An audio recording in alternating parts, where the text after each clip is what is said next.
What? Ooh, that was good timing, actually. What's up? Zach, Ocean State here just in time. We just went live, week 10. Let's go. How we feeling today, boys? Good. I'm not really able to hear you, Zach. Yeah, you're kind of. I'm on the new. quiet. I'm on the new setup, so just let me know. Oh, there we go. Oh, that's How's good. that? That's money. Is that too loud? Good? No, it's good, man. No, you're Perfect. good. Yeah, at first it Nice. sounded like you were like when you're talking to somebody on speakerphone, but it's like way out here, you know. What's going on, man? Sound good now. Oh man, I'm ready to get this week rolling. I'm excited. Yep. Excited to see if my boys bounce back. Excited to see how my fantasy teams did. Last week was actually the best week I've had so far as fantasy wins. Kind of the same. So I'm ready to follow that up with hopefully another good one. Very nice. Yeah. Speaking of the Cowboys, I last second picked up Matt Ryan to start him over Ryan Tannehill. So it was like a last minute tilt. I don't know how I'm feeling about it, but I don't hate it. I'd feel all right about it. All right, cool. Yeah, I don't hate that idea at all. Nice. I got a sneeze stuck right here. Oh, dude, look into a bright light. It's supposed to help get the sneeze out. There you go. You got a sneeze button over there? You got to go underneath, hit the sneeze button. The sneeze button. So Mike doesn't pick you up. Yeah, hit the little mute button over here on the Nice. deal. Let's see. Well, nobody's in chat with us. Any of y'all got any lineup questions you want to discuss? Hold on. I have a question over here on IG already, so we'll go there. Is J-Rob a start? He's active. It's not a great matchup. Yeah. But I mean, I'm playing him. I'd say flex play. Yeah, I'd say he's a decent flex. I wouldn't go more than that probably, but some people are desperate for running backs though, so I could see him as an RB2 in a bad situation, but I don't feel super comfortable with him in this matchup. And they're talking about that heel injury, like it's not completely healed, but it's like a pain tolerance issue. Yeah. Right. So he could go in and get 2 carries and be done for the day if it hurts too bad, you know. So it feels a little. I'm not starting him unless I just literally don't have any other options, basically, is what I'm saying. Yeah, I mean, I feel like they're going to know in warm-ups whether or not he's going to last 2 plays or not, I would think. Because it's not like you can get it hit and injured more. It's more of just, can you run on it and stuff. So, I don't know. That's a tough call. I guess he did enough in warm-ups that he's going to give it the old college try. But that doesn't necessarily mean he's going to be able to keep going. You run harder in a game than you do in warm-ups, obviously. So he could get in that situation and it just not work out very well. Yeah, the Colts have a pretty good rush defense too. They do. So you look at it from that way. It's a little tough. Alrighty, I got a couple more over here really quick. Greg, we'll come back to yours in 1 second. Your long one there. Dang it. Come on. Let me see. Sorry, I pushed the wrong button over here. So, what would you trade to get Melvin Gordon in Dynasty? Trying to trade away a pick and wide receiver. I don't think I'd worry about Gordon in Dynasty. Yeah, Gordon in Dynasty with him being older. I don't even know if he's going to be like next year's outlook. He's probably not even going to be on the Broncos, I wouldn't think, right? So, yeah, I would highly advise trading any sort of draft capital for Melvin Gordon, specifically Melvin Gordon too. I mean, sometimes those running backs can have like an impact, especially if you're in a deep dynasty league. You'd be surprised the guys you're starting and feeling confident in. But I think Melvin Gordon, obviously at the end of he's on the back ladder of his career, so I wouldn't make the trade. But I guess if we were to trade, what would you guys do? I mean, I guess if he's needing a starting running back this year, if he's had injuries or whatever, I could see maybe a short-term, trade in that situation, especially if he's trying to make a run.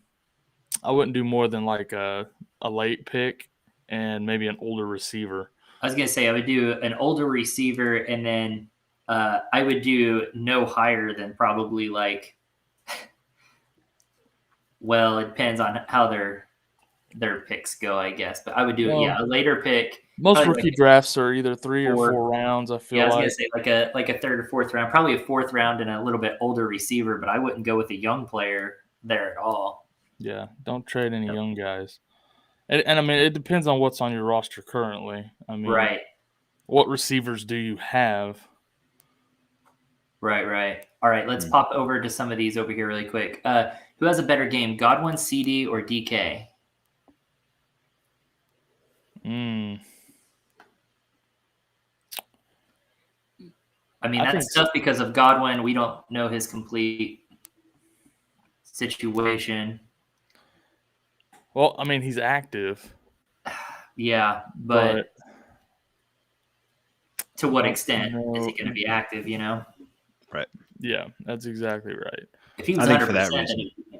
For that reason, I have Godwin lower, I think, just from that perspective, as far as amongst those guys. I think CD against Atlanta's defense probably is my pick there. DK at Green Bay, Russell Wilson making his comeback could definitely work out. But I guess in that order, I would say CD, DK, Chris Godwin. Yeah, I agree with that. I was gonna say I maybe would prefer CD just because Russell coming back off that injury this week could be a little rusty. The Packers defense isn't horrible. Yeah, I think like CD in a bounce back week after last week. Man, that was a tough game. I like Dak. I like CD. I like Cooper this week. Schultz. Yep, for sure. I like a bounce back game from a Cowboys. Alrighty, so consensus there is CD, DK, and then Godwin in that order. Which two of these running backs should I trust? Williams, I'm guessing that's Javonte Williams, Jacobs, and Robinson. Probably Williams and Jacobs there. Yeah. If you're going for who can you trust? Robinson, we just don't know the extent of that injury. I think those are the two safer ones. Yeah, Jacobs and Williams. Cool. What's up, touchdowns and tight ends? How's it going? Always love seeing you in here. Okay, let's roll back up here to some of my earlier ones. What up, Benny boy? What's up, Ben? What's good? What top 2 wide receivers should be avoided this week? That's interesting. Say that again. What top 2 wide receivers should be avoided this week? So I guess which wide receivers at the top of the food chain should be avoided this week? Hopkins, even if he plays. Yeah, I think that's a good call. Hopkins is a good one. I don't think he's gonna play, but if he does, I don't know if it counts as top, but Deontay Johnson I'd stay away from with Big Ben. I was just thinking the same thing with Deontay Johnson. That was going to be my pick. Yeah. DJ Moore, I'd probably chill on DJ Moore this week. Also true. DJ Moore probably not looking good. So there's a couple more than 2. Alrighty, let's start Deontay Johnson or Javonte Williams or McKissick. Thanks. So tough. I'm going I would probably start Williams. Javonte. Yeah. I'm going with Javonte against Philly's horrible rushing defense. Yeah. We just got done talking about Ben's out. Deontay would be terrible. McKissick could do okay against Tampa Bay, but I feel way more comfortable with Javonte in there. Yeah, definitely. Okay, pick 3. Gallup, Ramondre Stevenson, Van Jefferson, Cole Beasley, or Christian Kirk. Okay, let me go through that one more time. So we're picking 3 between Gallup, Stevenson, Van Jefferson, Cole Beasley, or Christian Kirk. Give me Stevenson and Jefferson. Picking 3. And not Kirk, not Gallup. Who was the other one? Cole Beasley. Okay, those 3. Yeah, so Stevenson, Van Jefferson, Cole Beasley. Anyone else disagree and think Christian Kirk or Michael Gallup should be thrown in there above them? No. Yep. I wouldn't. I like the 3 out of those guys. Yep, totally. Yeah, so listen, we know Godwin is playing, but it's again to what extent, right? So yeah. We got Jonathan Gorman back in the chat over here. What's up, man? He says good luck today. Thanks, man. Biscuit King, 7 o'clock. Didn't care for him trading off Evans for a hurt DeAndre Hopkins. He's been demoted to Biscuit Prince. Biscuit Prince. That's funny. Oh, that is pretty funny. All right. Here's kind of on the same thing about earlier, which 2 running backs should you trust. Here's which 2 wide receivers should I trust. It's I'm guessing that's Justin Jefferson with JJ, and then Thielen, Lockett, Pittman, or Kupp. Kuppman and JJ. Your top 2 guys there. No, that's not necessarily true. I don't trust Lockett anytime, so I'm going to throw him out. Yep. So Justin Jefferson. Leave those off again. Yeah. Justin Jefferson, Adam Thielen, Michael Pittman, or Cooper Kupp. I guess pick 2. I mean, that's easy. Pittman and Kupp. Over Justin Jefferson? I don't know. I was going to say Justin Jefferson. I know that's Cooper tough, Kupp. but the Chargers is a worse matchup than the other 2 got. I'm using matchup as a tiebreaker between Pittman and Jefferson. Kirk Cousins has been playing like crap. Yeah. That's true. I mean, Kupp, no doubt. And then between that, it's between Justin Jefferson and Pittman. And now we're kind of split on that, right? So raise of hands, who says Pittman? Raise of hands, who says Jefferson? Split Let's decision. You're entitled to your wrong opinions, but it's the AFC honestly, East. Either one's a AFC good sticks start. together. Either one's a fine start. I'm just saying, like, if I have to pick one, I'm going Pittman just based on the matchup. Yeah, I would personally. Yeah, I think that's tough. Oh, we got Greg But says it's really hard to bench Jefferson though, so I get it. It's hard to bench Jefferson. Absolutely. I'm a huge Jefferson fan, so I get it. Yeah. Which QB should I start, Stafford or Herbert? Mike White. Mike White. Mike White. Mike White. Give me Stafford. Yeah, Stafford all day. Yeah, Stafford over Herbert. He's the league winner. He's so good. It's so good. Also, what the crap with Woods? Jeez, OP, guys. Conspiracy. He's like, yeah, for sure. OBJ's dad just came out of nowhere, but tripped him. He got Tanya Harding. Like, what happened? Yeah. I kind of believe it.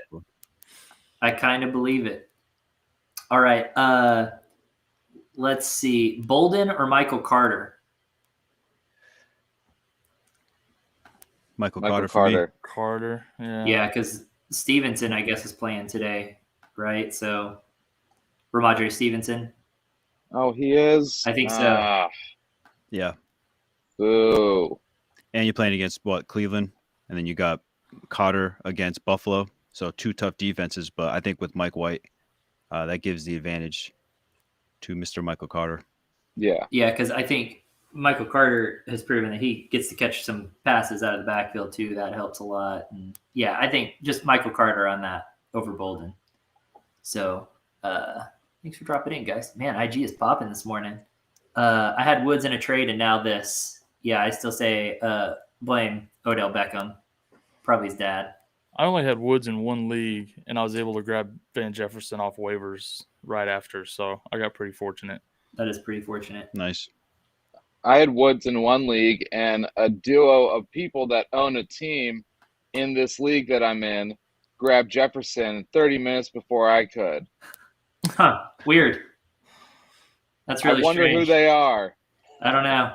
Smart fellas, though. Really smart fellas. That's probably awesome. probably very handsome too.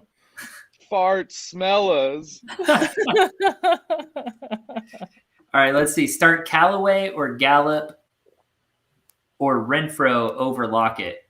Renfro over Lockett for sure. Yeah. Renfro over all those guys. Yep. Yeah. For sure. By a lot.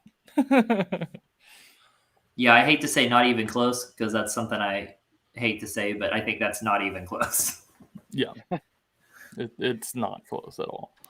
So, man, where did Renfro come from? I remember, Kyle, in what league was that? Our Grow Your Page league. and Bald Guy went and picked up Renfro right before the season. And everyone's like, what? Why are you picking up Renfro? Like, what do you know that we don't? And everyone was kind of making fun of him. And then now look at Renfro. Jeez. Yeah. Well, I mean, thanks, Schmiegel. He had some good games last year. So he kind of flashed, that talent last year.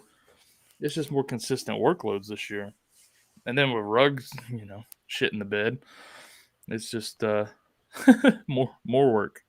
Yeah. I'll be real interested to see how they work Djax into that offense, though. I don't know I don't know if he's debuting today or not.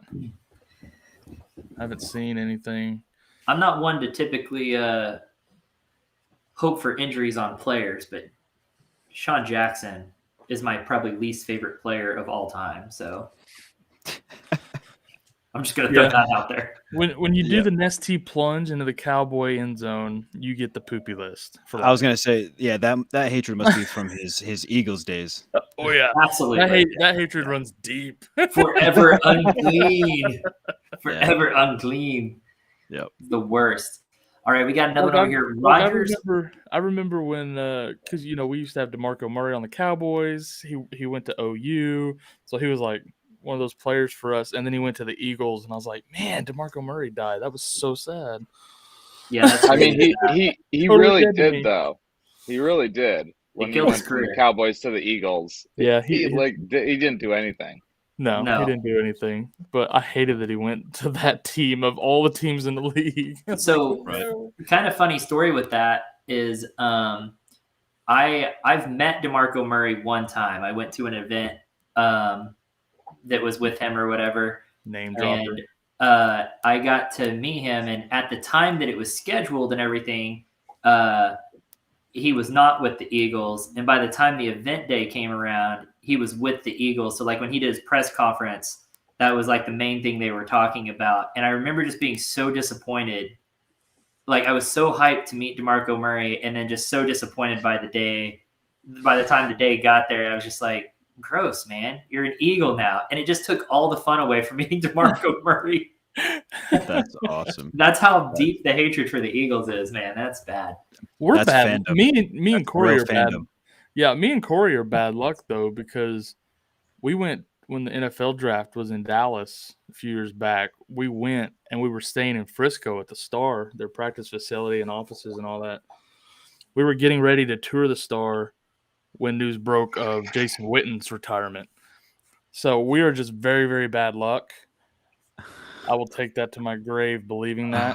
Wow. I'm thinking we should become Eagles fans so that we could like curse them, and that's what we should do. We should be Jets fans because they're already cursed, so we can't make it any worse, right?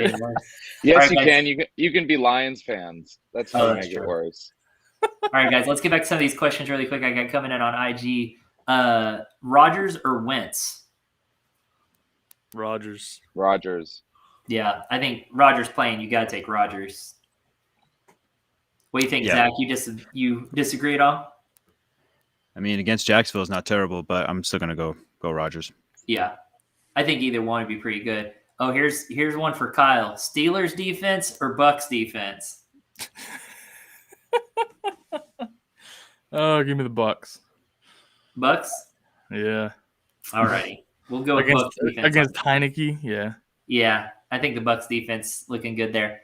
Oh, weird. So from a different person, New Orleans or Cleveland defense? Cleveland. Yeah.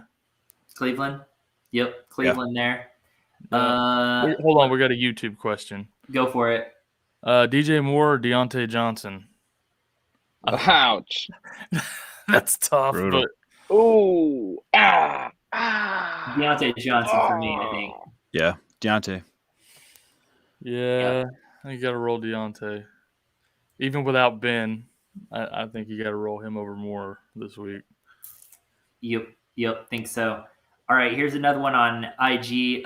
Gage, Hardman, or MVS? Who's MVS? Gage. Right? Yeah, Marquez Scantless, whatever his name is. Valdez. That's right. Scantley. Got it. Gage, It's right? Gage. It's Gage for me by a mile. I got Gage starting. Yeah, absolutely. Yeah, gauge on that Yeah. one. I mean, that's a good God. matchup. 3 of my least favorite players. Like Yep. that just question gives me a headache. Can you drop all of them and pick up Deontay Harris? That's the move.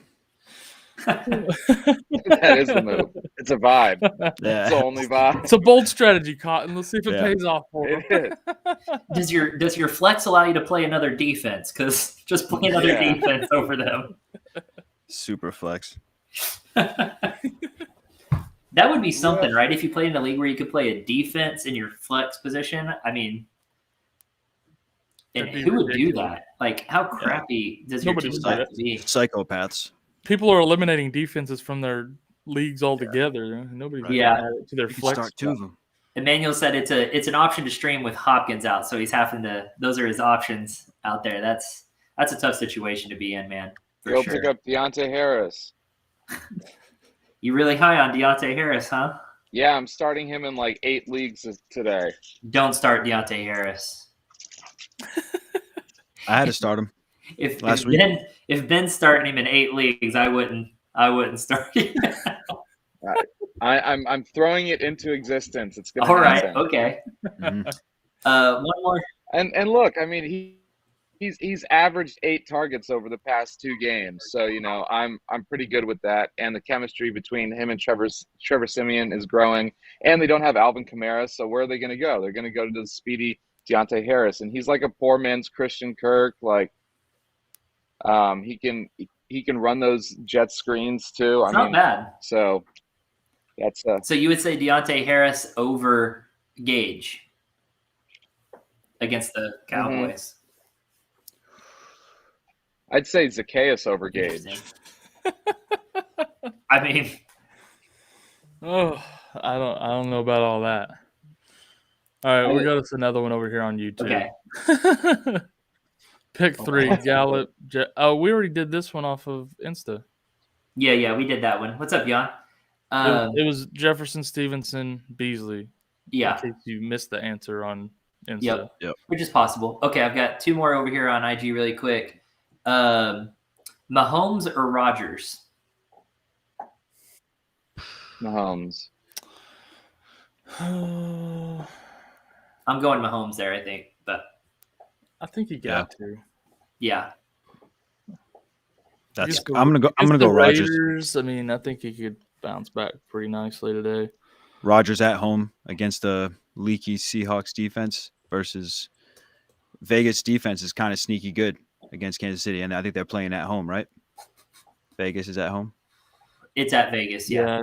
It's in Vegas. so I mean, Pat's been struggling, so I could, for me at least, Aaron Rodgers for that question. I'm gonna give Pat Mahomes one more shot. Yeah, I think I've got to. One more time. I've got to give him more time. Shout out to Fantasy Football Guy. He wants a better view of the star shirt, I think is what he said. He just wanted a better view of it. He loves it. Yep. So, it has a point for each Super Bowl. So, Shout out Dallas Cowboys scouting department. What an absolute excellent job they've done the last couple of years. just killing it. Yep. Alrighty. Real quick. We got another one from Jan over Okay. here. Arizona defense, a good start. Always. Yeah. Pretty much always. Yeah. That defense is fantastic. One more over here on IG really quick. Knox or Freiermuth? Knox. No Ben for Muth. Freiermuth. I'm going Knox. Yeah, same. Knox Yep, all the I way actually- around? I actually had my buddy this morning, a Steelers fan, has this exact dilemma, and he was struggling with it. I do but in a he- league as well. with his fandom, he's leaning the Muth. So while he's Luth, I think I'm gonna go Freiermuth for here. Hey, Taze, he says, I'm Irani. Hey, what's up, man? Thanks for dropping in. That's cool. Like, we're going worldwide, guys. I love it. Let's we're go. like Pitbull, right? Worldwide. Worldwide. Worldwide. I love it. Thanks for dropping in. All right, Let's one do it. more over here. Hold on, Oh. we got one on YouTube. I'm gonna Go pop for up it. here. Yeah. Half PPR, choose one: Javonte, Darrell Williams, Eli Mitchell, J. Rob, or Van Jefferson. Jesus. I'm going J-Rob. Or actually, no. Hold on. Over Mitchell. I'm trying to decide between the Williamses. I go like Daryl. I'm trying to decide between Von Miller or DeForest. Who do I want the running back to go up against? Ugh. Right. I'm going to go with the more veteran of 1 year and James Robinson.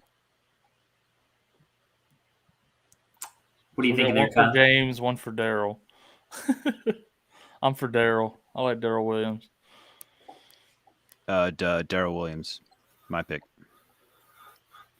Who you got, Corey?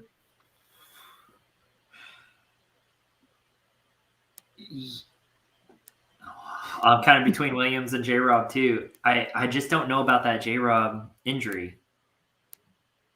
I think I'm going Daryl Williams. There you go. Daryl Williams it is. Yeah. Okay, Bald guy says sorry you lost this week. So Bald Guy's been getting a crap ton of Carter or Moss. Where y'all leaning? Carter. I'm going Moss. I'm going Michael Carter. I think I'm going Carter on that too. Is it PPR or half PPR? Actually, it doesn't matter. PPR if they don't say. Yeah. I'm going Carter on that. Opportunity. I hate the matchup, but I love the opportunity, I think. Yep. I think he could easily get like 9 targets today. I agree. Mm-hmm. That's where I'm seeing his points come in, is just catching the ball, for sure. Okay, so here's one. Melvin Gordon, Michael Carter, or Michael Williams? Mike Williams. I like Mike Williams this week. Very formal. Against Minnesota. Over like Melvin Gordon? Yeah, I do. I think he's had a few bad weeks now. I think he has a bounce back week against Minnesota, man. It's okay. If Cooper Rush can put CD and Cooper both over 100 yards against Minnesota, I think Kirk Cousins can do it. I'm going with Melvin Gordon there, personally. Melvin Gordon. I said Kirk Cousins. I meant Herbert. I had to. You know what I meant. Yeah. All right, we got another one over here from Gabriel. Marvin Jones, DJ Moore, or Terry McLaurin. I'm going Scary Terry. That one feels pretty easy. Yeah, I'm going Terry. Yeah. But Marvin Jones should have a really good game this week. Should, but we know how that works out. We know how that works out with the Jags. So you got mired. I don't think he was the right fit for that team, but that's another discussion. I don't think he's going to make it in the pros very long. Russell Gage or Marvin Jones? Marvin Jones. Give me Gage. This is my league. This is my personal lineup, so please don't steer me in the wrong direction. Do not play Russell Gage. Marvin Jones? Yes. Making Gage the against the Cowboys. I'm starting. I'm going with Gage. Oh my God! That's what I wanted to see. I wanted to see that reaction. That's exactly what I was hoping for. I think I might have to go Gage. I don't know, man. There's no way Zacchaeus is catching didn't he have 2 tutties last week? Yeah, there's no way he's catching 2 again this week. No. And that first week, Gage got 0. He had a groin injury, so it's like, pretty good game last week. Continues to get healthier against the Cowboys. Give me some Gage. Yep. I think I'm going Gage on that. He's sticking in, then he's staying. I really just said it to begin with, just to see your reaction, but no, I'm sticking to it. I'm sticking to it. Not like the 12:30 tilt.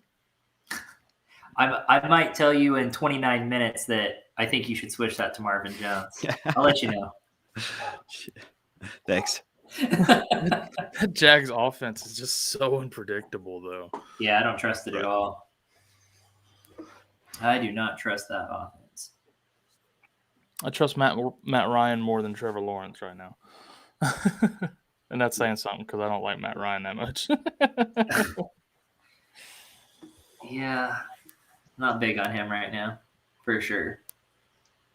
let's see. I don't know if I had any. I think I did have some lineup questions, but like I don't have them pulled up or anything. So here's Benny Boy, you got any questions for your lineups? Yeah, actually. You've always got a handful of questions ready. I got one more in IG really quick.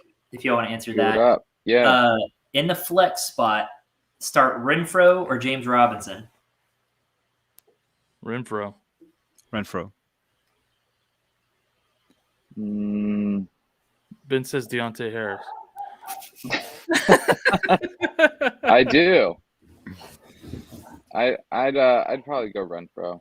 Yeah, that's what I would go to. So that's what I'm saying. Renfrow. Nice. Let's see. So, are we? So start Dalton Schultz or Dawson Knox at tight end? Ooh.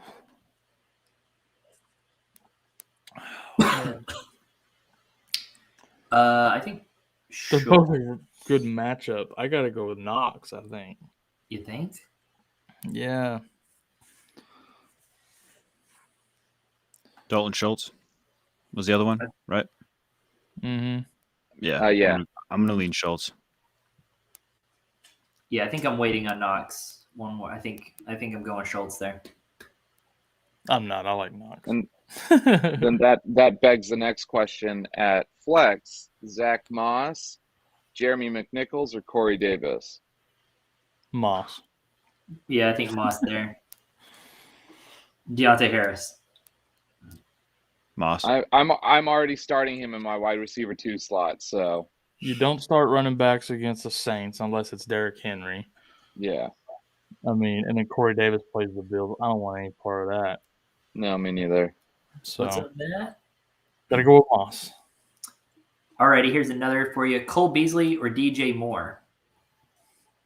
Beasley against the Jets. Beasles.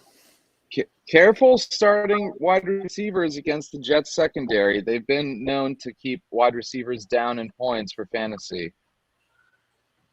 Only because they can't stop the run. That's not because the defense is good. It doesn't matter, but it's still fantasy. back. Beasley's basically an extension of the run game, though, so he'll still get his targets.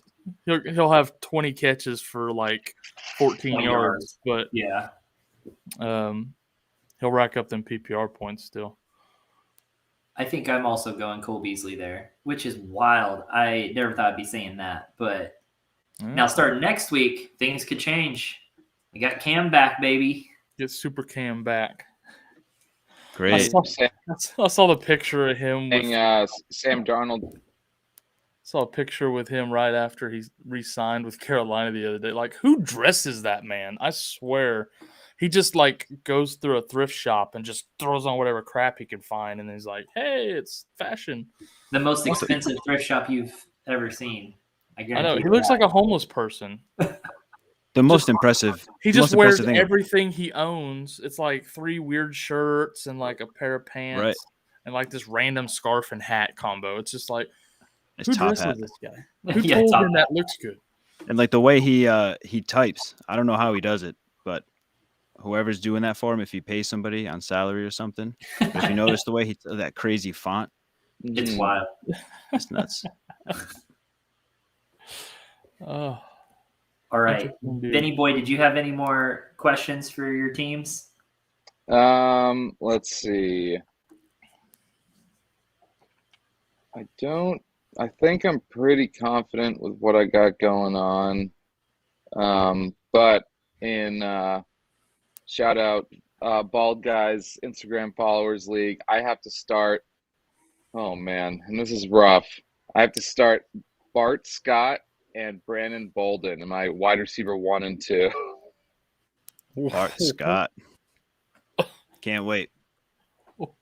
Or not Bart Scott. I was like, wait. Boston Scott. He's reminiscing the good days. Yeah, right? Of the good days. The good old days. Yep. I used to love Bart Scott, man. He was pretty great.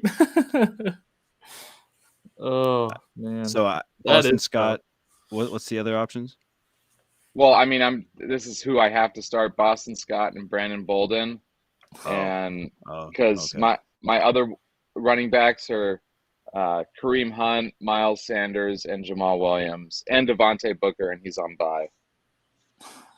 Man, that's it's tough. just a dumpster fire. That's tough. That's worse than a dumpster fire. I A dumpster fire looks at that and goes, "Ooh." Go pick up Deontay Harris. Yeah, right away. It doesn't help.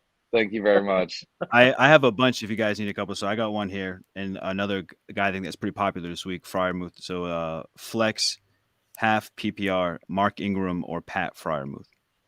Ingram. Mark Ingram. Easy. Yeah, I agree. I did have one, Mark Ingram or Melvin Gordon.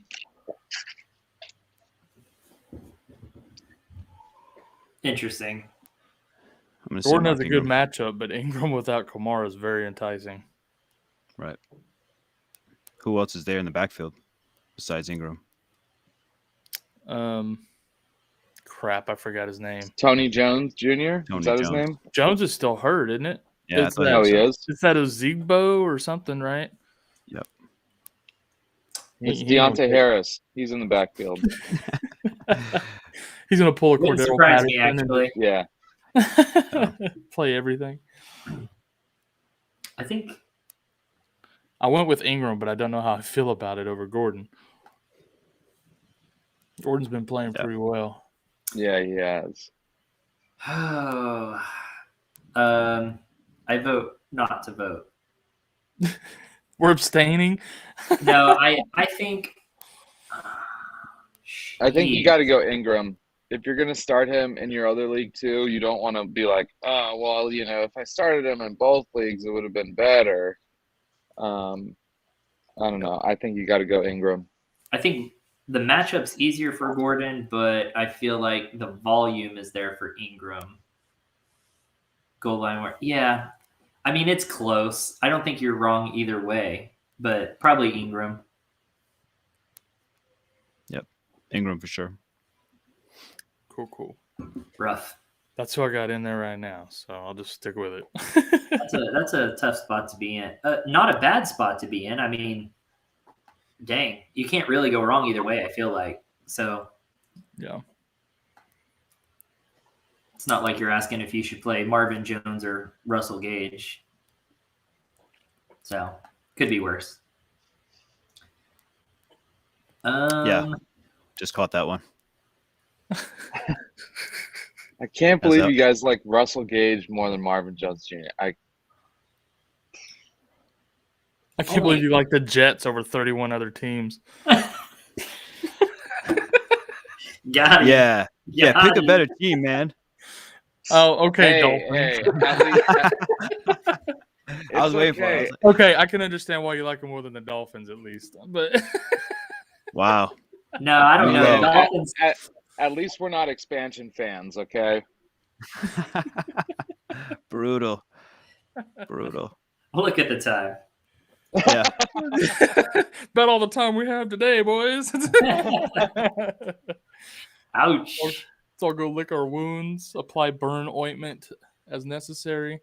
Yeah, we very might, well be the next expansion team. So let's go Orlando Sharks, whatever we'll turn into, or we'll go to London or something. Orlando Sharks. Yeah. That's why all the crappy teams played in London this year.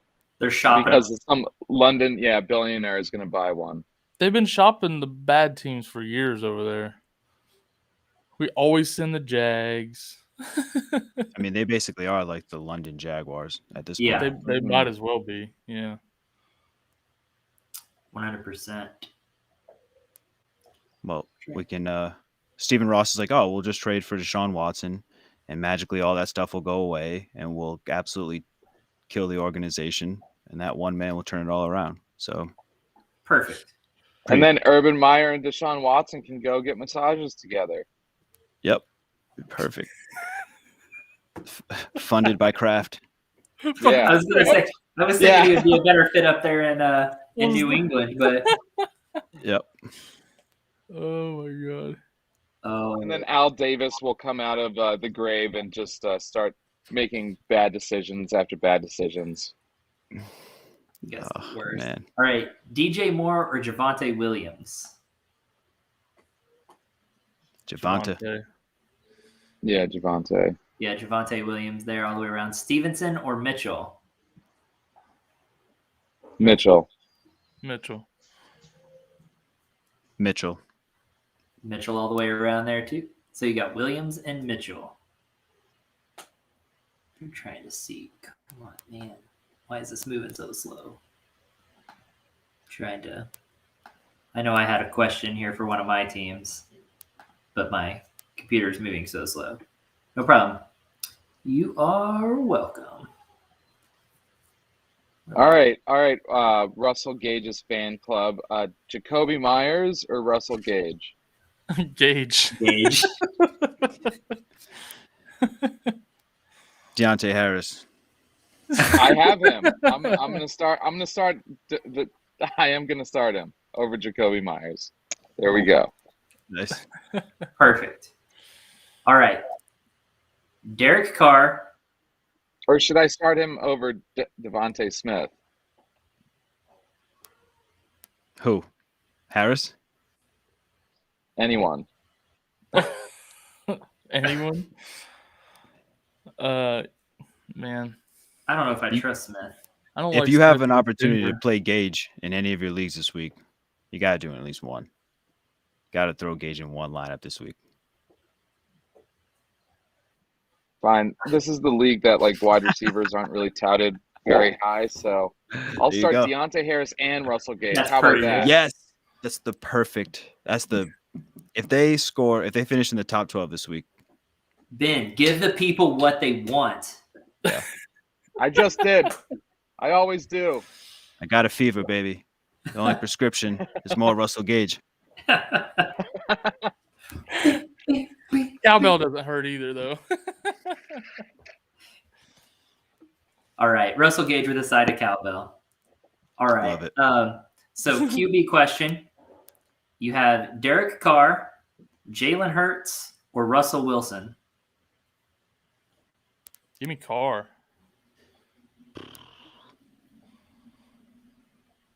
Carr Hurts. plays Kansas City. That's a pretty good matchup. Hurts playing Denver and Russell Wilson playing Green Bay. Kyle's got Carr. I'm gonna go. I think Russ is gonna cook. Interesting. It's First gonna game be a back. shootout. Yep. Yeah. That Green Bay defense looked pretty good against Mahomes, but who hasn't? Am I right? So Yeah. Thank you True. for you're welcome. acknowledging Context. that. Everything.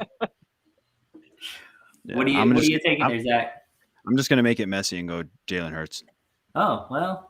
Honestly, I think the rushing upside each week just kind of adds a sneaky, advantage. If he does, the chances of him having a better game are obviously not as likely, but I think if he does have a decent game and he can just do something on the ground.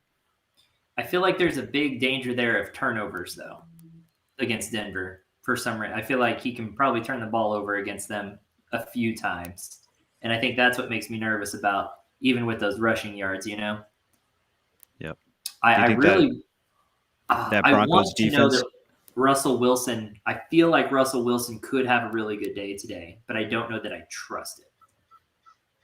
You gotta trust the process. Yep. Where's What your were you sound gonna say effects when about we need them, Hurts? Ben? Yeah, right? Exactly. Zach, what were you going to say about Hurts? Yes, baby. Well, what I was gonna ask, because you guys are Cowboys fans, so maybe you kind of didn't watch that game last week for obvious reasons. But do you think that the Broncos defense is as legit, like week to week basis, as they looked last week against Dallas? I think they played out of their minds last week, but Dak was also not playing well on top of that, so it kind of compounded things. But I mean, I think they're pretty good. Yeah, I think they're good. I don't think they're as good as the Cowboys made them look. Right. So I'm with Yep. you on that. Yep. At this state of Ezekiel Elliott, has he fallen to the second or third round of the draft next year? I don't think so. No. I don't think so. Not next Maybe year. in 10 team. maybe second. Yeah, in a 10-team league, maybe. Just because there's so many good wide receivers out there too. But it's hard to get a workhorse running back like that. I mean, and he's still considered a workhorse, even with Pollard there, in my opinion. He's still the guy. So just as much as any other player, I mean, workhorses are actually hard to come by. So, but he's still a stud. He's running back 10 on the year so far. Who knows what's going to happen to Cook? So there's, that could be. I mean, yeah, Cook is. He's really been a disappointment, I think, overall. He's had a few flash, but not where he was drafted. He is running back 24. He's running back 24. Yeah. Top 3 pick right there too. Yep. Yeah, I mean, he's only had a handful of good games. He missed a handful of games. It's been a rough year. Now who knows what happens? Okay. Or when. So, question: are you starting Dalvin Cook or Dearness Johnson? Ooh. Dearness. Yeah. If it's just him, if Felton and Chubb are out. Yeah, give me Dearness, man. Last time it happened, it paid off. I never thought I'd pick Dearness over Dalvin Cook, but yeah. I'm curious on what Ben has to say on that. He's lost deep in thought. I know. Just add a little music and dramatic wording, and he's a perfect TikTok right now. That sun shining on him and everything. Okay, would you go? Okay, I'll let you answer, Ben, and then I'll ask another question. Okay. Let's see. Dearness playing the Patriots. Or let's do it this way. Let's do pick 2 out of the 3. You got Dalvin Cook, Aaron Jones, and Dearness Johnson. Which 2 out of those 3 are you playing? Aaron Jones and Dearness Johnson. Okay. Yeah. All 3 of you guys agree with that? Yes. Yeah. That's crazy, right? We're all thinking like Dearness Johnson over Dalvin Cook. That's crazy. There are a couple questions over here now off of go for it. Deal. Marco's half PPR, Kirk, Van Jefferson, Godwin, or Kirk? I think you got to go Godwin there. If he's active, right? So. Yeah, he is. Yeah. Yeah, I think in that situation. Bless you. Thank you. Yeah, I think I'd have to roll with Godwin there. Yeah, I mean, double Kirk. He did list Kirk twice. Also, I just noticed. I read it off twice, and it still didn't register when I read it. I saw it, but I didn't out care. loud. I'm looking at 4 receivers, and there's actually only 3. Oh, that next question. His next one is really interesting too. Yeah, I know. We'll get there. I'm just saying that's interesting. It just caught my attention. So me and Corey are on Godwin. Yeah, same. Godwin. Out of those guys, yeah. There you go. And then he says also Cordell Patterson or Dearness Johnson. Cordell. See Pat. Yeah, he's elite. I agree. I just think so. Yeah, I think you have to go Patterson there. You just can't bench him. Yeah, big boy. Which is crazy. Again, another crazy thing. Never thought I'd be saying Dearness Johnson over Dalvin Cook, and I never thought I'd be saying Cordell Patterson over anybody. So, right. All right. Cam Newton's a Panther. We got another one here. Standard league: Ramondre Stevenson or Van Jefferson. In standard. Van Jefferson. Yeah, I'm still going Van, even in standard. You still just got because you can't trust a running back. You could easily catch a touchdown. You got Taylor and Jefferson or Stevenson. Bolden. Or Bolden. Yeah. Bolden. God dang, dude, I have a brain fart mid-sentence. Bolden and Taylor both probably get some carries there with Ramondre. It's too messy. It's too messy to trust. Yeah. Yeah, Van Jefferson. Yeah, I would agree. Consensus. Disagree. Excited. Trying to see if I have any other questions really quick in any of my leagues. 10 minutes to kick, ladies and gents. Oh, man, I'm excited for this week. I don't know why. This week has just got me kind of pumped. I feel like it's because we're coming up on that final stretch pushing for the playoffs. And I feel like it's just making games just more exciting because there's more on the line. So I just got an alert. Kyler and Hopkins are both officially out. So okay. Yep. Six. Which we pretty much expected, but a little confirmation never hurt nobody. No doubt. All right, get that other one there in chat, Kyle. How about Peterson or Eno Benjamin? Deontay Harris. Exactly. See? You get it now. We're getting there. We're getting there. Oh, shoot. Adrian Peterson. I'm going to go Peterson. Yep. Well, yeah, but I mean, why would you start either of them? Dang, man. What a tough spot. I think that's a good little question there, but I'm going Peterson for sure. Sounds like he's in a situation That's like tough. Ben in that one league where he's starting That sounds like a deep league. Bolden and whoever the hell the other one was. I don't even remember now. But Oh, yeah, Boston Scott. Bart Scott. Bart Scott, Boston, that's right. Boston Bart Scott. Bart Scott and Bolden. That's, yeah. Sounds like he's All in right, the same kind of boys. pickle. I'm going to get ready for this 10 o'clock on the West Coast action. Woo-hoo. This was fun every Sunday. Love it. Thanks for joining up, Oh, buddy. yeah, Yeah, man. Thanks for hanging out. always. And just remember, Yes, to sir. everyone watching, fantasy is life. You know it's a vibe. Yes, Watch sir. out. Yes, sir. See you, bud. See you, bud. Peace.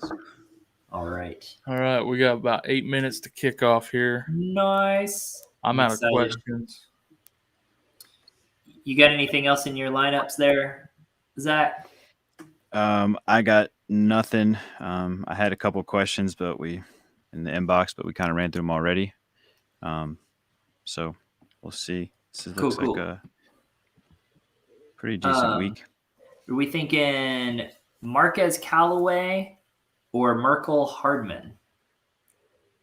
Oh. That's awful. I think, yeah, give me Callaway there. Against Tennessee. Hardman's playing against Las Vegas. I mean, that Tennessee pass defense is awful. He's got a shot at probably a couple of deep catches this week. I would roll with Callaway there. Miko's not consistently involved enough. Yeah, absolutely. Miko is about as boom bust as it gets. But I'm actually going to lean Hardman this one. You're just being a contrarian again. I'm being a contrarian, and there's such like a small like difference between the two as far as confidence that I'm not like sure of either one. So it's like if I had to just who's gonna 70-yard bomb, I think it's gonna be Hardman. I think it's gonna be Callaway. I think I'm rolling Callaway. I agree. I think it's one of those situational things. Like if you need the big boom to be able to win your matchup, I think you're throwing in Hardman for that prayer. I think if it's a tight matchup or you're even projected to win, I think you're playing the safe with Callaway. So, I mean, that matchup is just good because that Tennessee defense. I'm not sure I'd call Callaway safe, though. Over Hardman? Safer. Maybe a little safer, yeah. I would say it's definitely a safer play over Hardman with the matchups. And the teammates, right? It's like Hardman has nothing but superstars in front of him, whereas in New Orleans, there's nobody. Right. Besides wide receiver Deontay Harris. Yeah. Man, he better not goose this week. If he puts up a 0, Ben's gonna have some explaining to do. Yeah, we're gonna have him on suicide watch if that ends up being the case. Yep. Send the old lynch mob out to his home. Just be like, bro, you got us on Deontay Harris, and we hate you for it. Mm-hmm. That's rough, man. That could be really Torches rough. and pitchforks, guys. That's I'm going through my lineups, just making sure I don't got anything else. Man, I have to start Jamison Crowder in a league. Not excited. I wouldn't be. My gosh, that league I have here. My roster though has let me see, Julio Jones on IR. Jonnu Smith is out. Greg Zuerlein out. Derrick Henry out. Gus Edwards out. Chase Claypool out. That's why I'm starting Jameson Crowder's because Claypool's out now too. I have not had good luck in that league with injuries or COVID. That's rough. Got that roster on fire. Walk No away. joke. That's tough. Let me see. Under 5 minutes to kick. Running through a couple of these leagues here just to see if I have any more questions. Let's see. Van Jefferson, Kenyon Drake, Javonte Williams. Say those again. I was reading an injury thing.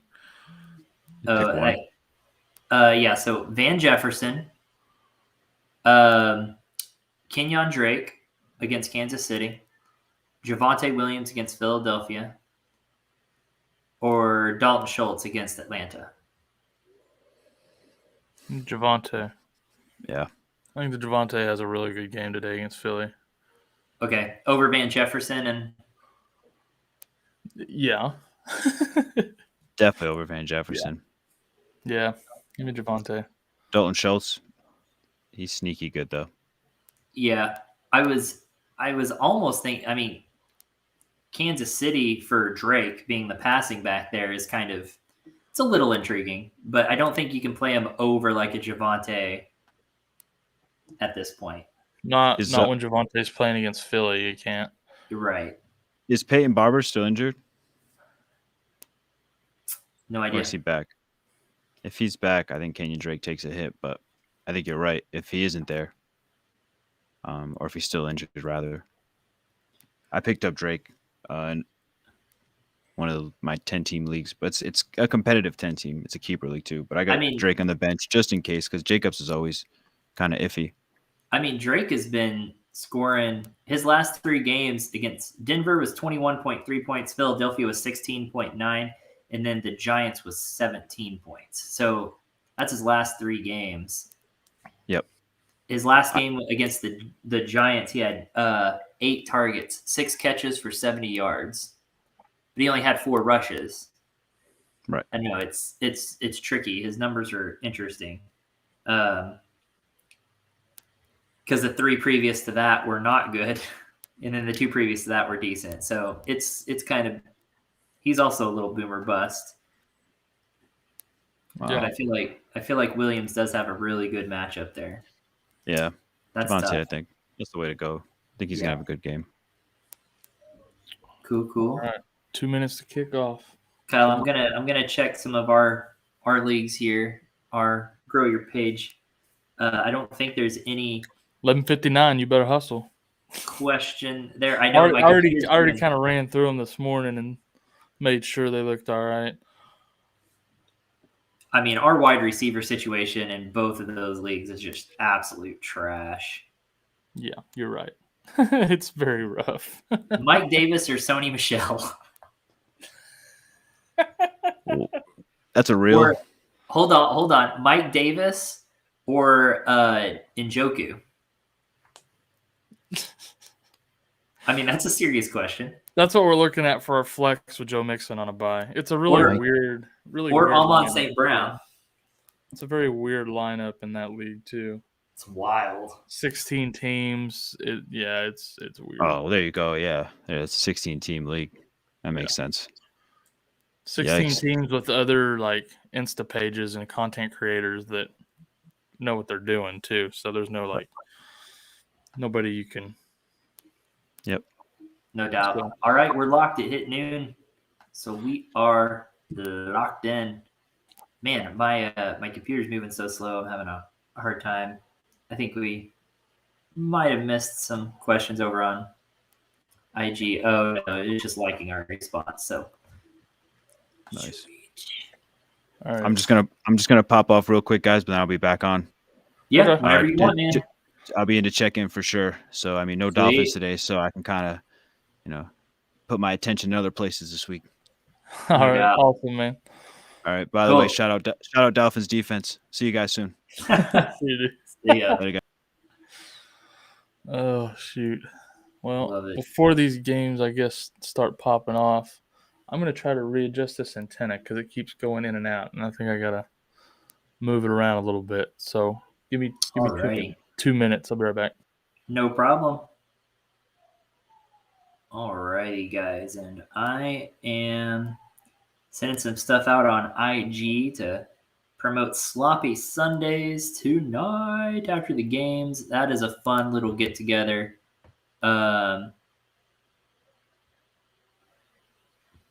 Yep. So get together and just talk about a recap of the days and how your day went. If it went good or if it went bad, you might be on there for just different reasons. Hard to say, really. So, getting some IG out there for that. And let's see.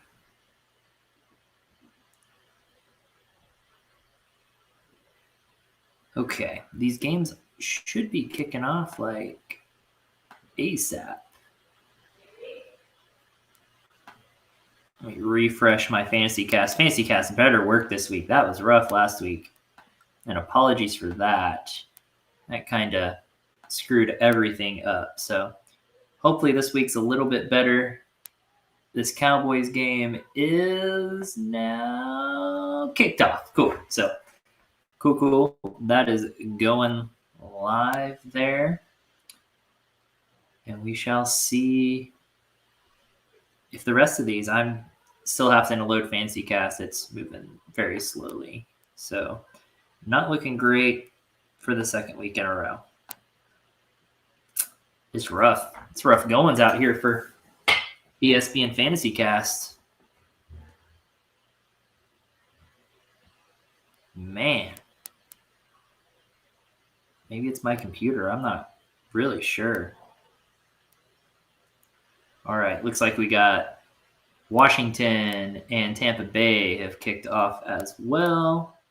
Lions Steelers have kicked off. Jags Colts just kicked off. All right. And Fantasy Cast is actually now ahead of real-time plays. Hard to say. Zeke gets a 3-yard rush. Sweet. So right out of the gate, Zeke gets a 3-yard rush. And James Washington gets a 6-yard pass from Mason Rudolph. Man, there's a lot of games going on right now. Leonard Fournette getting a 5-yard rush. Dearness Johnson with a 5-yard rush right out of the gate. And 37 yards to CeeDee Lamb. He got a nice little quick pass out wide, little screen pass, and just took off down the sideline. So made a couple people miss. And so. Yeah, so we got a lot of games going right now, but we also got 4 in the late slate instead of 3, so that'll be better. Austin Hooper with a 6-yard completion. Najee Harris with a 5-yard run. I'm going to have to do a little side-by-side here just to keep up with my with all this. I can't fit it all on one screen. I also think I figured out my antenna situation over here. I had to put it in a stinking window. It has to have like direct outside deal or something. It's weird. It's funny because you see on the instructions or whatever, and it's always like, oh yeah, just sit it next to the TV. No, that don't work. Nah. What up, brother? What's going on, guys? How's it going?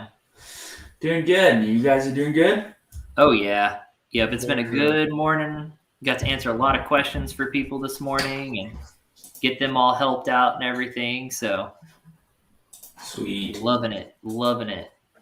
I think since we got Johnny in here, I'm going to step away, eat a little lunch, and I'll be back in just a little bit. Okay. And then we can rotate, and Corey can eat real quick too before. How long are you with us for today, Johnny? I could stay as long as you guys need. I could stay past half if you guys want. Sweet. Ooh, we'll play it by ear then. That'll give us Sounds plenty good. of time. We can both grab some lunch while you're here then. So Nice. Sounds good. Dearness Johnson gets a 10-yard rush. So that's big time there. Michael Gallup with an 11-yard completion. Johnny, nice to see you, man.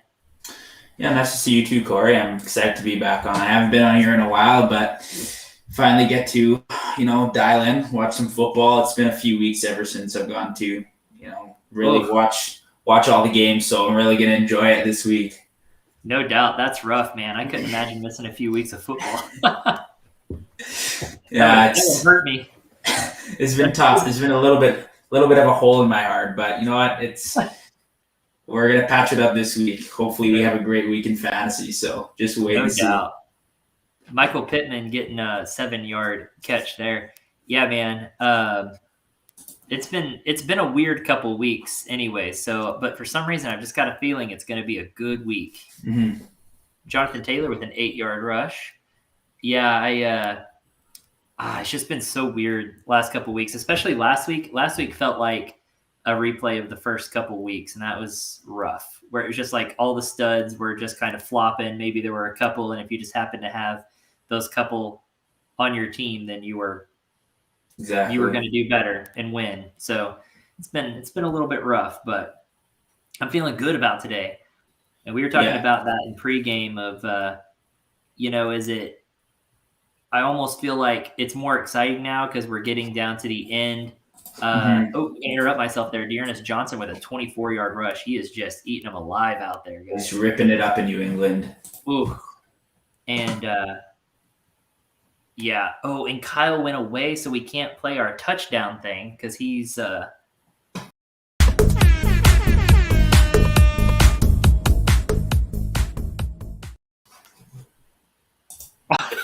heard the touchdown on the TV from the other room. I had to run back. Appreciate that. So I don't know the yardage yet because it hasn't showed up on my fantasy cast.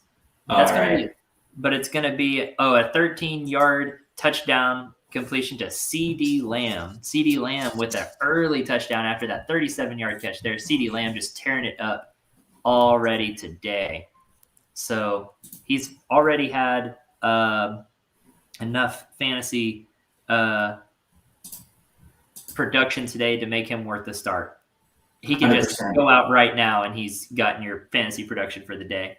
Yeah. Dawson Knox coming back in and getting a 17-yard catch right off the bat. So like to see that if you're a Dawson Knox owner right there. Najee Harris with an 11-yard rush. Devin Singletary with a 15-yard rush, which doesn't make you happy if you started Moss today. Dearness Johnson with a 19-yard rush down to the 2-yard line. Yeah, he is so good. I'm so shocked that Cleveland had this guy just sitting on their depth chart behind Kareem Hunt and Nick Chubb. This guy could be a starter for a team that is looking for a running back. Oh my gosh, no doubt. I'm starting him in multiple leagues today. He is just destroying out there. I mean, these are huge chunk yards that he is just popping off play after play. Wow. That's crazy. On the 2-yard line, 1st and goal, surely he gets a touchdown here. I would hope for his sake. Mm-hmm. Johnny Stanton rush for no gain. What in the world are they doing? Yeah, they had some sort of wildcat formation going on. I actually got the game right here. It was very, very odd. Oh, my gosh. Alrighty, guys. We have another touchdown. Josh Allen pass left to Matt Breida for 15 yards. So if you're a Josh Allen owner, you are happy there because you're getting an early touchdown, which is much needed. And if you're starting Matt Breida, then I feel bad for you just in general, but happy that you started him this week, I guess. But, oh my gosh. I don't think that helps anybody, but you love to see Josh Allen coming back and getting a score early today. 100%. I want to go to the Browns here. They had oh oh boy, they had Njoku wide open in the end zone, and Njoku just got it. He just dropped the ball, I think. Ridiculous. I don't know why they're not running it with Dearness. I'm assuming that they might give it to him here on third down, but that is very, very unfortunate for anybody who is owning and starting Dearness Johnson this week here. No doubt. Also, touchdown here. We're getting scores early. We have a 9-yard pass to James Washington from Mason Rudolph, getting an early score there. That's impressive. Okay. I see you, Mason. And also, James Washington, granted, those two both played at the same college together. I think they played together, actually. So there's already some natural chemistry there. Johnny, just to point out, your microphone, I don't know that your microphone is actually the one picking up your audio. It's a little echoey, almost like it's not coming through your microphone. So just wanted to let you know there. All right. If you wanted to change some settings or something. But if it doesn't fix, it's not the worst in the world. I just want to give you the heads up. Does this sound a little bit better? Sounds the same. All right. Hold on a second. Okay. And then another touchdown. Guys, geez, they are just popping off today. But it's an annoying touchdown because it's a Baker Mayfield pass to Austin Hooper for 2 yards and a touchdown. It's annoying because Dearness Johnson ran it in huge chunk yards all the way down the field. They got first and goal on the 2-yard line and didn't hand it to him a single time. What the heck is going on there? So That's annoying. Oh, man. That's about normal, though, right? Kyle Pitts getting a 17-yard reception right off the bat there against the Cowboys. He needs to have a pretty good day. He should have a good day. This Cowboys defense, you're able to throw against them pretty well. So should be a good day for that. That Falcons offense should have just a good day all around, I would think. And now I've thrown you off your game, Johnny. I apologize for that. No. Oh, there we go. Yeah, I think I found it. All right. Does that sound There a little you bit? go. All right. No, that's fine. I had it on some weird setting because I got the camera hooked up here, and apparently it picks up sound as well. So. Oh, okay. Throwing me for a loop here, but no, I appreciate you fixing it up because I don't want to be, hosting anything else on like that either. So. Yeah, it sounds good now. Sounds real good. Perfect. And I just wanted to point out, I don't know if you guys have talked about this already, but Robert Woods went down with the season-ending injury. So what are your thoughts on Odell just for the rest of the season and his impact in that Rams offense? Yeah, I mean, it's hard to say, right? Because Odell hasn't looked good. Even he's dropping passes. Oh, just to go, there's another 18-yard pass to Kyle Pitts. He's already productive today. And Cordero Patterson also being productive. That'll pop up here in a second. Odell Beckham hasn't looked great. So he's dropped passes. I don't know. Maybe he'll be rejuvenated by coming to a new team. Maybe. Van Jefferson was already doing pretty good with Robert Woods there. So maybe it picks him up a little bit more there in a more of a role. But Odell Beckham, I mean, I think he's going to produce better than he did with the Browns just because there's more opportunity there. They throw more. Stafford is a better passer than Baker Mayfield. Yeah. So I think he produces more, but I still don't think he's just going to knock our socks off with impressing us. No. Yeah. I mean, Cooper Kupp is easily the guy there. There's no chemistry there yet for Stafford and Beckham, so it's going to take a little bit. So I don't see him just being like a league winner now by any means. I don't even know if he's worth starting or if Van Jefferson's actually getting the bigger bump than Odell Beckham. There's just so many question marks there, right? Like not even just how he fits into the offense, but how does he actually perform? Because we've just seen his talent drop. Mm-hmm. And let's be honest, I mean, he's always been pretty decent, but he's just decent. His career was made off of one catch against the Cowboys. Yeah. And it put him on the map. And then he was decent after that. So I don't know. I feel like it's to be determined, but I almost feel like I want Van Jefferson more than I want Odell Beckham in that offense. Yeah, I think it'll be good. It'll be a better fit for him because the Browns are just so run heavy. But if you're expecting him to return to even what he was back in 2014-15, I just don't see it happening. Cooper Kupp, again, is the guy there. Darrell Henderson having a great season. They have Van Jefferson, as you mentioned. I don't see him doing anything spectacular or anything that, we didn't expect out of him, which is, I'm not expecting too much. I just think it's a good change for him because I think the Browns just weren't the right fit for him.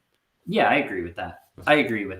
They are to run first for Odell Beckham's liking.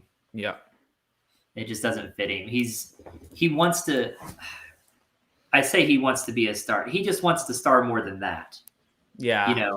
So because the target share wasn't really high by any means because they just run the ball so much. Mm-hmm. And then when he did get the chance, he wasn't doing the most with it, but he didn't get much of an opportunity to redeem himself. So, yeah, I feel like it's a better fit for him, but I'll be curious to see how it goes. Yeah, for sure. Yeah. Coming back over here really quick, we got a 7-yard rush by DeAndre Swift. Looks like the Colts defense blocked a kick and recovered it for a touchdown. So the Colts defense gets a touchdown. So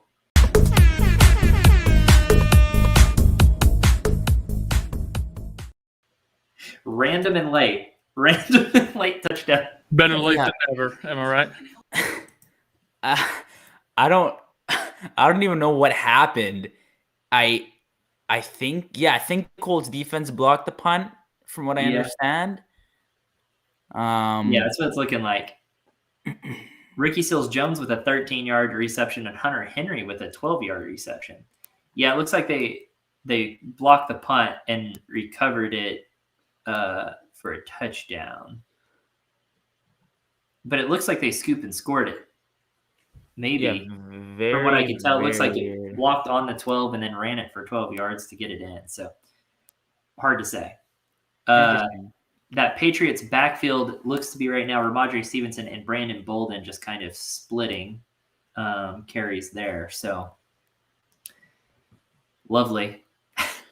And just wanted to point out too on the Colts, I just looked at this about 5 minutes ago, but Jonathan Taylor is I think one of the best fantasy players this season. Oh yeah. And I didn't expect that. I thought that he wasn't going to have the same year as he did last year because of the return of Marlon Mack. He had Naheem Hines, but he's put up I think almost the same points as he's right behind Derrick Henry right now. I think he'll finish the season as a top 5 running back easily. I'm top 3 easily. I feel like because his schedule is so good for running backs. I mean, he's got such a good schedule, and Naheem Hines, the first game or two of the season, Hines was getting a lot of work, and it was one of those oh, that's exactly what we expected. Yep, and that's kind of what was happening, and then all of a sudden, Naheem Hines wasn't a part of the game at all. I mean, it was all Jonathan Taylor. And so, didn't see that coming. I didn't expect him to get the workload that he is getting.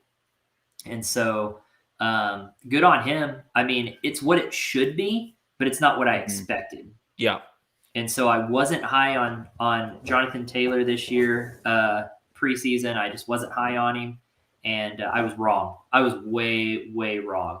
So, apologies to anyone that I guided away from that. I actually drafted for Jay the Plug in our Vegas league, and I skipped Jonathan Taylor.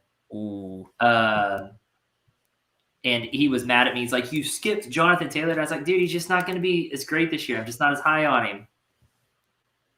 I was so wrong. I was so wrong. A lot of us were. A lot of us were very, very. I thought he wasn't even going to be I didn't even know if he was going to be a top 10 running back this year. And it's not a lack of talent on his part. It was never that. It was just situational, of just timeshare with too many people in that backfield and stuff, and then totally wrong. Of course, these coaches can never stay consistent. It's unpredictable. You never know what they're going to do, and I was wrong. You can admit and move on. You make a lot of errors. I'm just sad for myself because I passed on him in multiple situations too, and I'm sad that I did that. Yeah. Well, after week 3, I thought we had done correct. I thought we'd said don't get him. He had a few bad weeks under 12 points, and then ever since it's just been domination. Yeah, exactly. So just to catch people up over here, Younghoe Koo just made a 35-yard field goal, getting you 3 points there. Taysom Hill just got a 10-yard rush, but Trevor Siemian comes back in for a pass there. So it's not that Taysom Hill is coming in at quarterback. Looks like they're just going to mix him in a little bit. Jamison Crowder gets a 3-yard reception, and Brandon Bolden with a 5-yard rush.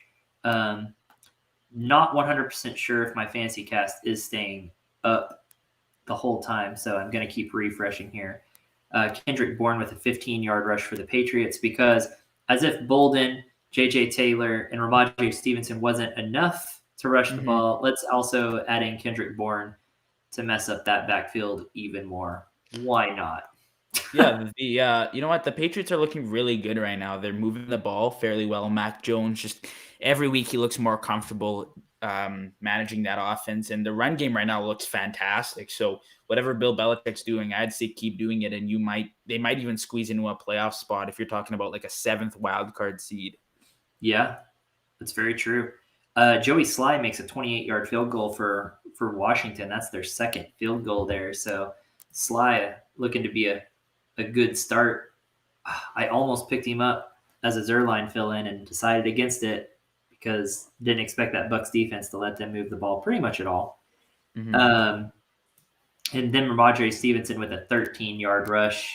Again, that backfield was one that I was avoiding at all costs this week, but it's nice to see Stevenson getting some work.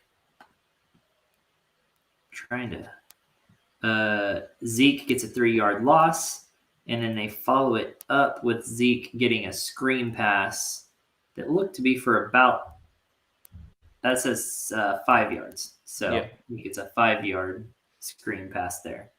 So going to keep refreshing my thing here because Fantasy Cast having a little bit of a rough time. Ramondre Stevenson with a 4-yard rush, so he's getting a lot of that work there. And Cole Beasley with a reception for 7 yards. Beasley kind of a little safety blanket there for Josh Allen. Always getting those short passes, but racks it up in PPR. Josh Allen looking good today. Granted, he's playing against the Jets defense, but he looked bad against Miami. Then he looked bad against Jacksonville. So coming out and actually doing well like he should be against the Jets defense is kind of a relief for sure. Go ahead. I was just going to say, I think I actually talked to Kyle about this, is that the AFC is so unpredictable at the moment in that any team can lose or win against any team. So it's insane. I didn't think the Bills would be a toss-up. I figured they'd just go out here and be dominating these, but they're just not, which is very interesting. And going back to what you were saying earlier about Mac Jones, man, that kid, what? That was another one I was totally wrong on. Yeah. I thought of all the quarterbacks coming out this last class, he was not the one to have. And yet he's going out here and proving people wrong. I mean, he's probably had the best rookie quarterback season by far. Yeah, of all the rookies out there for sure. Yeah. I mean, he's doing fantastic. I'm not sure how it looks on the stat sheet, but just from watching him, he looks like he's adapted the best to the NFL game compared to guys like Trevor Lawrence, Justin Fields, who again hasn't got a ton of work, but we've seen a sample size of him, and it just hasn't been as good as Mac Jones. Yeah, I mean, I feel like Mac Jones though has been doing it since just a couple weeks after the season started. Like he caught on fast. I feel like in the same amount of games that Justin Fields has had now, I feel like Josh Fields, whatever. You know what I mean. Anyway, so I feel like as many games as Fields has had, Mac Jones picked it up in just as many or less. Speaking of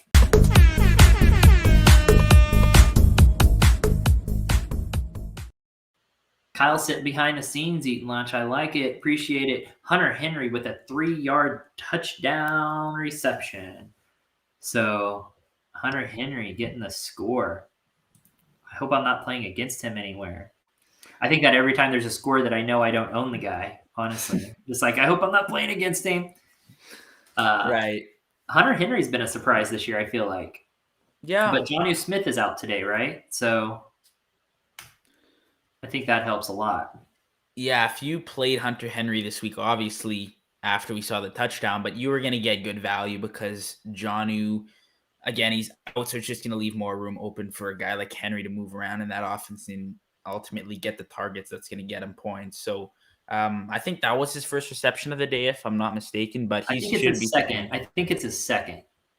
So he'll be sitting around, I think, like 7.5. I'll put it at right now. I'm not sure how many yards he had, but that's a pretty solid start to the day. Yeah, right off the bat there. Also, Tyler Bass made a 29-yard field goal for the Bills, so they go up 10-0. Get you some Bass points there. Big mouth Billy Bass points. Hey, Bass Pro Shops right here. We're cheering for Tyler Bass. Gone fishing. That's hilarious. Yeah, nothing else really going for us right now. The later games, I'm looking at Seahawks Packers is one of those ones that I'm really looking forward to watch, just because Russ is returning, A-Rod back, I believe. So the game should be fairly competitive. I still think the Packers take it, but I just want to see Russ back in action. No, I 100% agree with that. I think the Packers take it, but at least both teams have their quarterbacks back. Mm-hmm. And it just makes the game overall more exciting because I love that matchup. Seattle versus Green Bay, always an exciting game, and you want to see those quarterbacks going at it. So I'm excited for that game, actually. Yeah, 100%. Also, Kyle Pitts having a day. There's another 17-yard reception. He is just getting all kinds of work against this Dallas defense. Crazy. Yeah, it looks like Matt Ryan's really feeding him that ball. And just shifting over to this Bucs game, Tom Brady just throwing an interception, returned 19 yards. So the football team sitting at 6-0 and on the Tampa Bay 46 currently. Unexpected start for Washington over Tampa Bay. I think that's maybe Tom Brady's second interception today. Yeah. I'm gonna double check that really quick, but I think he may have thrown one earlier too. I will look that up just to make sure. Yeah, that's Tom Brady's second interception already today. Very weird. That's unlike Tom. Very, very strange. Now he's missing a lot of his targets that he typically throws to, but man, that's weird. Against the Washington defense on top of that. That's even more rough. Yeah, we'll see. We'll see how things develop over there. I still got the Bucs taking that game easily, but the way it looks right now, Washington looks like they might put up a fight. Also, Falcons, Cowboys, Cordell Patterson getting some work again on this drive. Falcons looking to take a lead over the Cowboys here. Cowboys at 7-3, I believe. Yeah, at the tail end of the first now, closing in on the first quarter. Hey, Naheem Hines gets a 7-yard pass. So there we are. Jonathan Taylor, he sucks. He just terrible draft pick. You do not want to draft him at all. Just trade him away as soon as possible. Also, Antonio Gibson getting a 5-yard rush. That's the first time I've seen his name pop up today. Doesn't mean it's the first time he's touched the ball. It's just the first time I've seen his name pop up. But nice having him back on the field. I don't know what his production's going to look like. Nervous about it. Yeah, he's been a disappointment this year. I'm not going to lie. I thought he was going to be a top 10 running back. I thought, he had the upside for it. He actually, I don't know where he sits right now, but it hasn't been the season a lot of people expected from him. But to be fair, there were high expectations for the kid. So very high. Yeah. I mean, I think people expected him to be the next Christian McCaffrey. Yeah. Well, it doesn't help that their coach came out and said that even, and then, which is funny because then they don't throw the ball to him. They use McKissick to throw the ball to, and it's like, wait, so you touted him as this next Christian McCaffrey because of his catching ability and all this stuff, and then you don't even use him as your passing down back. Yeah. Okay, that makes a lot of sense. Coaches, man. Coaches, they make no sense. Yeah, very, very weird, but and what then, are you going to do? And then, speaking of the devil, Antonio Gibson gets an 8-yard reception. Look at that. There you go. Jeez. Kind of popping over here. Michael Carter gets a 3-yard reception. That's kind of what we were thinking for today. But Mason Rudolph actually moving the ball. Granted, he's playing the Lions, but got an 8-yard pass to Deontay Johnson and a 17-yard pass to Ray McLeod, which doesn't help anybody. But Mason Rudolph getting some work in there. And I know some people in like super flex 2-quarterback leagues and stuff where some were having to start Mason Rudolph today. And so, he's doing pretty good today, which is the matchup helps for sure. Yep. So yeah, the fact that he's not playing, a top 10 defense is very, very important, especially for his first start of the season, at least. Yeah. I'm not expecting him to do anything special today. So the fact that he's already thrown a touchdown is just wild.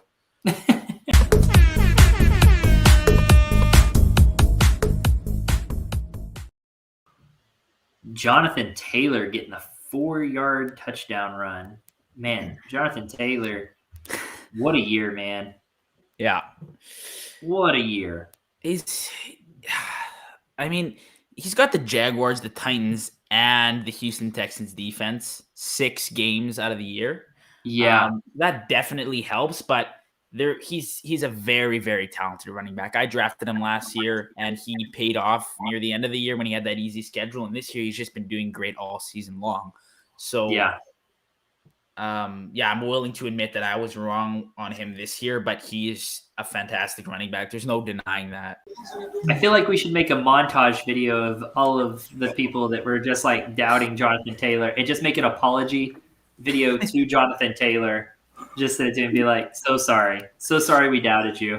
And just make a montage of it. I misjudged him as well. I am going to call this. Randy Bullock makes a 28-yard field goal for the Titans, so they go up 3-0 if you are starting Randy Bullock today. Titans over the Saints right now. Welcome back, Kyle. Yeah, man. I was just eating at the old desk here, trying to catch touchdowns. I was trying to catch that defensive one, like between what you were saying and when you announced it, but there wasn't enough of a breath there, and then I just felt bad interrupting you in the middle of it. Oh, I don't take breaths, man. I just talk. I was like, just breathe in for half a second so I can hit this button. Nope. I was like, dang. All right, well. It doesn't happen. Did the Falcons miss a field goal? Did I miss something? I think that would make most sense unless they went on it on 4th and 7 down in the red zone there. They just showed Koo on TV, and then they had a little stat on there. It said that he had made 11 straight from 50-plus yards. He must have missed. I missed it doing the Taylor touchdown thing and all of this. So I have it on over here, but then, I missed it. And just a little update here. Baker Mayfield tossing an interception to the Patriots defense. Patriots defense running it back to close to the Cleveland 5, I think it'll show up as here on the fantasy cast. So yeah, first and goal. Yeah, a chance to go up early here for Mac Jones. Rough. That's funny. Dog pound, the Browns, rough. That's good stuff. I know that's not what you meant, but I'll give you credit. I'm trying to find what just happened.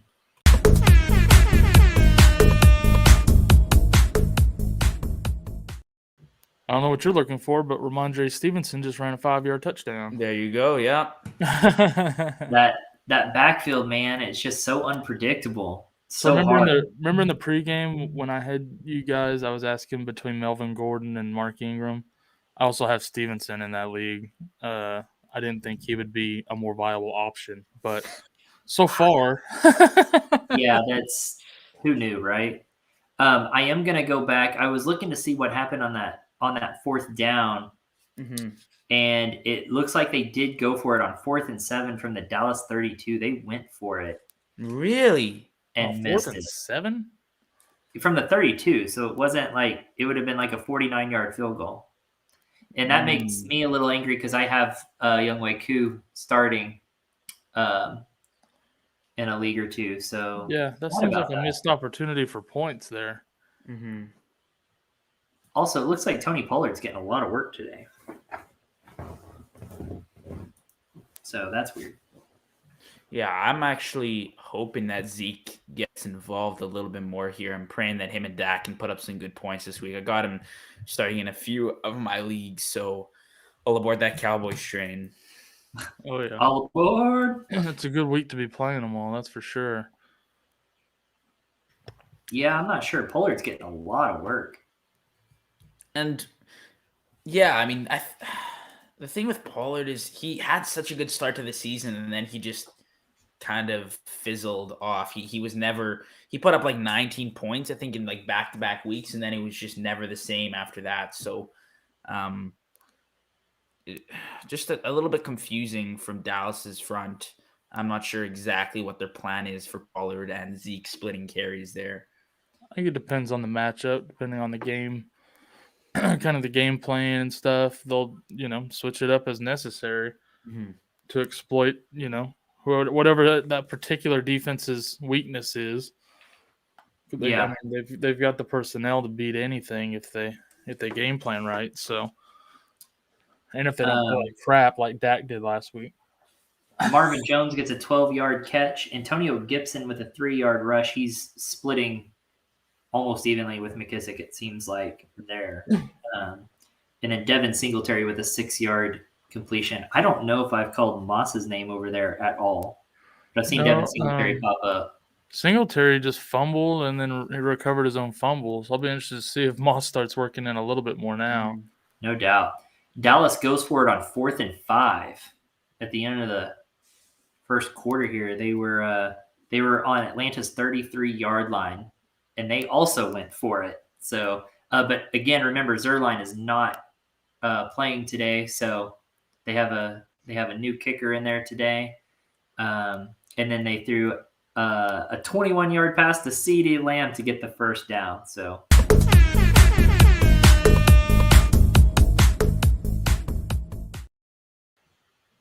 Yeah, we got some Heineke to D. Carter for 20-yard touchdown. I don't know who D. Carter even is. We also at the exact same time, Jamal Agnew ran a 66-yard touchdown. A little end-around play. That's wild. And then on top of that, a 46-yard pass to Deontay Harris. Hey, Mr. Ben the shot caller's pick of the day, Deontay Harris. He was all over him in that pregame. Kyle, did you say that Agnew was a touchdown?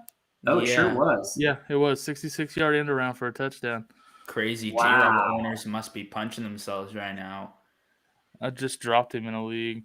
We started him in a league today, didn't we, Kyle? Yeah, we did. One of Dom's leagues. I don't remember which one now. Grow your page, I think. Yeah, against Smitty. We started him against Smitty today. Smitty's going to flip over his own studio desk. That's fantastic. Wow, 66-yard end around. Yeah, man. For wild. the Jags, Matthew Wright misses the extra point attempt, so they are now down 17-6. Kickers are on the struggle bus this year, man. I'm not gonna lie. It's been rough. We've seen quite a few having a hard time this year. We had 1 week, I think, 4 weeks ago, where they were just like missed kick after missed kick. I think they were like. I actually talked about it on Panic Room. It was like week 7 or 8, yeah. And it was like there was a record like 13 missed extra points that week.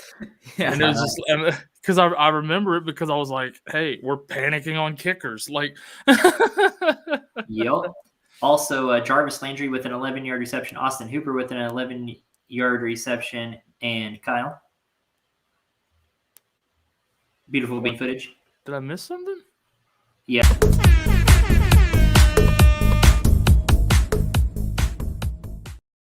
Traquan Smith with an 11-yard reception for a touchdown from Trevor Siemian there for the Saints.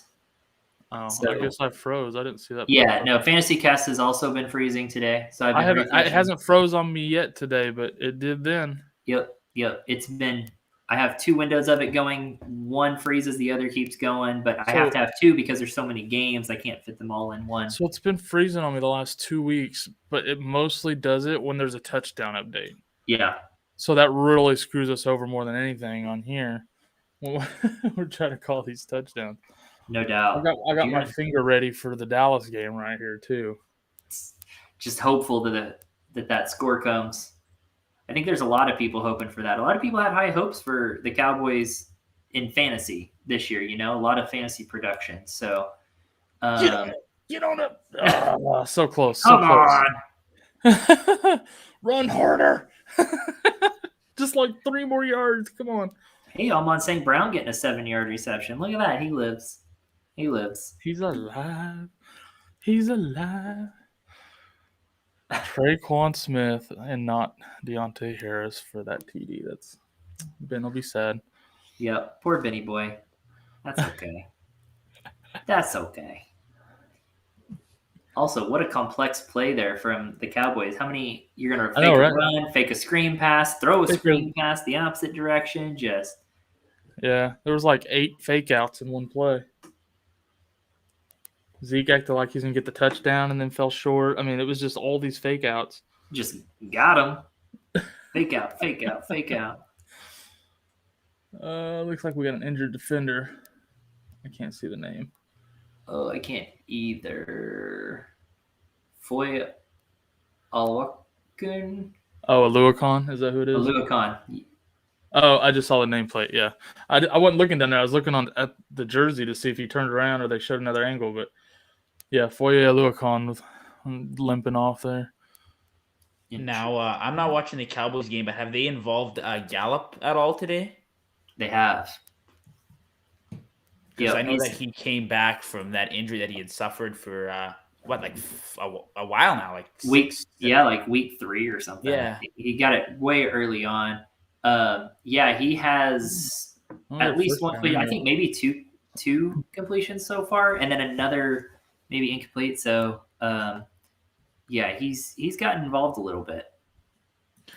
That's good because, I mean, from watching him, he's just so talented. But they have Cooper and CeeDee, so he's stuck in kind of that third spot. But on a lot of other teams, he could be a very, very solid wide receiver too.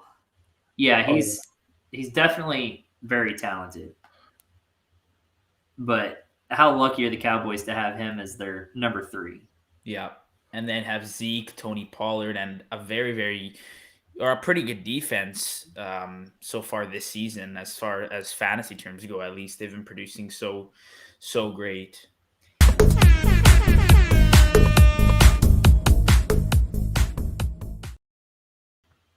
Got Jamar Jefferson with a 28-yard touchdown for the Lions. He's had quite a few rushes today.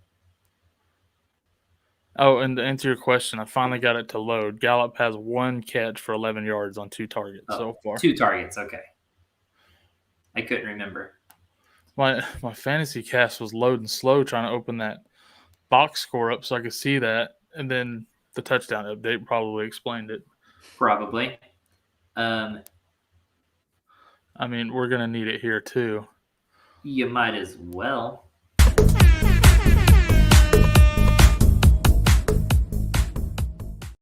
It's not on Fantasy Cast yet, but first exclusive here, Ezekiel Elliott with a 1-yard touchdown run. A boom. I will take that any day of the week. Absolutely.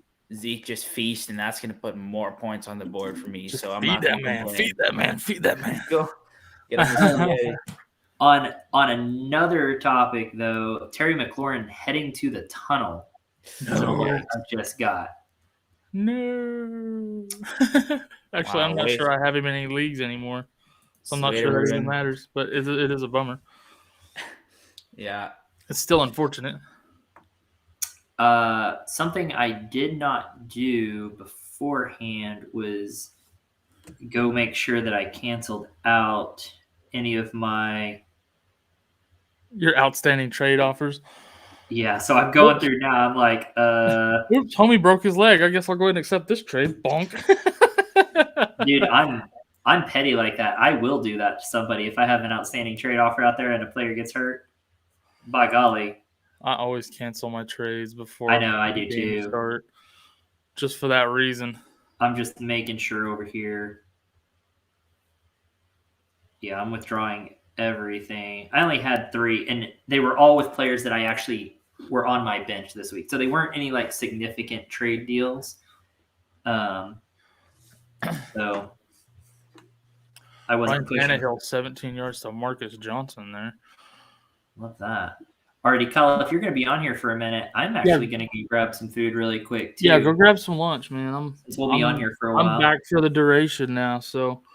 Cool. I will be right back then. Sounds good. See ya.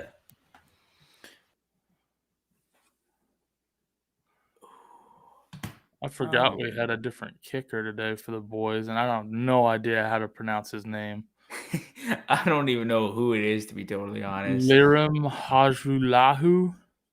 I've never heard of him. Like, he must be some, like, I don't know.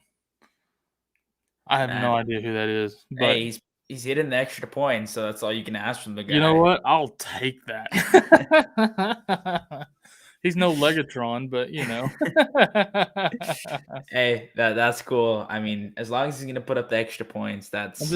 I'm just surprised that they signed somebody that like I've never heard of. He's from like the Canadian League, or is he from, like where is he from? Maybe we just donated him, you guys.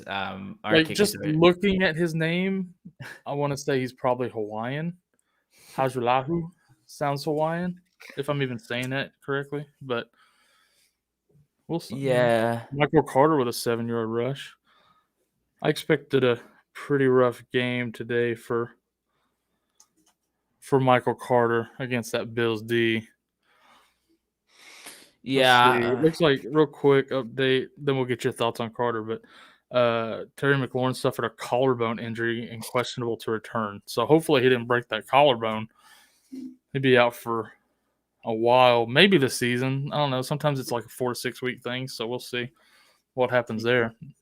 Right. Yeah. I mean, a very important piece of that team, but I don't think Washington has a shot at the playoffs this year, from what I've seen. So, nah, I guess they just shut him down for the season. Yeah, better off that they just rest him and get him fully healthy for hopefully next year if they can put together kind of a better run through the season. And then just going back to Michael Carter here quickly.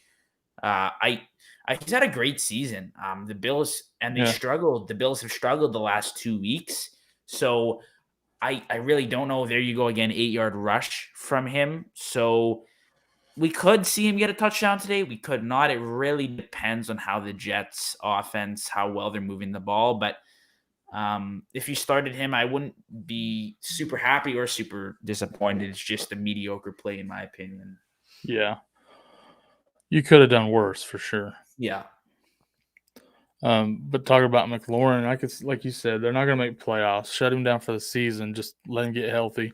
I really thought they were going to do that with Gibson too. The way it was looking, especially when they started splitting carries with him with Patterson the week before the bye. I was like, man, they're probably trying to work Patterson in so they can shut Gibson down. But then he lost the injury designation and he's still playing. So who knows what they're thinking. But Ramondre Stevenson with a pair of rushes back-to-back, 1 for 5, 1 for 4, and then Carter with another 5-yard rush. So Carter getting some work in right now. Yeah, they're gonna feed it. He's probably one of the best talents they have on the offense. Corey Davis, a guy who's been kind of silent. He had a few big weeks there, but I haven't heard too much out of him, or I just don't have him in enough leagues to know what he's been doing. He had a few good games, but then he missed some games too, so that didn't help. Mike White, 10-yard pass to Carter. And then Ramondre Stevenson with an 18-yard rush. James Robinson, a 3-yard rush for the Jags. That was one that was tough to call. Was James Robinson today with that heel injury. Yeah, I benched him for Dearness this week just because of, the risk of possibly re-injuring during the game, him just not getting the carries. And again, Dearness Johnson, just such a fantastic back there in Cleveland. So that's a move I would have made too. The pregame, we actually, as a consensus, were saying start Dearness Johnson over Dalvin Cook this week, which is a little bit of a hot take, but it just felt safer, Yeah. than playing Cook against the Chargers. No, I feel completely fine having Johnson, even as my RB2. If that, he's just so good. I've watched him play. He's electric coming off the ball, actually. Sorry, and then making his way through his blocks. He can pick up 10 yards per carry. It's ridiculous. This guy is. I was talking to Corey about it. I can't believe they have Hunt and Chubb in front of him. Oh, I know. It's kind of wild. Mason Rudolph, 20 yards to Deontay Johnson. And then Brady, 3-yard pass to Fournette. Yeah, I agree. They just have an embarrassment of riches at running back. They're in Cleveland. But it makes sense the way their offense is, structured to operate. It makes sense to have that kind of depth there as much as they like to run. We found out this year with Chubb missing some games and stuff just how valuable that can be, especially with Hunt out too. Exactly. Yeah. Oh, God. So good there. So good. Cleveland is so blessed with that running game. They can make it to the playoffs just by pounding that ball with the running back. So if they keep doing that. But this game today is going to be very interesting because the Patriots have been doing very, very well so far. They're actually up 14-7 and moving the ball here. We could see them take a 2-score lead very, very soon. Now, Randy Bullock making another field goal here. So that'll tie the Titans up with the Saints at 6-6 apiece. Or 6 apiece, pardon. And everything else other than that, pretty silent right now. Game's moving very, very slowly. I talked to Corey about this. What are your thoughts on Odell in LA now that Robert Woods is out for the season? Oh, hold on. I got Corey texting me here. That's actually a good plan. Take him off of there. Yeah, honestly, I think God, sorry. I think Woods going out. I think it helps Jefferson more than it helps Beckham. I don't think that Beckham. I agree with Corey what he said. He made a career off of one catch. If Beckham was that good, they wouldn't have traded him to Cleveland in the first place. I don't think. He's a little bit of a diva also, but I just don't think he's the player that he once was. I don't see him having near the impact in that offense without Woods that Van Jefferson will. Van Jefferson's a very talented kid. He was already getting as many targets as Woods and Kupp on a weekly basis. I think they were kind of grooming him to take Robert Woods' spot after this season, anyways. Mm-hmm. So I think his stock goes way up, and I think Beckham will be, decent, not great. And Van Jefferson also already has that connection with Stafford. Right. Odell would have to kind of work his way into that. So yeah, absolutely. But definitely the injury of Woods is gonna allow their value to move upwards for both of them, regardless. So right, very, very good. Real quick, we got Zeke with a 9-yard rush. Taylor with a 32-yard rush. Bolden with a 5-yard rush. Right before that, though, Jacoby Myers with a 26-yard reception, I believe it was. Mm-hmm. Najee Harris with a 9-yard rush. Tony Pollard with a 9-yarder.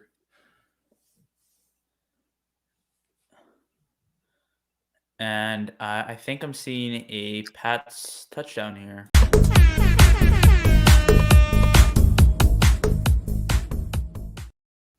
Yep. Yeah, that's wild. Crazy catch by Kendrick Bourne. What is it? 23-yard touchdown pass from Mac Jones. So we literally just talked about it. Patriots now, if they get this extra point, they'll go up 21-7 over Cleveland. So great start for Mac Jones and company. Yeah, absolutely. I heard y'all talking while I was eating too about Mac Jones. I agree. He's definitely the best rookie QB this year, which I didn't see coming, but he's having a very good year. Kind of like you said, though, like he's a better real life than fantasy guy because he's not necessarily filling up the stat sheets, but he's managing that team very, very well. So yeah, exactly.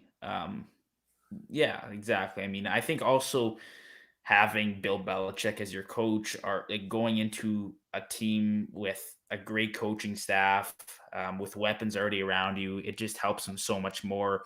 And then you see Trevor Lawrence go to Jacksonville with Urban Meyer, who's spending more of his time at a strip club than actually with the team. That's another reason why Mac Jones is succeeding so much over there in New England. Absolutely. As much as I don't care for Bill Belichick, he is a mastermind. He's also a cheater, but he is a mastermind on top of that. Right. Let's see. We got Cole Beasley with an 8-yard catch. Ryan Suckup made a 25-yard field goal for the Bucks. Washington up on the Bucks 13-3. About a little over halfway through the second quarter. That's pretty shocking to me. Yeah, that's something I again didn't expect, but I still think the Bucks are favorites to win that game. Yeah, I agree. It's interesting when something like that happens, CeeDee Lamb with a 5-yard catch. We got a 1st and goal here. Let's see. Yeah, Dak after that 5-yard CD, 23 to Gallup, and now 1st and goal on the 2 for Dallas. So there again, Michael Gallup getting even more work in that offense. I think he's sitting at like 3.5 points now. Getting him back just opens up a whole new dynamic for Dallas. Exactly. I mean, Cedric Wilson, Noah Brown, some of these guys did a really good job in his absence, but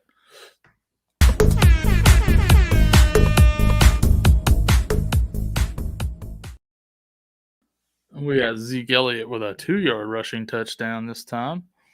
There we go. Just stacking them up. Josh Allen with a 6-yard pass to Diggs. Good to see Diggs getting some work there.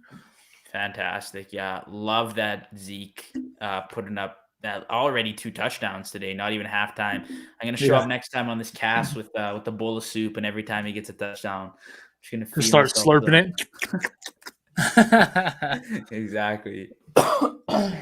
That's a good idea. Did you ever see that commercial where he had like the bowl of cereal and was doing that? Yeah, I did. He had like that big wooden spoon. He was that's what I think of every time I see him do that. Well, they got that GIF that has in every sports chat I'm ever in. Always that thing pops up on the daily. So yeah, it's kind of imprinted in my memory now. We got Antonio Gibson with a 15-yard rush. And Deontay Johnson with a 3-yard catch. Emmanuel Sanders with a 16-yard catch. A few fantasy relevant plays there.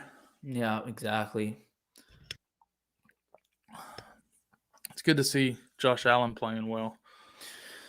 Yeah. He played like crap against Miami, but eventually, towards the end, kind of picked it up and scored some fantasy points for people. And then last week just looked horrible against Jacksonville.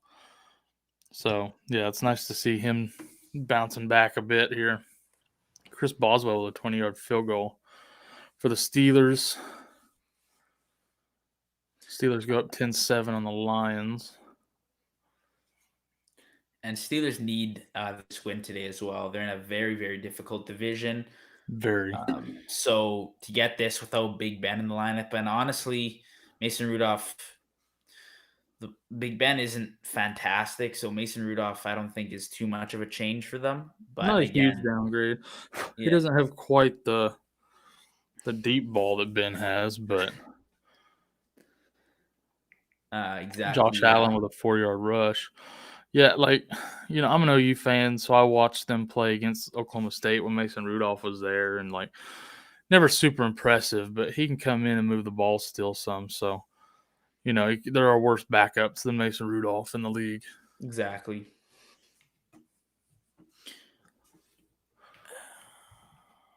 I mean, he's no Cooper Rush, no. But no, I really didn't see that performance coming from Rush against the Vikings that he had. That was something to behold for sure.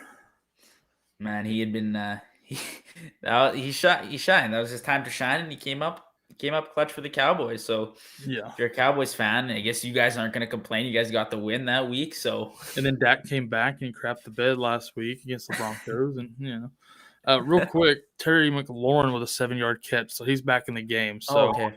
Must not have been a serious collarbone issue. Might have just been a stinger or something like that.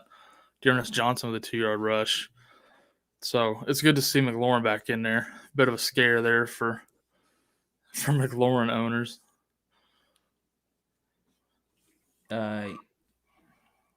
Yeah. Sorry, I'm just watching this Cleveland Browns game. They had a screen pass to Dearness Johnson here, and it looked like he had fumbled it, but recovered it, diving backwards. Very, very odd scenario. Never seen anything like that. But yeah, Cleveland will, I think, punt it away now to the Patriots on a 4th and 14, 15, I think it looks like. Yeah, 4th and 15.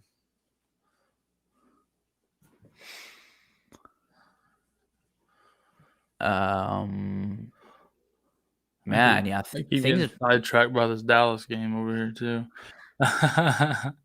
Yeah, honestly, the games.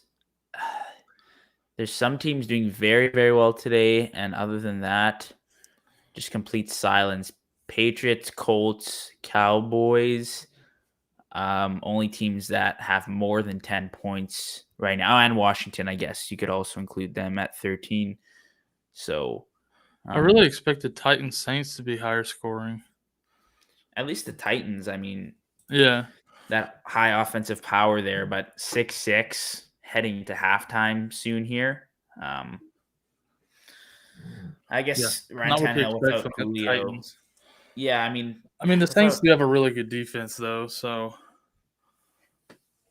But yeah, I don't know how much of a factor missing Julio is for Tannehill. I think it's pretty significant as far as helping AJ Brown come open more. Taking some of that away. Speaking of AJ Brown, he just had a 16-yard catch. Trevor Lawrence with a 12-yard rush. Mike Davis with a 4-yard rush for everybody starting Mike Davis still. He was off my lineup by week 4. I had Cordell Patterson. He's been off of my rosters at this point. So, man, he's just such a disappointment. I don't even want to talk about it. It gets me all teary, man. It's ridiculous. We got Harry Wolf over here in the chat. Says, "Sup, boys? How you doing? Thanks for stopping by." Says, "Quick question. Start 1 PPR. Javonte, Collins, Dillon. Keep in mind Snow and Lambeau. Yeah, I'm going with Javonte on that. He's playing Philly. It's a great matchup. Yeah. I would go Williams as well. I mean, if it's gonna snow in Lambeau, I don't know how the run game's gonna look there. Obviously, you got Aaron Jones in front there. I think Javonte Williams is probably your best bet. I don't know how well Alex Collins is gonna do either this week, so I would probably go Javonte Williams as well there. Yeah.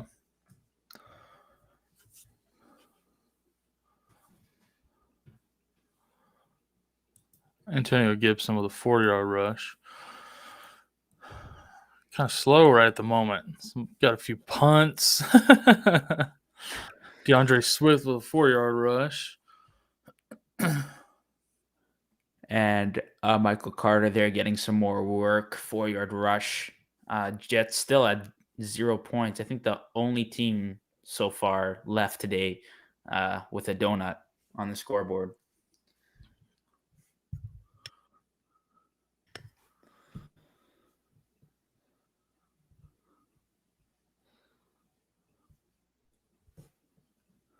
Another punt.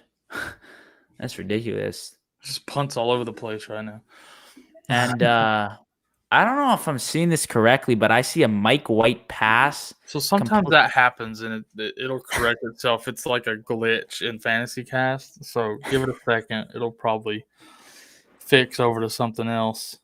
Right, because either that it's a glitch or there were just a ton of just missed fumbles and that thing went all the way back. Yeah, there we go. It was the 3-yard pass to Michael Carter. Yeah, that makes it like, how do you throw for a 25-yard loss like that? That's crazy. Jared Goff to Amon-Ra St. Brown for 5 yards. But yeah, sometimes that glitches like that. It'll do like a long loss, and you're just like, okay, we're gonna have to wait that one out a minute. Matt Jones 4 yards to Ramondre Stevenson, and Tannehill 9 yards to Chester Rogers. So he's getting a bunch of receivers involved today so far over there in Tennessee. Yeah, we've seen Marcus Johnson a few times too for some pretty good chunks. Just a committee filling in for Julio.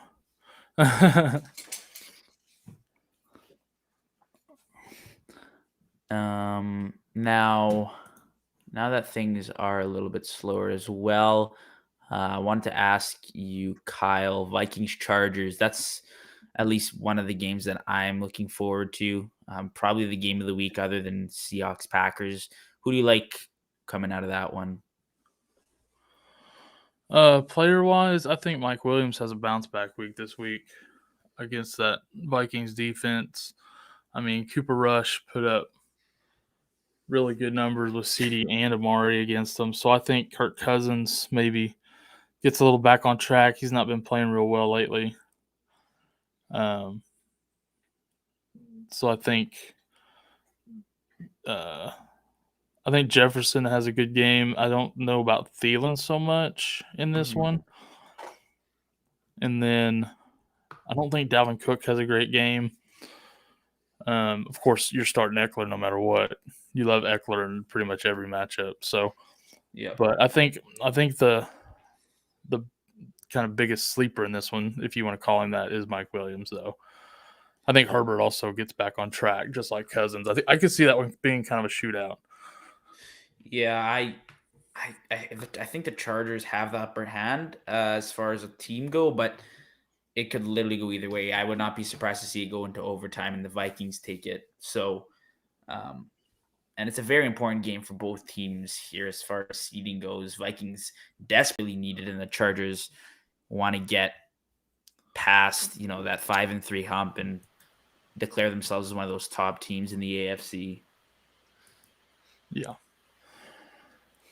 I'm back, baby. Eating on some candy corn left over from Halloween. Awesome. Doesn't get I haven't much had better candy than corn in forever. Trash human being. So, if you want to know the truth, I'm going to tell you a funny story about this. This is from last Halloween, but they went on sale at Walmart for 10 cents a bag. and I bought 6 bags of them, and we still have some left from last year because you can't eat a ton of candy corn at a time. Yeah.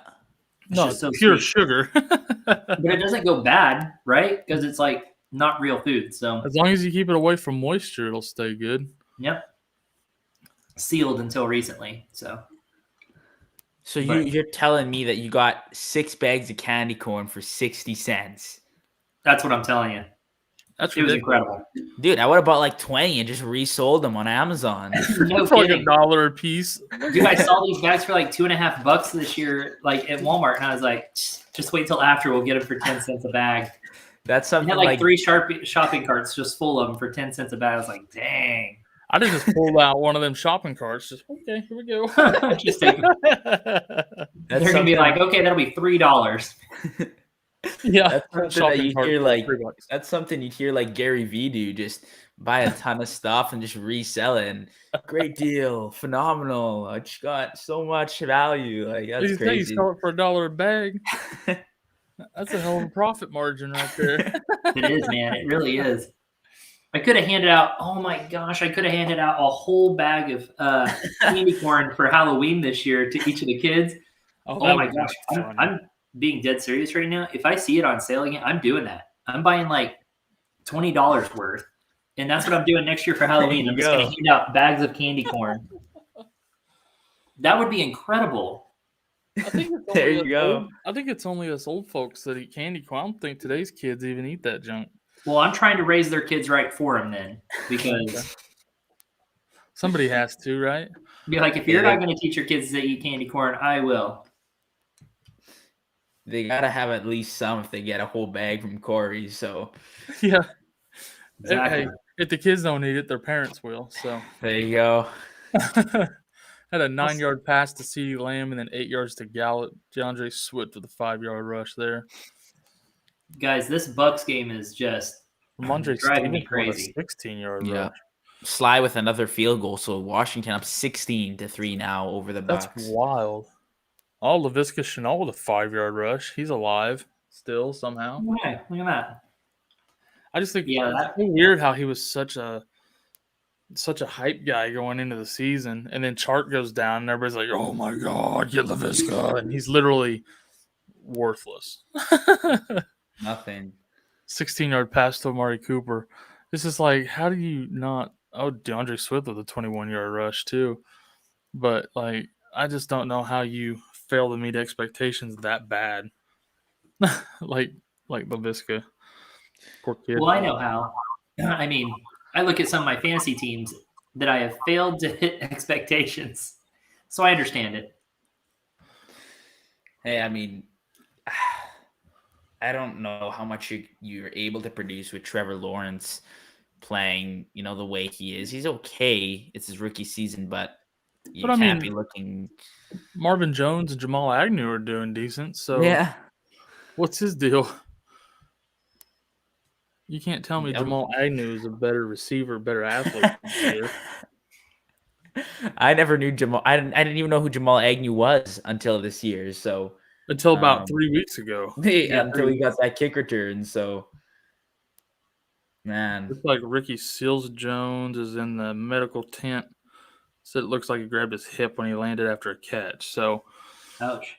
If you started Seals-Jones in another spot start, waiting for Logan Thomas to come back. Ramondre Stevenson with an 18-yard catch. Mike White to Keelan Cole for 18 yards.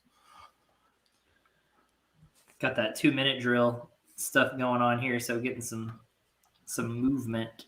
Had a 5-yard pass to Jacoby Myers. I'd like to see a 3-yard pass to A.J. Brown. That'd be nice. You might get an Adrian Peterson touchdown here. Michael Carter with a 5-yard rush.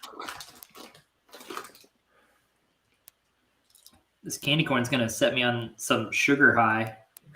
I'm just going to be shaky. It's just pure sugar. Like Carson Wentz to Michael Pittman for 18 yards. Yeah, you're going to be on here shaking, just rattling off stuff later. I'm just going to sit back and relax. How about them Cowboys? How about them Cowboys? How about them Cowboys? Right? Cowboys game while you're bouncing off the walls. My gosh. Who needs coffee and caffeine when you got candy corn? There you go. Great start to the morning. Candy corn. Son of a bitch. Boo. Put Zeke in. Pollard sucks. Man, yeah, I'm expecting a few scores to roll in here, but just literally nothing. Everything's at 2-minute warning, or it's just maybe my thing froze again. I don't know. Yeah, I'm having a hard time loading. Hunter Henry gets a 11-yard catch. I don't know if you already called that out or. Nope, that means my thing was frozen. No, I did see that, but I think it did get called back because of a flag. I think it was holding or face mask on the O-line there. Gets Myles Garrett. All right, I'd love for the Buccaneers to get down in here into field goal range. They're on their own 30 here, but there's 52 seconds left. Get down into field goal range so that I can get some points out of Suckup. He's filling in on for me with Zerline being out. Jonathan Taylor with a 6-yard rush. Zeke with a 3-yard rush. Swift with a 5-yard rush. We'll talk about it at halftime. We've got a little halftime discussion for us. It's going to be really fun. Chris Godwin with a 6-yard reception. I feel like we haven't seen much action out of him today. So our halftime discussion about candy corn? If not, I'm not interested. It can be. We can tie it in for sure. Need to find that clip of Lewis Black that he does, that sketch of candy corn. About candy corn. Son of a bitch. Yeah. Too good. It's terrible. And every year, like an Alzheimer's patient, I go to reach for some, and son of a bitch. So good. So good. I feel like we gave some good advice earlier, Kyle, on one of our questions. Whereas DK, CD, or someone else to start, and we said CeeDee Lamb. Yeah, I'm waiting for the yardage to pop up here, but it's there is a CeeDee Lamb. It'll be 9. Oh, yeah, it's on the 9. You're right.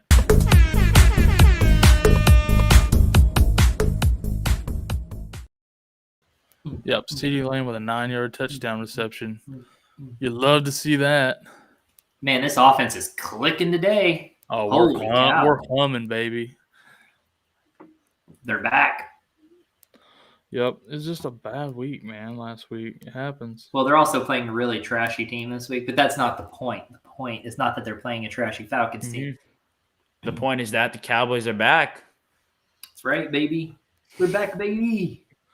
It's good to see that. And, man, that's some big-time fantasy production, too. You're getting from these players that you invested high in early in your draft. You love to see it. But, I mean, you can play a bad team. Look at the Bills. The Bills have played some bad teams and done bad. So it's not guaranteed that you're going to play good against a trash team.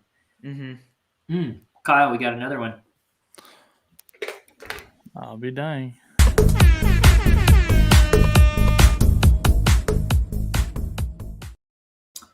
The Titans get a touchdown. Tannehill up the middle for 1 yard. Little QB sneak, what that sounds like there. So Tannehill getting a rushing touchdown, which if you're starting Peterson, you don't like that. If you're starting A.J. Brown, you're still upset. I'm still upset about A.J. Brown not doing well today. So just throwing that out there. I'm bitter. Bitter boy.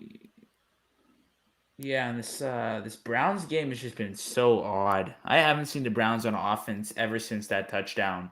Right? Like, what the heck? Where are they at? This is so weird. I keep looking over and it's just Mac Jones just tossing dimes like left, right, and center. It is so weird. They're probably going to get another touchdown here. I think, they're on the Cleveland 20 right now. Well, it is 3rd and 14, but they're going to put some points on the board, I'm assuming. I was going to say they'll at least get a field goal. So Carson Wentz threw a 15-yard pass to Kylan Granson. That's a name you don't see often. You just can't rely on any of those tight ends for the Colts. They really rotate 4 guys in there. It's crazy. It's so gross. I had picked up Moali Cox after his like 3 touchdowns in a row, and then just posted a donut. It's like, come on, man. Yeah. Come Super on. frustrating, man. It's nuts. Man, this Cowboys team is looking good. I wonder how many viewers we lose because of our bias. I don't even care. I don't even care. Listen to our Cowboys bias.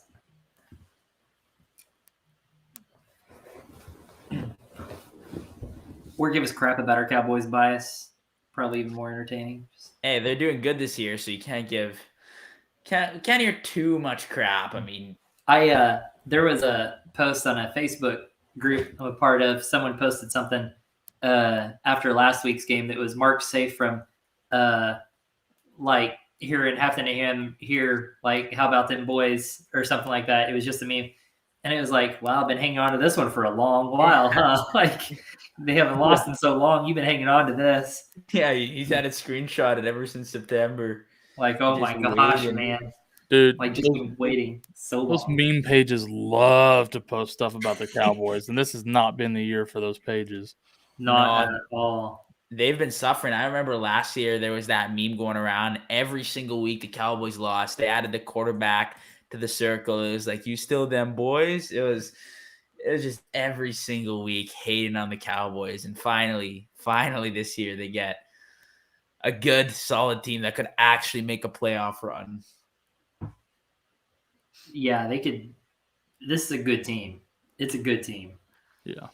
And Like you say, even good teams have bad weeks. Tampa Bay lost to New Orleans. It happens.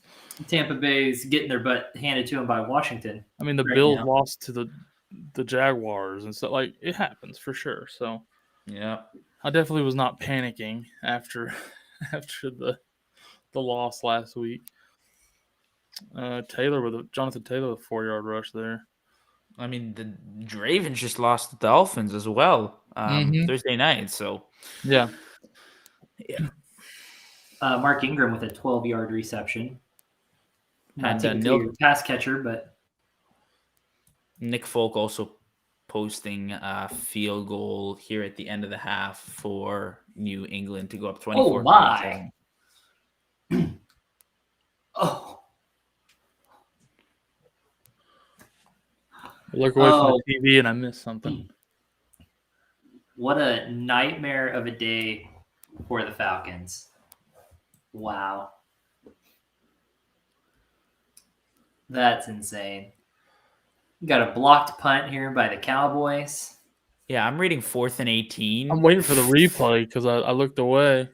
Well, I'm trying to determine if they're giving them the touchdown or not. The guy running on the sideline.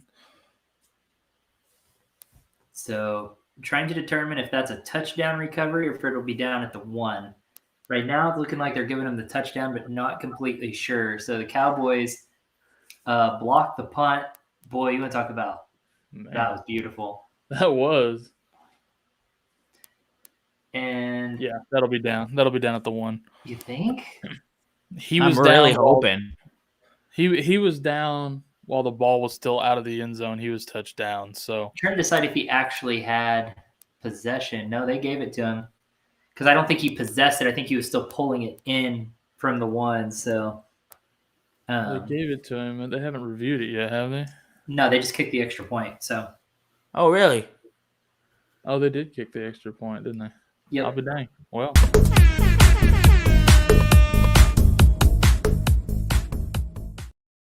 It's late, but there we go.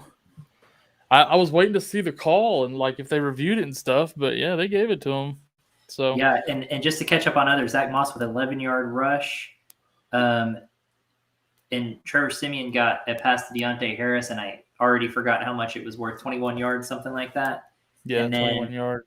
I got an alert that Stephon Diggs had a 59-yard reception from Josh Allen. So we missed that trying to watch this play, didn't we? Yep. I cannot believe the Cowboys are up 35-3 right now. Yeah. I mean, this is just a brutal beating. Holy cow. And they're going for 2. I think the Cowboys came out a little pissed off after last week. My God. I think that's fair to say. So 36-3, just putting it on the Falcons. Yeah, Zeke gets the 2-point conversion there, rushing up the middle. So 36-3. Oh man, Just crazy. wow. So I guess I guess at the time it was considered kind of a hot take that Matt Ryan would suck today, but I guess I'm looking pretty smart right about now. Yes. I remember I'd agree with that, but Snoozers are losers. You and Tony were on Matt Ryan, and I was like, nah, I think that pass rush gets him. But, well, he's not looking too good so far. Although, if you have, Pitts, Gage, Patterson, Ryan, you're loving this second half. They're going to have to come out and throw. Oh, yeah. To a point. At what point do they pull their starters and everyone just plays their backups because it's so far out of hand? That's true. You got to worry about that too. They won't in the third quarter. You could maybe see that in the fourth if we keep piling on. Yeah, that could be dangerous there. What I don't like, though, is for Dak Prescott now with such a lead, they're going to probably run the ball. It's good for Zeke, maybe good for Pollard, but I don't know how that looks for that offense. Yeah, if you have Dak or the receivers, you're probably a little concerned right now for the second half. Also, TJ Hawkinson without a catch today. That's kind of rough. Now, I'm just actually looking here. I think we may have missed this, but Chase Young carted off the field during today's game. It was posted 30 minutes ago, so we must have just... Well, I did see a follow-up to that actually just like a couple minutes ago, right before all that punt stuff, but they said they feared he might have a torn ACL. So wow. That sucks. That's a big blow to that Washington D, who was already struggling this year. Plus Terry, I know he came back, but plus him, going out with that collarbone injury for a little bit, at least during today's game, just looks like a rough go for bit of a scare. Looks like it's probably just a stinger or something, but Wentz 6-yard pass to Jonathan Taylor right there. Wow. Washington just not. I was looking earlier. I saw a list of teams and their number of players on IR, and the Cowboys were in the top 5. They have 14. The league average is 9.1 players. The Falcons were the least with 3. So I just can't believe how badly we're putting it on them. I mean, the Falcons aren't moving the ball at all anymore. They started off the game moving the ball against this defense, and now there's no movement. I mean, Dallas isn't letting anything. And there's really nothing going on these games, guys. The Bills are down on the 12-yard line with 1 minute left. It's everybody's at timeouts or halftime. Yeah, they're on the Jets 12, so they're in scoring position there. Cowboys just went to half. So, yeah, Bills-Jets the only thing, and Jags-Colts. Oh, man, yeah. Ramondre Stevenson keeping my opponent in a game over here that I was supposed to beat him by about 30 points, and now he's closing that gap a little bit because Ramondre Stevenson. And then a lack of production from A.J. Brown. A.J. Brown and Dearness Johnson. Honestly, Dearness Johnson started off so strong and then just has done nothing. He's got 6.5 points. 5 of those came from the first drive. Ooh, there we go. Kind of a bummer, but probably because the Patriots are ahead so much. Play that beautiful bean footage, my man. God, my thing.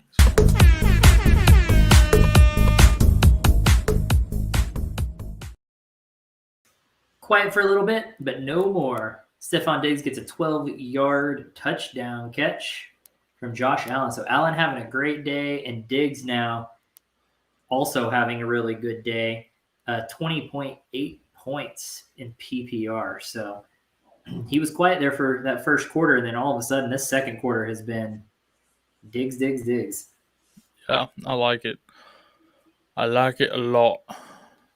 I will be back in literally 10 seconds. Yeah, that's fine. Trying to see. There's not much else going on. There's a lot. Most all games are at halftime. right now. So the Buccaneers are now at 16-6. They kicked a field goal, and I apologize that we missed that. Let me get you an update on what that was. That was a 31-yard field goal by Suckup to end the half there. So that is 16-6 there in favor of Washington. That puts the Bills up 17-3 with that touchdown. And the Steelers-Lions at 10-10. Kind of surprised, but also kind of not with Big Ben being out. Yeah. So I think the biggest surprise there is that Hawkinson has 1 target and 0 catches. For me, that is pretty shocking. Man, yeah, I had to run and grab some chapstick. So I spent all day Friday setting up and at an outdoor wedding. And then yesterday all day outdoor. I didn't even get home last night until after 10 o'clock. Wow. All That's day rough. outdoors moving, helping Dad move. So my lips are very windburned and chapped. Very windy in Oklahoma the last couple of days. No doubt. No doubt. It has been very windy here for, I'd say, about the last week. And today it looks actually pretty still outside. So the day you get to stay inside is the day it's not windy. Right. It's probably warmer out there, too. Probably. Yesterday Lawrence. Yesterday was pretty chilly. Trevor Lawrence with an 8-yard rush and then an incomplete pass stopped the clock there. So, yeah, Trevor Lawrence.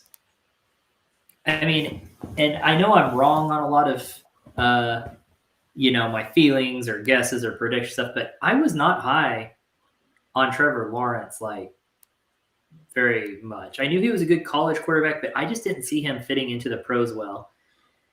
And I feel like we're kind of seeing he does have a little bit of a hard time with that switch. So I don't know. It's interesting. I'll be curious to see how his career actually goes.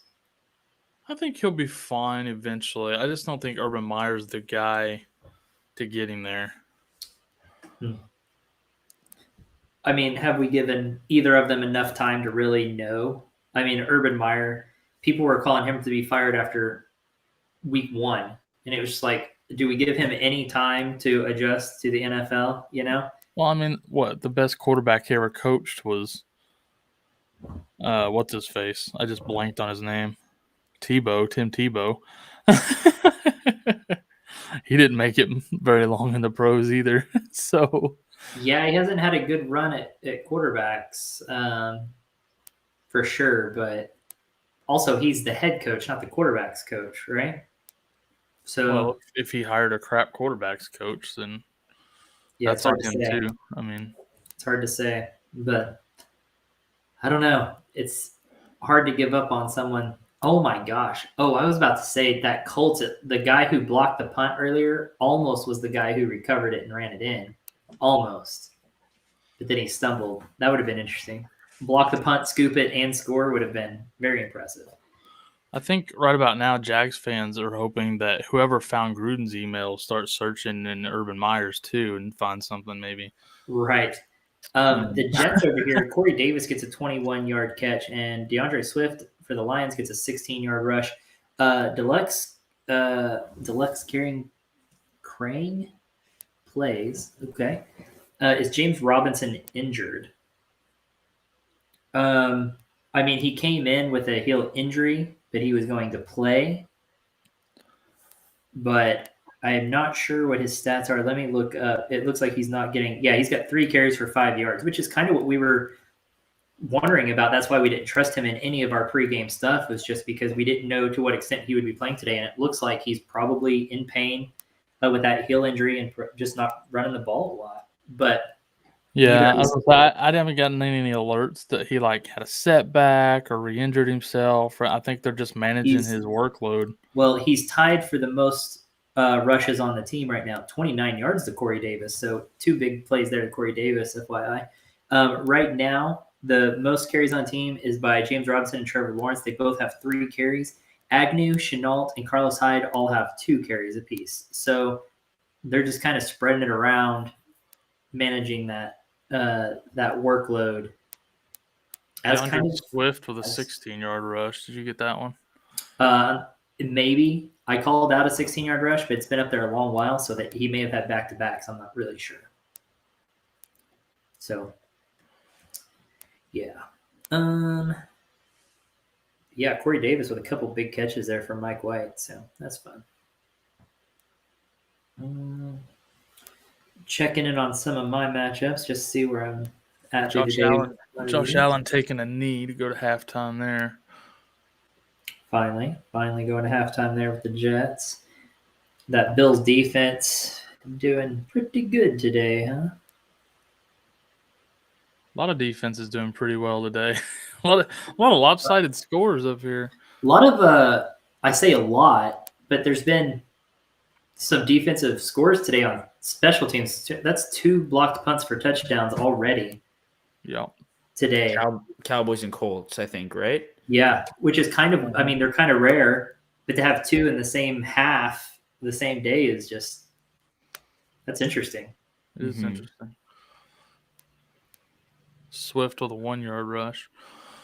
Yeah, like you say, having 2 in the same half of games is kind of funny. I agree. Playing against Diggs, that's rough. Playing against Jonathan Taylor in more than one league, that's not good. I'm in so many leagues. I'm playing against everybody in one of them. Yeah. I gave up trying to look for players I'm playing against. It just doesn't work. I'm playing against them in one league. Yeah, like usually the ones that have the really good days, like Connor last week, I end up playing in like the most leagues. It seems like every week I have one of those that shows up in multiple leagues that I'm playing against. I'm just like, really? Kyle, in our family league, I went from projected to beat you by 10. Now you're projected to beat me by 10 because Elliott is putting on a clinic today. And your Indianapolis defense, getting that score really helps as well. Yeah, you're going down. Probably. Dearness Johnson. We got Swift with a 12-yard rush there. Dearness letting me down a little bit. He had a great start, but the Cleveland offense just. Well, he had 5 points on the first drive there, and then he has 6.5 now. So he's had 1.5 points since then. I think he just needed a nap or something till halftime. I don't know. But I played him. Go get you some orange slices at halftime, kid, and let's go to work. No joke. I played him over Dalvin Cook in our family league, and I don't know if that was a good move. I guess we'll see. It's looking like not. Started off to look like it was going to be an amazing move, but now not loving it. Rudy Ford with a 24-yard catch from Trevor Lawrence, whoever that is. DeAndre Swift with a 12-yard rush, and then Godwin Igwebuike for 14-yard rush for the Lions. My fantasy cast was doing good until just right here, almost halftime. It's starting to freeze on almost every play, it seems like here. I don't know why it does that. It'll never work for you, just so you know. It's just frustrating because it takes so long to reload it. I'm like, I know I'm missing stuff. Ooh, yeah. I got to see if I can find another website to use besides ESPN for. I've looked, man. They don't exist. There's no play-by-play that exists. I've looked. I've searched. I can't find it. So good luck. Now, does Yahoo not have a play-by-play? Yahoo Fantasy is horrible. They have to. For the record, their fantasy is awful. Sleeper also has like a play-by-play, but it's divided up. Like it's Their not play-by-play all of is the bad. games. I love the Sleeper app, but their play-by-play is bad. Yeah, it's not good. Jalen Hurts or Patrick Mahomes every week just gets worse and worse for me.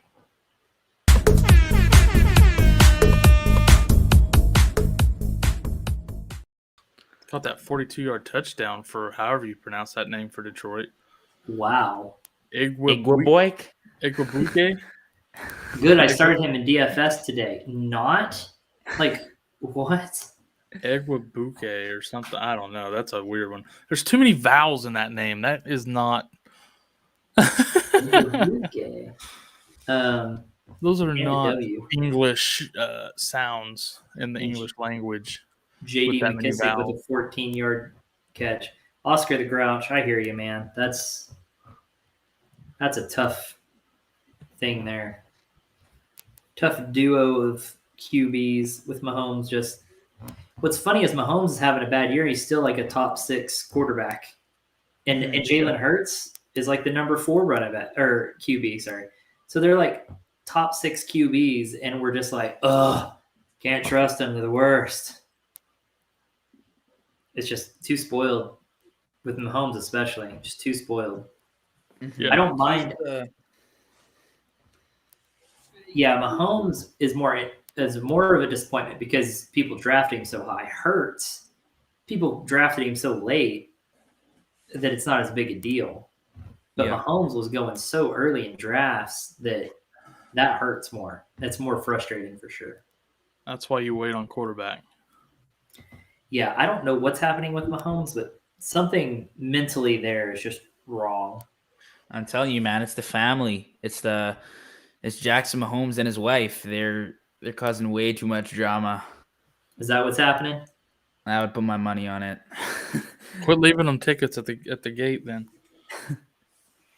It's like Ricky Bobby and his dad just leaves them tickets and they're total poison. Like Ooh, what is this? That's an interesting message I just got on my alerts. Cam Newton is officially active, huh? Ooh. Probably like an emergency backup. I know, but that's interesting though. That means if Walker's not doing good, could see Cam bring doing in Super Cam. They're like, go. You don't know the plays yet, but go out there and just throw to whoever's open. They're playing schoolyard ball if Cam has to go in. Also, Oscar, if he's trying to choose between Hurts and Mahomes right now, I think I'm going with Mahomes there against Las Vegas. Yeah, I don't like Hurts against Denver.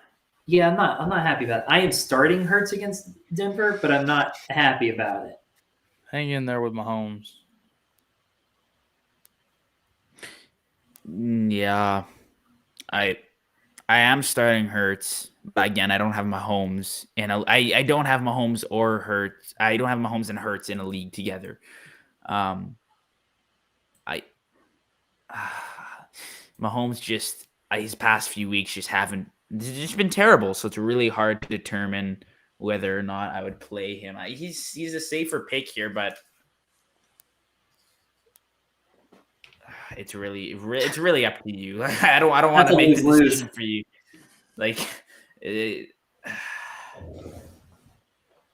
Not excited about that decision, but yeah, Mahomes for me. That's what I would go with. That's what my gut's telling me. Yeah. Okay. Leonard Fournette with a 3-yard rush. This Dallas game is up and going again too, and starting right where he left off. Kyle Pitts gets a 8-yard reception there. Looks like he gets a nice little one-handed grab for that 8-yard reception. Pitts coming alive. He's an athlete, man. So his first year not going as high as the expectations were, which were way too high. But he's having a decent rookie season. Well, considering he hadn't even played a down in the league yet, and everybody was regarding him as a god at tight end, it was just like, okay, let's pump the brakes. Top three. Did he break the top 3? And it's like, dude, he hasn't even played down. Yeah, like I said, chill out. He's had a very good season, though. He's sitting at 10 points today. He's had 2 games above 22 points. He's had, including today, 4 above 10. He's been pretty consistent overall in PPR at least. I'll totally agree. He's had a decent year. Okay, especially with Matt Ryan. So that's been rough. All right, Adrian Peterson with a 5-yard rush and Dearness Johnson with a 5-yard rush. Thank you, Johnson, for also Leonard Fournette. Leonard Fournette with a 5-yard catch. Peterson had a 4-yard rush right before that 5-yard one too. So Okay. Little back-to-backs there. And then Johnson also getting an 8-yard reception here. I don't know if it's popped up on Fantasy Cast, but yeah, 9 What's yards. the actual this punt here by the Falcons? First of all, I think it's coming back on a flag. Oh, a 9-yard pass to Ernest Johnson. I'll take it. I think they ran into the kicker here. Hard to say, but it rolled all the way down to like the half-yard line so slowly. Like it just rolled all the way. Wow. So Dallas will be starting with a 99-yard drive for a touchdown here. I'm sure of it. Yeah. Yeah, clearly the Falcons can't stop them. No joke. Marcus Johnson with a 10-yard reception from Ryan Tannehill. I've seen him his name pop up quite a bit today, honestly. So more than A.J. Brown, I'll give it that. Right, yeah, spreading the ball around as we talked about with Julio out of the lineup once again. They've got committee receiver. Let's see. Marcus Johnson has 3 catches on 3 targets for 83 yards so far. Holy smokes. Wow. Followed by Jeff Swaim, 2 of 3 for 19 yards. A.J. Brown has 1 catch on 4 targets for 16 yards. That's yeah. So very unfortunate for A.J. Brown owners right now. Seems like Marcus Johnson's the guy, the go-to guy for now. But that's rough. But, A.J. Brown's one of those, you get him on just a streak on one series. Yeah. And that's all it takes to rack up 15 quick points. Yep, it's true. Happens all the time. Yep. He's just that kind of player. So you just hold your breath and let out a big sigh of relief when it happens. Yeah, for real. McCoy Pruitt. Who the hell is that?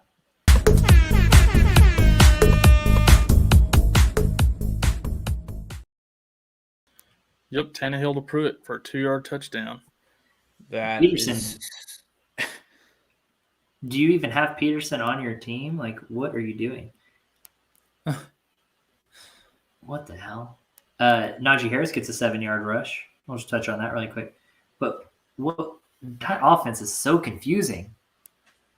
You don't know what's going on. Yeah. Yeah, that Titans offense.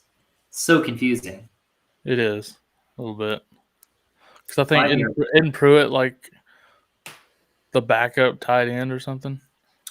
I think he's Furster's backup, if I'm not mistaken. I mean, Tannehill's having a day very quietly, but yeah, you're right. He's having a good day. We don't notice it because he's tossing them to no names. Guys, I really hope you guys aren't starting, but but if you are, lucky you. Exactly. There you go.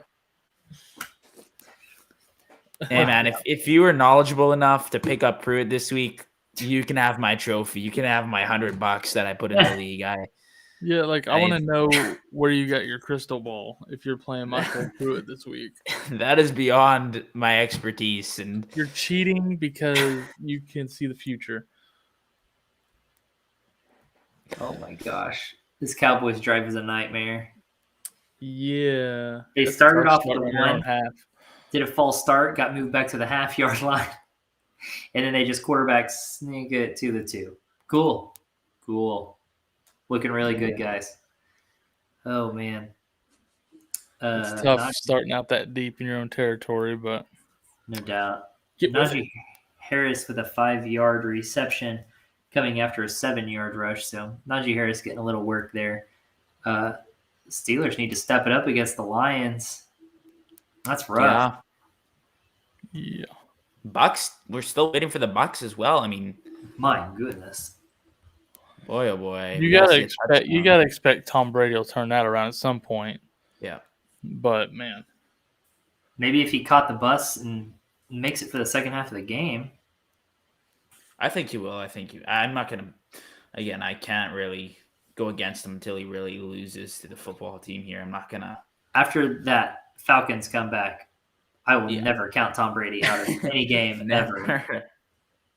They can be down by 50 in the fourth quarter, and I'm going to be like, oh, yeah, they can come back. Oh, gets that. Gallup. Bro, you Well, got time to put him back on IR. That was a touchdown if he catches that. I think that's what he knew.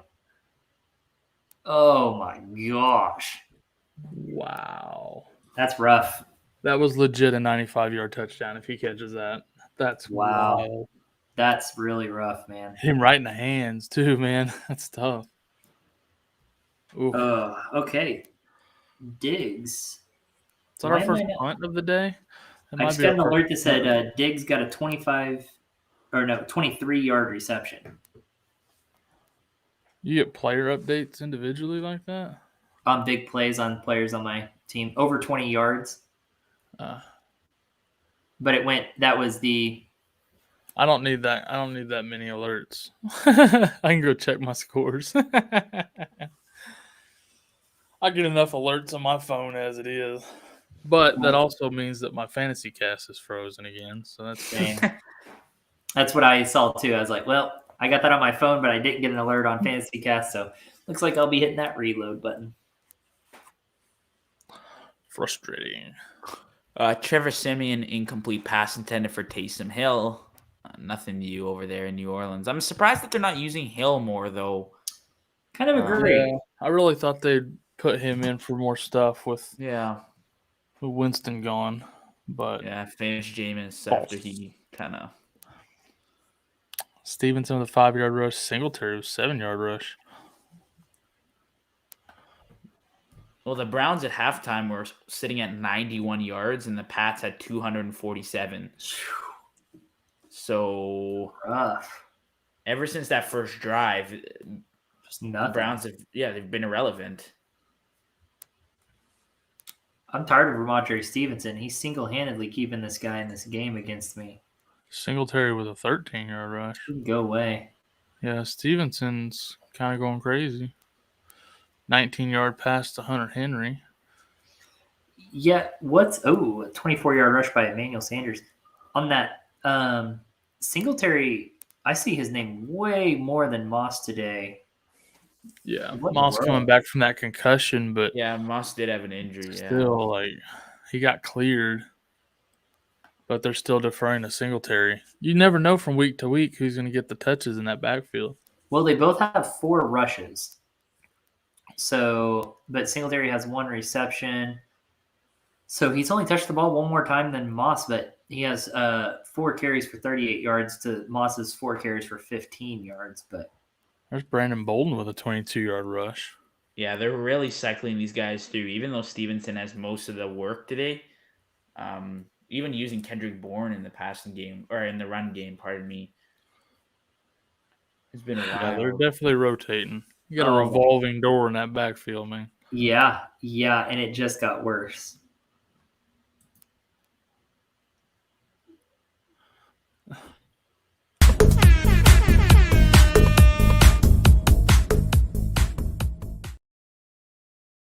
Well, we were talking about the Pats, but the Bills did get worse.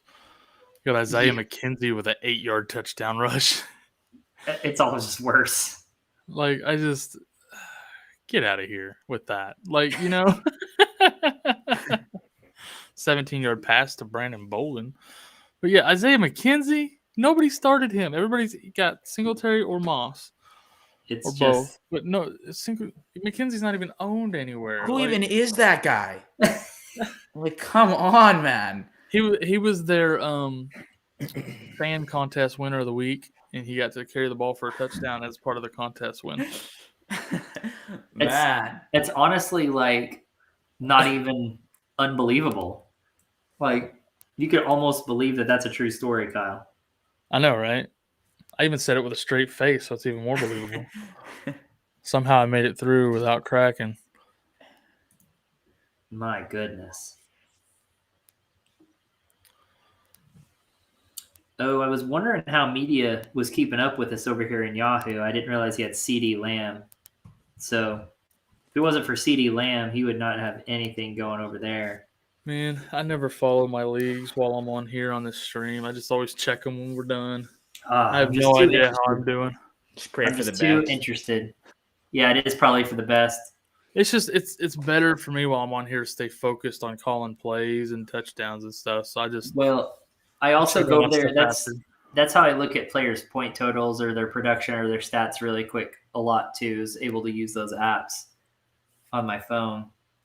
Kendrick Bourne with a 17-yard rush. Man, is Cleveland just half asleep today? I think like, so. Come on, you guys. You guys have let like 3 no like come on. Like these guys aren't even top tier running backs. You guys are making them look like Derrick Henry. Yeah, and what's crazy is after the week they had last week where they just dominated. The Browns dominated last week, and then they're coming out and getting dominated this week. Oh my God. Stevenson. Kyle, you must be frozen. Nice. I'm refreshing. Well, go ahead and play. Just might as well put the touchdown sound on. Just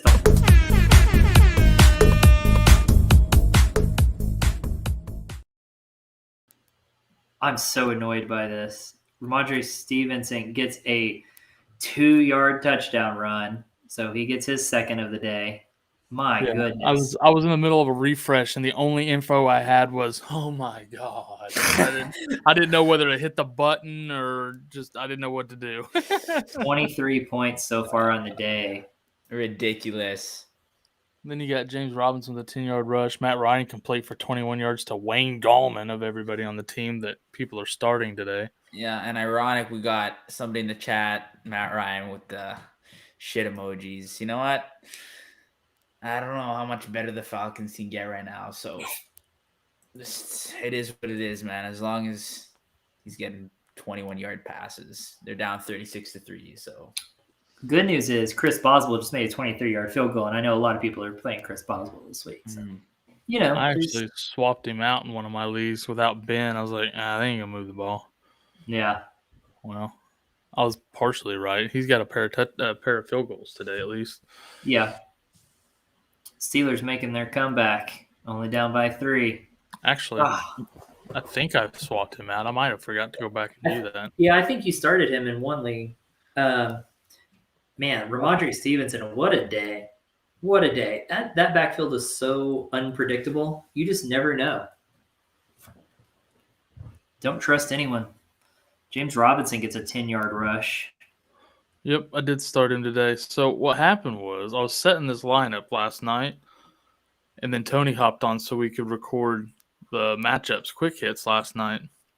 And I was going to go back and swap kickers later, and I forgot because I was uploading the video to YouTube. So yeah, Jaguar, you screwed up bad. There's an interception. Matt Ryan just throws an interception to the Dallas defense.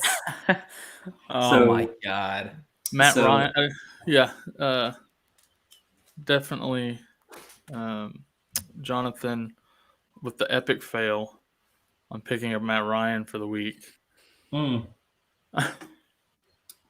Yeah. That's on you though. Like, come on. Like, there wasn't a better quarterback option. Like, listen. If he was watching our shows this week, Corey and Tony are all over Matt Ryan the whole week. All over is hard to say. We were just saying like he would have a good Tony week. was all over. Because he was start him against the Cowboys. And I was like, nope. Yeah. I was on the fence. Sometimes I'm right too. Every once in a while, I'm also right. But when it's 2-on-1, I lost 2-1 on the Matt Ryan vote. You did. That's on Jonathan. That's on Mr. Gorman. More bad advice from Biscuit Prince. Okay. Yeah, we'll blame 7 since he's not here. Also, the Bills get an interception, so they have the ball back now. Oh, my God. So, and Tom Brady, 8 yards to Chris Godwin, so he gets one. Ooh, he lives. He's alive. It looks like the Browns are getting the ball back because they let the Pats score. So, of course, they get the ball back. It's exciting to see that they actually have possession of the ball. And then 19 yards to Amon-Ra St. Brown. And then beautiful bean footage.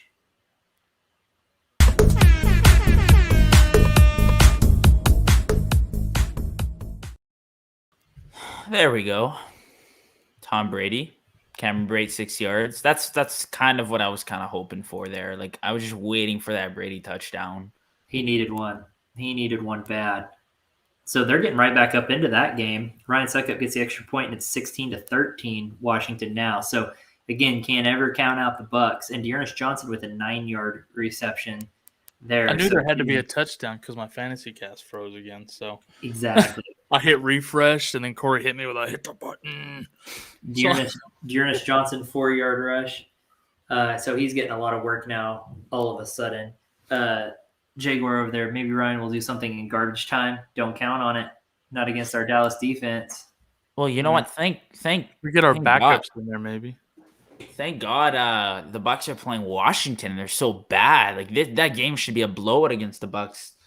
Yeah, but as bad as they're playing, like that you can play that bad and still only be down by 3 right now is good for them. Dearness Johnson with a 2-yard reception in PPR. He's getting up there now. He's up to 10 points, so that's good. And Dalton Schultz with a 14-yard reception. Swift with a 4-yard rush. Agnew with an 8-yard rush. Emmanuel Sanders with a 31-yard reception. Never thought I would say I wish I had started Emmanuel Sanders over A.J. Brown, but that's kind of where I'm sitting right now in my head. Yeah. We got maybe Ryan will do something in garbage time for me. I highly doubt it. I'm going to be honest. I just don't see it happening. They've put up 3 points today. He might have 100 passing yards. If Dallas goes second string D in the fourth quarter, maybe. Maybe. That's a big maybe. Big maybe. Because if they do that, I could see Matt Ryan being taken out also. So James Robinson gets a 14-yard rush. He's getting a couple points now. Pollard with a 9-yard catch. Gabriel Davis with a 49-yard pass from Josh Allen. Big play there. Ooh, Tony Pollard. Where does that put the Bills? Down on the Jets' 15-yard line. Okay. So Pollard just dragged half the Atlanta defense down the field. Yeah. On that play. Looked really good. Hasn't popped up over here yet, so I didn't see how far it was. Njoku getting an 11-yard catch from Baker Mayfield. That's going to be around a 15-yard rush, I feel like. Tony Pollard, 15 yards. Look at that. Dang. What a good, just eyeballing it, Pretty much a pro. What can I say? My goodness, Tony Pollard. Good. I must be froze again. Awesome.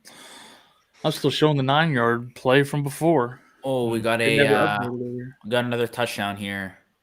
Oh, that's why I froze again. There you go.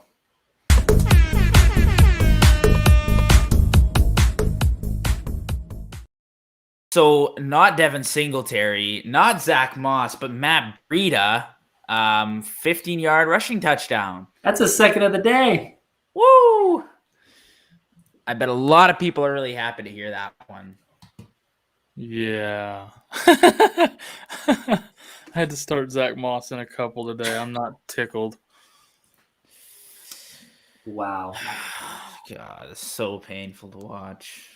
So let's see. Just looking at your top running backs today. Ramondre Stevenson is your number one scoring running back of the day at 26 points, followed by Zeke at 21.6, Jonathan Taylor at 20.8, and then Matt Breida at 18.7. Then you've got a cliff to Dearness Johnson at 12.5.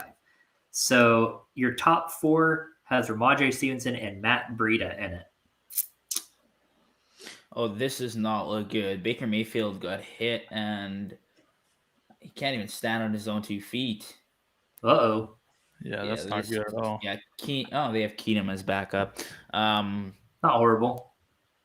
Still, Mayfield, I don't think he's coming back. This guy, he's on the ground right now. It did not look good at all. It was a hit to the lower portion, I think, like close to where his legs are, but it just did not look good overall. So not like his shoulder again or something? No, it was like down like right at his waist, basically.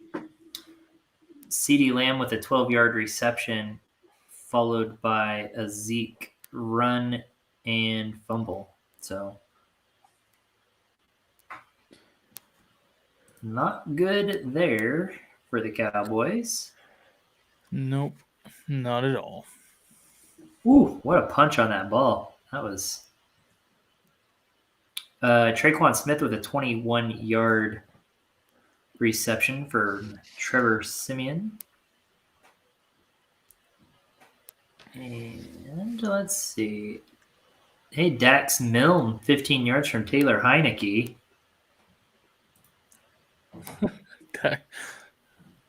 Dax Milne? Who is that? Like, I've heard the name. I don't even know what position he plays. I assume he's like a tight end, probably. Oh, and then Taylor Heineke, 6 yards to Cam Sims. Hey, how about you throw it to anyone that's people even know? Like, what are you doing? It's like he's throwing it up into the stands, just like, here you go, you next. They're like, what's your name? Okay. I was gonna say, even when the coach is like, who is that? Like, there's issues with who you're throwing the ball to. Like, good job. You, nice play. Is he even Good on job, the guy? Way to go, guy. So Matthew Wright, the kicker for the Jags, misses a 51-yard field goal wide right. So Matthew Wright misses wide right. Got it. White to the right. Right to the right. I feel like that could be a good meme. Just wide right, but spell right. WRIGHT. Yeah. I think we're on to something, Kyle. We're going to be rich. We're going to make shirts. We're gonna make T-shirts. Who's the Colts' biggest rival? Would you say? Texans, Jags, I don't know. Titans, maybe. We're gonna make T-shirts and send them to that team, whichever one. Just There you everybody go. in the division. I love it. John Bates now for Washington getting an 18-yard reception. Still not sure what's going on there. Adam Troutman getting a pass from Taysom Hill for 15 yards. Troutman, I see his name. Do what? Keenum getting sacked. I don't even want to watch this Browns game anymore. I'm done. Yeah, that's bad. That's already bad, and now it's gonna be even worse. But hopefully they can just Dearness Johnson hopefully can just get more garbage. I'll take all the points I can get there. Not good on Baker Mayfield. I'm curious to see what's going on there. Yeah, me too. Makes me a little nervous. Very unfortunate. Just as a Baker fan. We also got confirmed in chat here that Chase Young did tear his ACL. So terrible news for Washington. Yeah. Like, that is so rough. Yes. I mean, their defense was already struggling. My God. Wow. Of course, Dallas would let Mike Davis get a 7-yard rush. There's a 10-yard pass completion to Mark Ingram, who's having more of a quiet day than I suspected he would have. Michael Carter with an 18-yard catch right there, too. Love that. Also a little bit more quiet than I had suspected. Yeah. I figured he'd be catching more passes. Yeah, I didn't expect him to be super effective against the Bills, but I figured he would catch more passes than that. McGurd. Okay, so if you started Matt Ryan, Jonathan, I'm going to give you my cell phone number so that you can text me. I want to make sure you're okay for the rest of the day. Corey Davis with a 14-yard reception. So, hey, Diggs getting yet another interception on the season. It's been what, a couple weeks since he had. Yeah. Well, yeah, a couple weeks. He had the bye, and then last week he didn't get one. So yeah, a couple weeks since he had an INT. So we got Trevon Diggs back in the stat sheet with another pick. Man, Matt Ryan just. Ugh, my stomach kind of hurts for anyone who started him this week. Yeah. Like, it couldn't be me, but I feel bad for anybody who did. Like, I've had enough, scenarios starting Matt Ryan where he's just pissed me off that I'm not even drafting any Falcons players until he's off that team, period. Like, it's really rough. Calvin Ridley should, he should be much better. All the players on that team could be way better with a better quarterback. Yeah, I at this point, I'm willing to say Calvin Ridley's mental issues are probably caused by Matt Ryan. Sure makes you rethink. Sorry, Johnny, I knew you were. It's like, it is though. That's the only, like. I gotta cut you guys off. I gotta cut you guys off for one.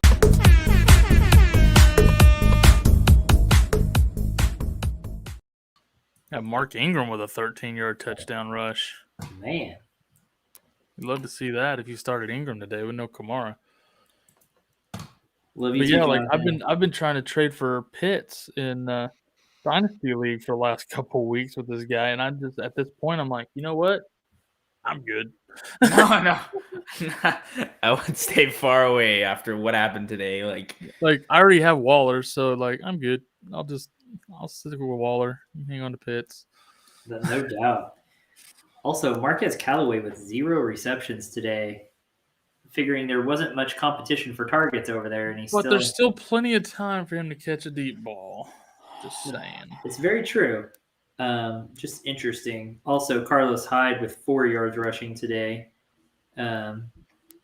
So there's just some interesting outcomes. We got another touchdown here. Ooh, good one. Oh, I'm frozen.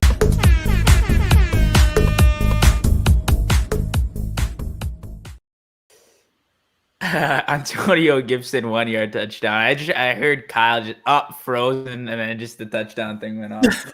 That's well, funny. as soon as you called it, I'm like, I'm still showing Ingram. It's like I give up trying to catch them live. I just have to catch them when I refresh, I guess.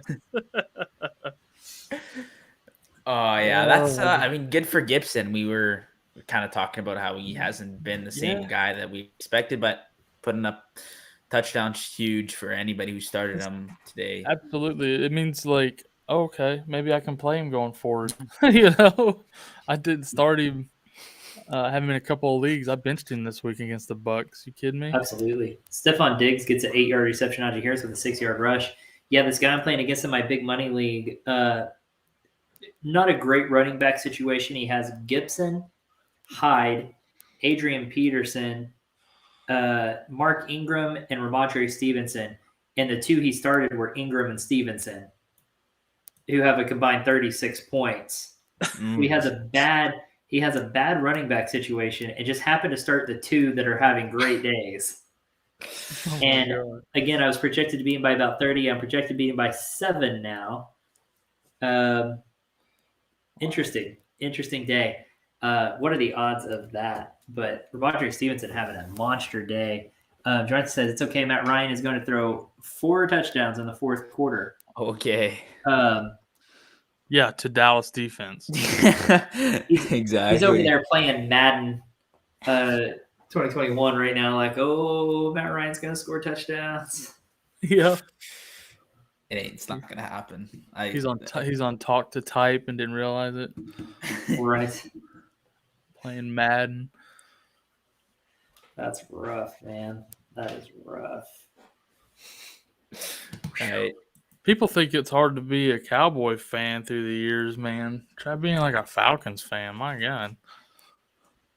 No, I work with a Falcons fan. Actually, he's the commish of that work league. I was just talking about that big money league, and he's not happy. He is not a happy camper. There's a lot of teams that I would much rather not be fans of than the Cowboys. I don't care if it has been 25 years since our last Super Bowl. No joke. I mean, 3 Super Bowls in our lifetime. It's been a long time, but it's a lot of teams worse off. Though the Falcons have been closer than us for. We got Josh Allen with a 36-yard pass to Gabriel Davis, and first and goal on the 1 there. But the Falcons have just been flat out embarrassed. Oh, absolutely. So I'd rather just be fans of a team that doesn't even make it to the Super Bowl. That just saves you from, whatever happened to the Falcons. No joke. Hey, guys, do we see a Matt Breida third touchdown here? Oh, my God. Oh, please, God, no. There will be a riot. There will be a fantasy riot in the streets. 22-yard pass for Amari Cooper. I don't know why I'm kind of hoping that Matt Breida gets it. The way that he will. You're a sadist. Yeah. He will. I don't even want to turn on the game, but I just know he will because that's just how the day's been going. You're right. You're totally right. A lot of no names with touchdowns today. Or it'll just be like a fullback. Right. Man. Puppy. Dallas trying a little trickery there. That's funny. What are you doing? I got the dog trying to crawl in my lap over here. You're too big. That's funny. Leonard Fournette having a quiet day. Too big, pup. What is this? DeAndre Swift with a 1-yard rush. Haven't had much production out of Swift today at all. Oh.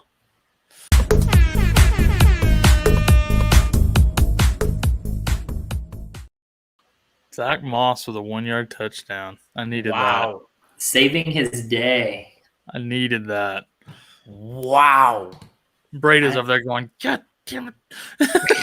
He's mad. Couldn't He's get the hat trick. What the hat trick? He might have a shot at another down the road here. It's only, 6 left in the third. There's plenty of time for another touchdown for Breida. No doubt. Also, 15 yards to Chris Godwin really quick. Just FYI to people. What were you going to say there? No, Zach Moss is barely getting in there. Really? I couldn't believe my eyes. It was actually him, but he's sitting at 7.5 right now. So okay day, I guess, from him considering Breida stole all his touchdowns, carries, everything. No kidding. Ramondre Stevenson with a 10-yard rush. Can we sit him on the bench yet? What the heck? Honestly, though, Ramondre Stevenson, he's a good running back. I mean, totally undervalued coming out of Oklahoma and just put in a messy situation with that backfield. Damian Harris might come back and not have a job. I mean, honestly, Ramondre Stevenson's better. He will because it's the Patriots and they're going to rotate because they hate fantasy football. But I think there'll be a much more even split now. They should. It should be. Stevenson is playing too good. The problem is Belichick has a track record of not trusting rookie running backs with 100% large workloads generally. So, yep. Leonard Fournette gets a 4-yard reception. Dan Arnold with a 13-yard reception, and Tony Pollard with a 6-yard reception. Hawkinson can suck it. Just saying, Jay Gore. Yeah, he's got me he needs to chill out. You're right. Hawkinson just out there just tearing it up. He's having himself a day. I can't lie. Just chilling out, maxing, relaxing, shooting some b-ball outside of the school. Yeah, he's just Dan Arnold with a 13-yard catch. TJ Watt just went down grabbing his knee apparently. So hopefully, hopefully it just got bumped and it's nothing serious. We'll see, I guess. But Chase Young and TJ Watt the same day, yeah, the same hour. Could you imagine? That'd be tough. Is that another? I think we got another TD, Kyle. You think, or we do? Play it.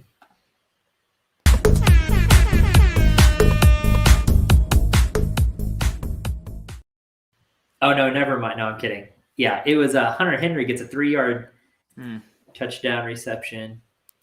That's 2 for Henry today. Yeah, at least it wasn't Stevenson again. So yeah.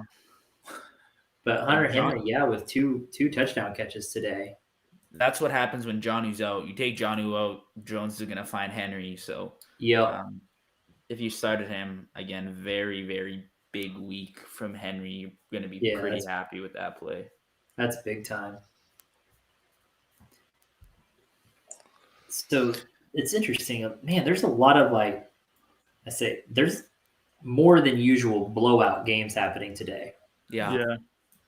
I mean, there's only 3, but that's a high number, I feel like, of blowout games in the NFL. Mm-hmm. I mean, part of me feels like the Colts-Jags game will end up as a blowout too. I still see the Colts putting up another touchdown or 2. I don't see the Jags doing much else. And the Lions and Steelers have been 16-13 for like a quarter. That is very weird. I haven't heard anything from there. I am so confused right now. You see defenders go and tackle players into the end zone. What are you doing? Like, he's obviously like, I don't understand it. Defenders can be so stupid. Just want to hit him. Just want to hit him. He literally bear hugged him in.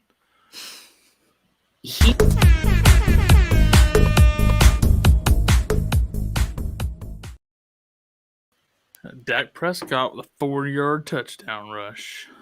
Like, that's my guy. I love Dak Prescott. He was the guy, had him stood up at the goal line. And then they just like danced in like a middle school. Another guy comes to help him. Had him around the waist, just right into the end zone. What the heck was that guy doing?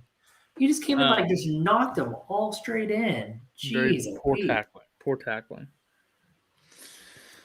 But you can only hit them a certain way now, or you get a penalty if you're on the defense. So their jobs have gotten quite a bit harder over the years. That is crazy. Well, as we come into the fourth quarter here, I might hop off. I might go get something to eat, but I'll try to get back and at least drop some comments and see what you guys are doing in the second slate of games. Cool, man. Yeah, just if you want to just hop in the chat while you're doing other things, that's fine. Just give me something to talk about because I'll be flying by myself that slate. So, trust me, give me something to talk about in the dead spots. A lot more Matt Ryan. I could talk about that all day. So. Yeah. Love it. All right, peace out, guys. Thanks for having me. See you, buddy. Thanks, bud. We'll see you. Corey Davis gets a 12-yard reception. Michael Carter with a 5-yard rush. Dude, my work league, like I said, was projected to win by 30. Now I'm projected to win by 0.7 points. Oh, jeez. Ramondre Stevenson outscoring Dearness Johnson, Kyle Pitts, A.J. Brown, and Jalen Waddle combined. Ouch. Jonathan, how'd the Lions score 16 points? They replaced Goff? No, they have been lucky so far. And get off, I'm not a Jerry Jones fan, but get off my boys, all right? The Falcons.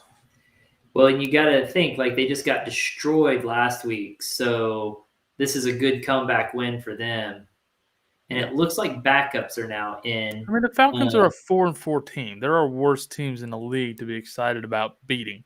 But we're beating the crap out of them. We're not just winning. We are taking them to school out behind the woodshed and putting them down. So, Jonathan, don't rile me up. Don't rile me up, brother. Don't Speaking of getting riled up, there's the Cowboys cheerleaders getting some camera time.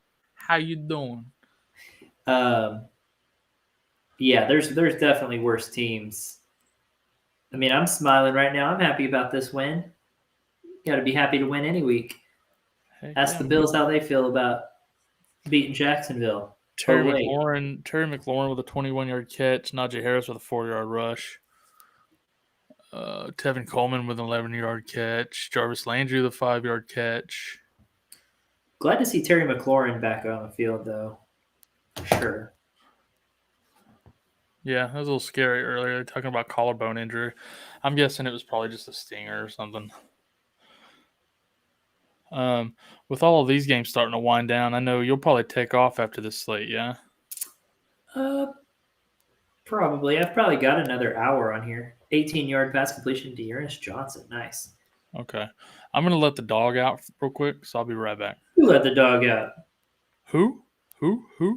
That was lame. I'm sorry. Yeah, sorry guys. That was rough. It was too easy, and it wasn't worth it. So I apologize for that.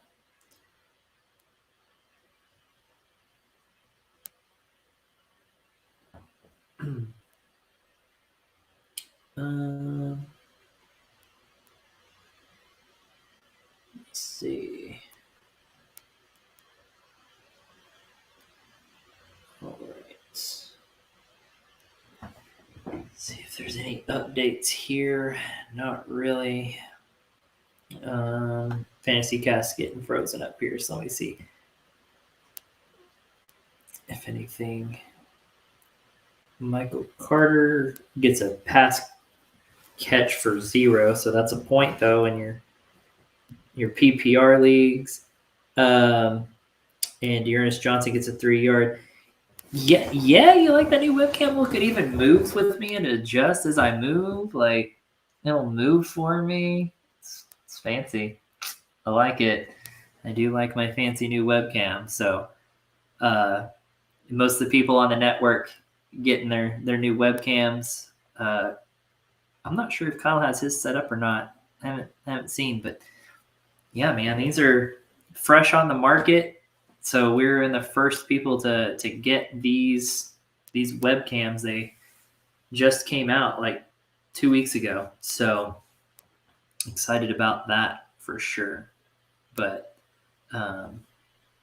yeah, I can move around and it'll follow me. So I don't necessarily have to stay in frame, which is kind of cool. And then come to find out my computer's too old to use all of its features. So I have to maybe upgrade my computer at some point. Sad. Man, Dallas taking it to him here. This is Josh Rosen in at quarterback. Wow, for the Falcons. There's a name you haven't heard in a while, probably. Wasn't worth it. Wasn't even worth speaking his name. Jets throw another interception to the Bills. Holy cow. Boy, you know you're having a bad day, though, when you get subbed. Holy cow. Oh, yeah, the color calibration was a bit wonky. I messed with that. The lighting in here is a little bit different, being in a different room. I like it more in here right now. So just have to play with the color calibration of the camera for sure, to adjust it to different surroundings and settings. Deontay Foreman gets a 39-yard pass from Ryan Tannehill. Wish A.J. Brown would get something. He's setting at 1.5 points. They 1 reception for 16 yards. Oh my gosh. The Cowboys defense gets yet another interception. This time from Josh Rosen, though. So no more negative points from Matt Ryan. Now you're getting them from Rosen. This Cowboys defense is just annihilating them. Maybe, though, a little pass interference on them, but what a catch. Jeez, Pete. What a catch for that interception. Leonard Fournette getting a 3-yard reception. 51-yard field goal from Chris Boswell to tie up the Lions and the Steelers at 16. Oh, my.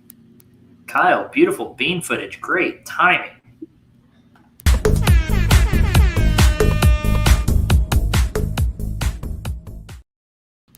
My goodness, Mike Evans gets a 40-yard touchdown reception from Tom Brady. That's a big one. They needed that to get them back up in there. Yeah, dang. And then Suckup missed the extra point, so they're down by 4. Oh, no. Also looks like the Bills throw an interception, so Allen throwing an interception there to the Jets. Wow, missed it. Missed the extra point. That just blows my mind. Also, my neighbor can just screw off with this motorcycle outside. Move along, buddy. What is it with people on motorcycles who like to rev them in their driveways? Jeez. I used to have a neighbor that did that at one of my previous houses. I was just like, it's like, bro, you're just sitting in the driveway revving it for no reason. Like, I can't hear my TV right in front of me. Right? Go away. Like, my goodness. My kid is trying to nap. I'm trying to stream on YouTube. Get away from me. I'm trying to keep Jonathan entertained over here, guys. Right? Gosh. Yeah, that Mike Evans catch is big time. He's been pretty quiet today. They needed that play, though. But they also needed the extra point to be made, and that didn't happen. So That's also true. That helps us big time in post-draft. Yeah, we should win that one big. I was hoping that was going to help us against Smitty is what I was hoping. I love that Matt Ryan was pulled in this game, though. For Josh Rosen to then go out and also throw an interception. Yeah. And then it says, I guess I got an alert. It says Baker questionable with a knee injury. Don't like that. So, I mean, I didn't see what happened. It sounded like Johnny made it sound like it was probably like a hip or something, but could have tweaked that knee. Who knows? I mean, obviously, also, I mean, it's the designation is knee, so obviously that's what happened. But I wonder how serious it is, you know?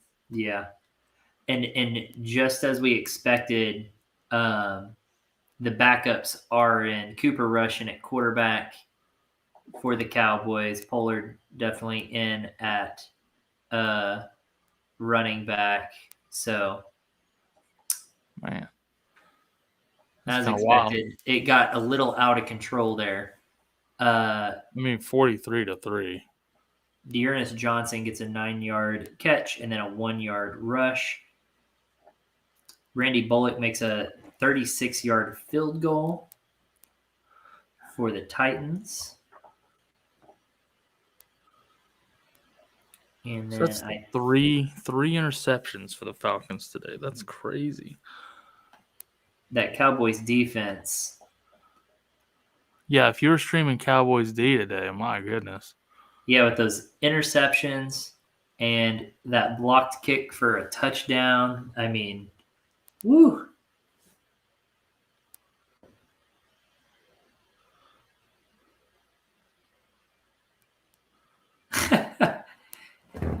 Jonathan, don't do it. Don't do that. It's not worth it, man. It's 1 week. It's 1 week. Oh, that sucks with Mike Evans for DeAndre Hopkins, though. Oh, my gosh. Dude, that's rough.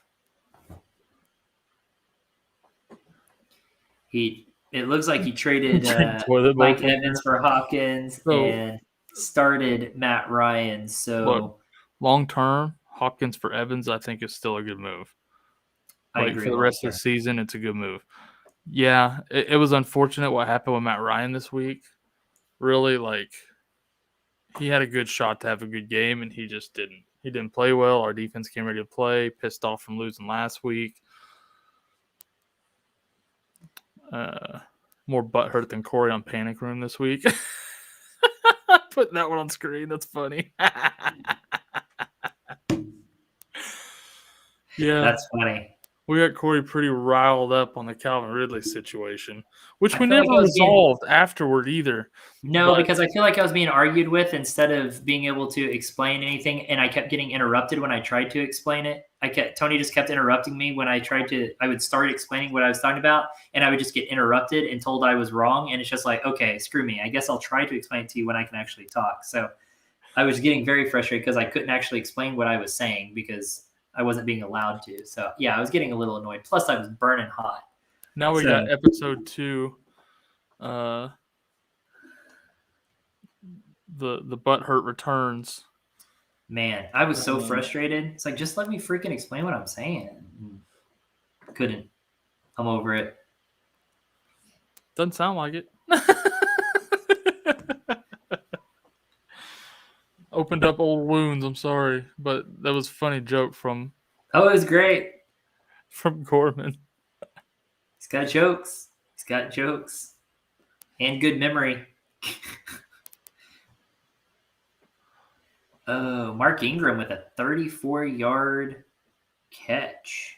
Glad to see Ingram getting some points. Actually, is that going to be a touchdown? Probably. I'm refreshing. I was frozen, so probably. I'm just trying to look at the yardage here. No, I'm still showing. I'm trying to determine. Might have been 34 up to the 34. Right, that's what I'm trying to determine here. I don't know where they were before or what that situation is. Yeah, I don't. It doesn't look like it was. No, it looks like it was just.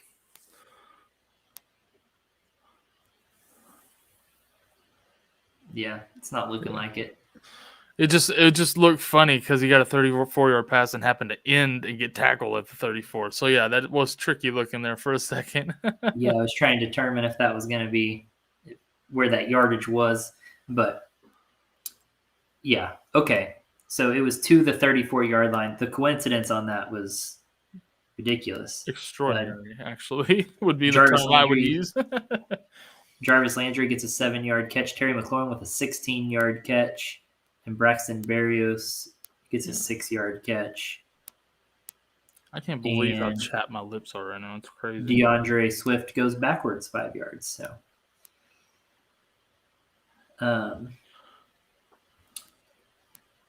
man, I tell you. That wind was crazy the last 2 days. Because it's not just my lips, right? So it's like kind of up around the outside of my lips too, which is really even more frustrating. It's like my whole mouth is puckered up. TMI. You are. I know. It's like, holy 23 yards to Marvin Jones Jr. Jamison Crowder gets 8 yards. I think Pollard I gets the started. 8-yard catch. Juwan Johnson had, I think it was 18 yards, but it went away just right as I started to say it. Yeah, I think you're right. 16 to Terry McLaurin. I think I already called that one out, but it was the same one. 4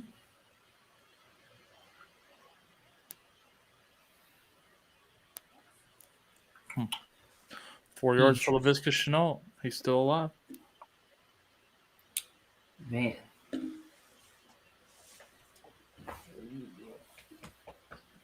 This A.J. Brown situation just confuses me.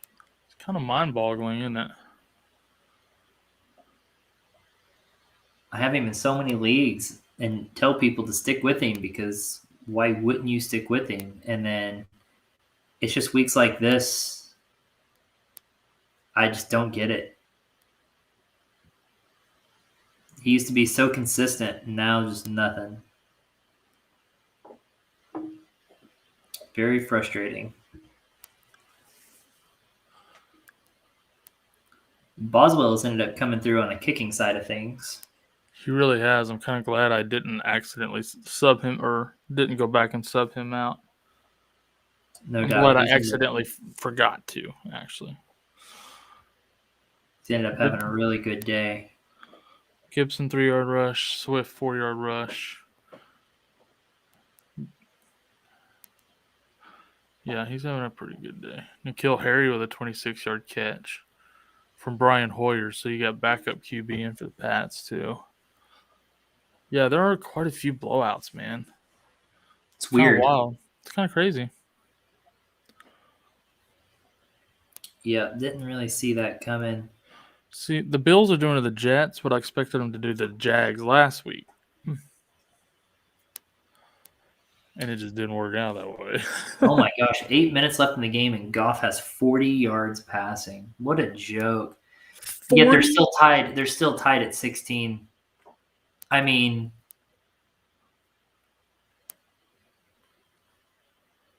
40? How's that even possible? I've seen receivers throw one pass further than that this year. 40? I mean, the Bills are blowing out the Jets, but Josh Allen still only has me 23 points over here in this league. So, a lot of rushing touchdowns today, though. McKenzie, Breda with 2, Moss with 1. So, a little unfortunate for Allen owners, but still better than last week, though. 100%. Literally 100%. It's right about double what I had last week. Jamison Crowder with a 9-yard reception. So get a little garbage time in here. I say garbage time. So, yeah, definitely garbage time. 12 minutes, 50 seconds. Michael Carter getting 6 yards on a rush.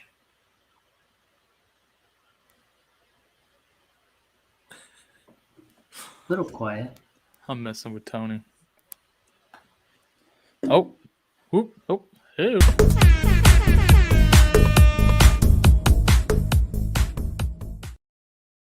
Michael Carter with a 6-yard touchdown rush.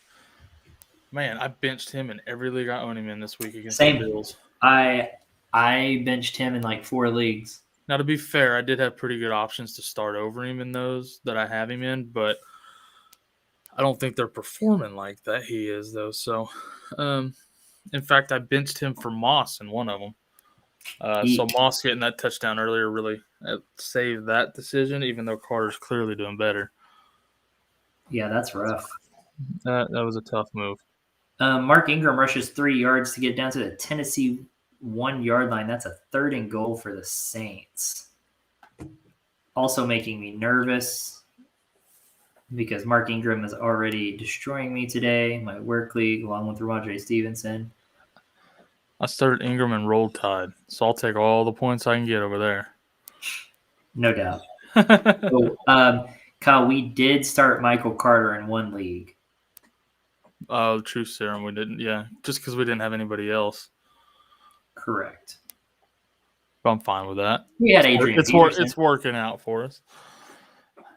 Yeah, I couldn't take him out for AD yet. No. It still to this day bothers me when people call him AP instead of AD. Yes. And yet, literally, it's everybody except OU fans that does it.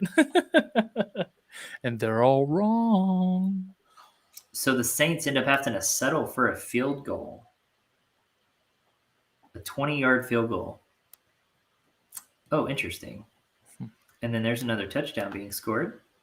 Oh.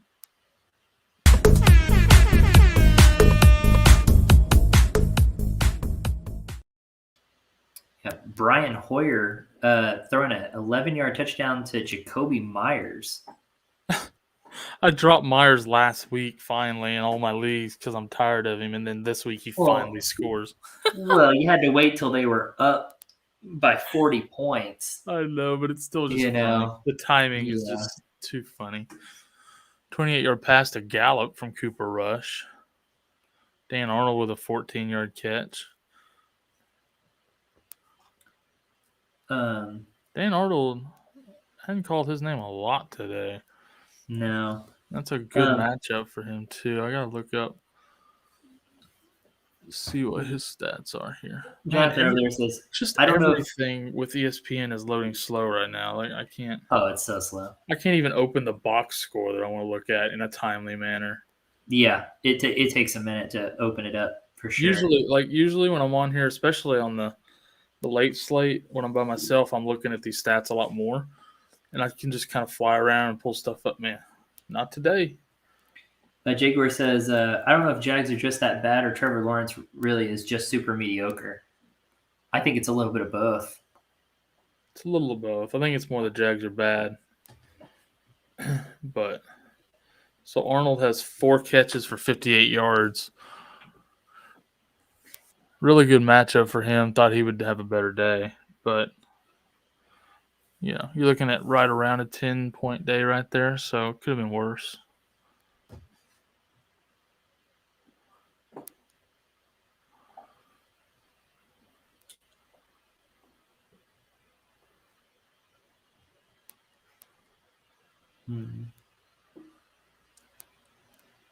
Oh, I see. Looks like that Carter touchdown was brought back to the 1. And then he ran the next play, ran a 1-yard touchdown. So we called a 6-yard touchdown at first. It was actually a 1-yard touchdown after they reviewed it, it looks like. Yeah, they did pull Matt Ryan for Josh Rosen. We also missed.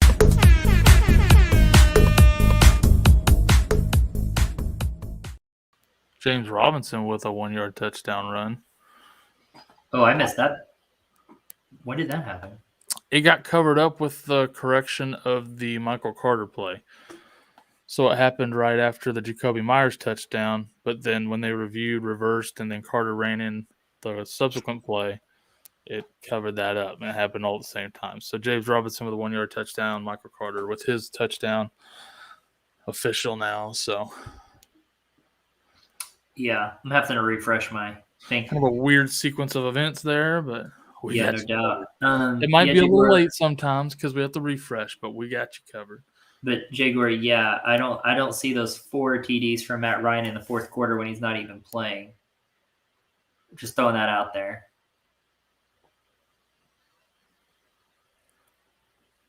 Jeez, can we tackle him? I am curious though, how many points Cordero Patterson had today, because it had to be like his least on the season, I would assume. Yeah, 4.9 points. And yeah, that's easily his lowest on the season. What did Pitts end up with? 60 yards, 4 catches, 60 yards. So 10 points. 10 points for him. Like, everybody was starting Falcons against the Cowboys today, and they did not deliver. Not at all. Not at all. Hey, Adrian Peterson, 5-yard rush. Ew. Yeah, Falcons players letting everybody down today, including their owner, GM, coaches, like their parents, everybody. Yeah, their parents have just put them up for adoption. Wives and kids are packing bags while they're at work, getting ready to leave them. Like, it's bad. Well, Kyle, we started off good against Smitty, and then Josh Allen tore us up. Diggs came alive, and Michael Carter came alive. So that's rough. That is tough. Yep. He just happened to have 2 players that did really good today. Yeah, that's tough. Well, we had to start Mike Davis. We had to start Mike Davis with Mixon on a bye. That hurt. 6-yard pass to Terry McLaurin. Dan Arnold with a 2-point conversion catch after that James Robinson touchdown.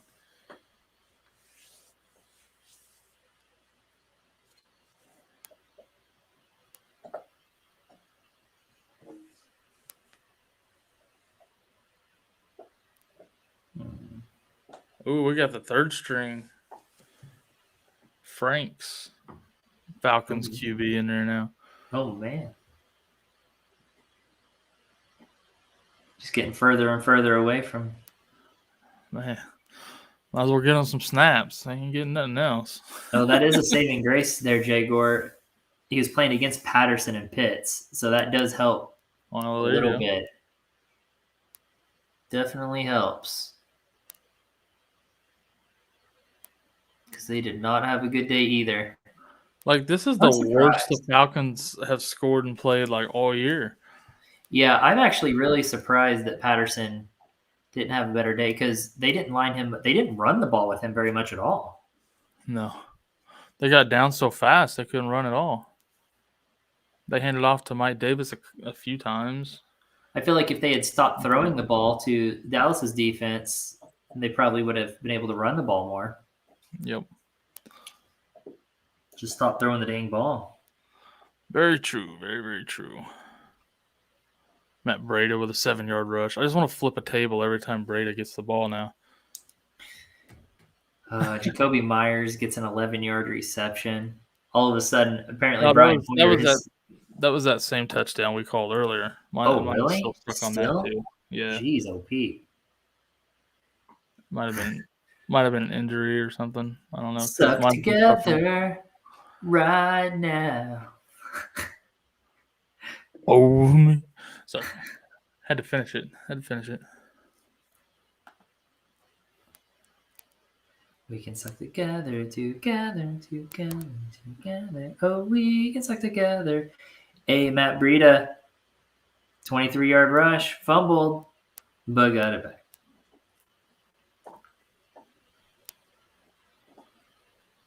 Oh, we can suck together. Boy, what a day. What a day. Good and bad. I feel like some of my leagues are going great, some of them not going great. The one I'm most upset about is my big money league where I was projected to win by 30 and I'm projected to win by exactly a point now. But because of Mark Ingram and Ramondre Stevenson doing just fantastic for him and A.J. Brown getting me 1.5 points, it's been rough. All right, Nick Folk gets his extra point there. Yeah, that's a tough day for A.J. Brown, man. So I guessed all of the wrong songs except for Mariah Carey, We Belong Together. Oh, we could suck together. There we go. I'm not a singer by any means, so apologies. I'm just proud that I could find that tune in my head to even get it close.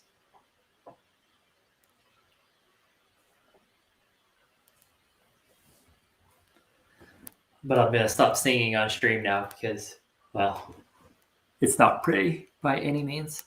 Oh, man, look at that. I go to stretch and yawn, it zooms in on me. Ah! That was unfortunate. I'm not going to lie. I'm just going to test this again. Looks like you have a booger in your nostril. I'm just kidding.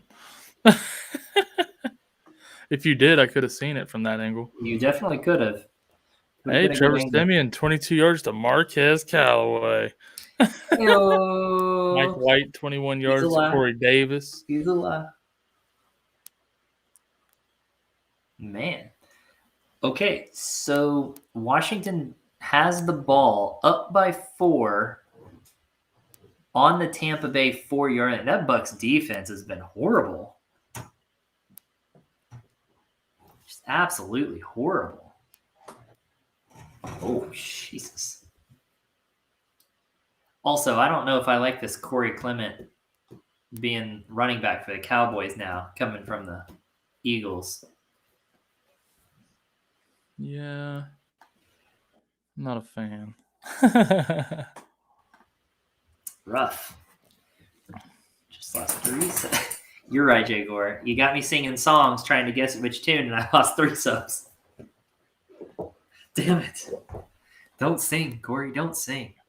3 subs and my ears just bled on my shirt. One of my favorite shirts. Also, so I started Dearness Johnson over Michael Carter, who's playing against Buffalo, and they actually have the same amount of points right now, which is wild to me. What was that? Dog sneezed. I love the dramatic. You went back.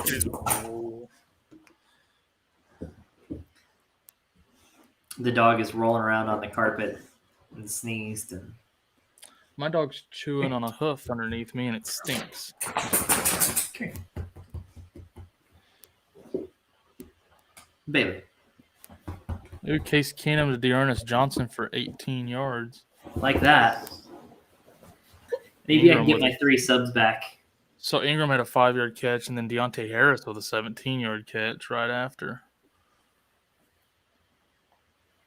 Didn't see the flag against the Titans, so I don't know on that, but sounds like it was not good. Bailey, get back. Hi, Bailey. Hi, Bailey. Hi, Bales. Oh, wow. Oh, dang. My.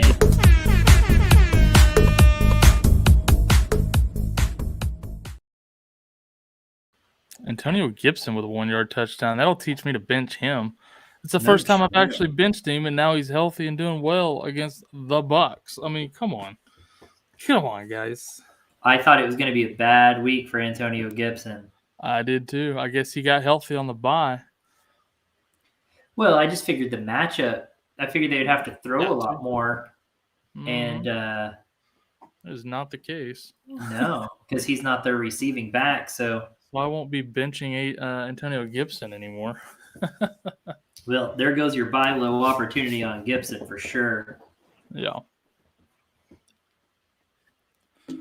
Yep, that's for sure. Lions almost accidentally got a pick. Uh-oh, almost did something good. Okay. Right as he was about to catch that interception, he goes, wait, no. He, like, in midair stopped, looked at the logo on his jersey, and was like, oh, no. Never mind, I forgot the Lions. Almost forgot. We're not supposed to do stuff like that. Oh. Could have been a game-winning situation.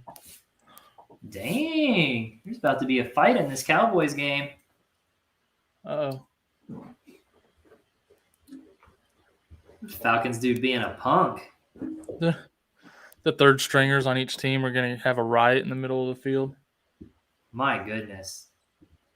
Mike McCarthy is not impressed. They cut to him right after. He's just like, y'all finally get some playing time and you're going to go out there and do that? Come on. Well, it was the Falcons guy who did it. No, that's what I meant. Like, both sides, though. Y'all are finally going to get on the field, and then you're all going to go out there and try to fight and stuff. Like, just what the heck, you know? Well, did you see what they did? No, I missed it. We were in victory formation, and we snapped it, and they came off and just hit our offensive lineman really hard and knocked him back on his butt. Like, obviously, we're taking a knee to end the game, and they just came off and just smacked the crap out of him and started talking smack. I've seen teams do that in the past, and nobody takes kindly to it. No, it was not. It's like an unspoken rule, you know? It's like when you do that, you're betraying all the players. It feels like nobody likes that. Yeah, like everyone just kind of stands up, puts their hands out to make it look like they're running a play. You know, I mean. Yeah. That's messed up. All right, let's see. There haven't been many things going on here, guys. You're not missing anything production-wise. There's some 2-minute warnings, incomplete passes. Nothing interesting going on right now. So this Cowboys game ended really fast. Like, we haven't even – we're still almost 10 minutes out from kicking off the late slate here, and they're already done. Yeah, this Jags-Colts – Jags – so, hold on. The Jags and the Colts still have 7.5 minutes left. The Bills-Jets still has 8:17 left. And all the others are under the 2-minute warning or at 2-minute warning.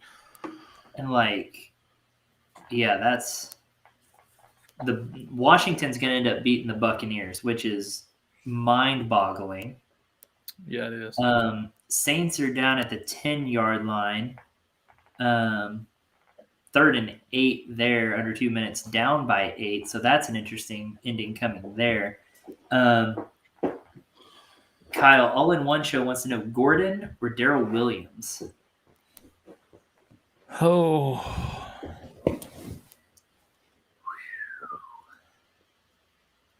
Man, that's tough. That's tough. Gordon has a really good matchup. I think Darrell Williams gets more touches, though. I think I have to go with Melvin Gordon, man. Yeah. He's looked fantastic, and it's a better matchup. I don't know, man. I really like Darrell Williams this week in that matchup against the Raiders. And I do think he'll get more touches. Gordon's been playing well, but Javonte Williams is starting to get more and more touches every week. So yeah, but he keeps producing those fantasy points. I mean, I don't think you can be wrong either way, honestly. I prefer Darrell Williams. That's just me. I think Darrell Williams is your safer bet just based off of volume. I mean, he doesn't really have to share with anyone else. It's not a bad matchup. Yeah, you're probably right. That's probably your safer bet.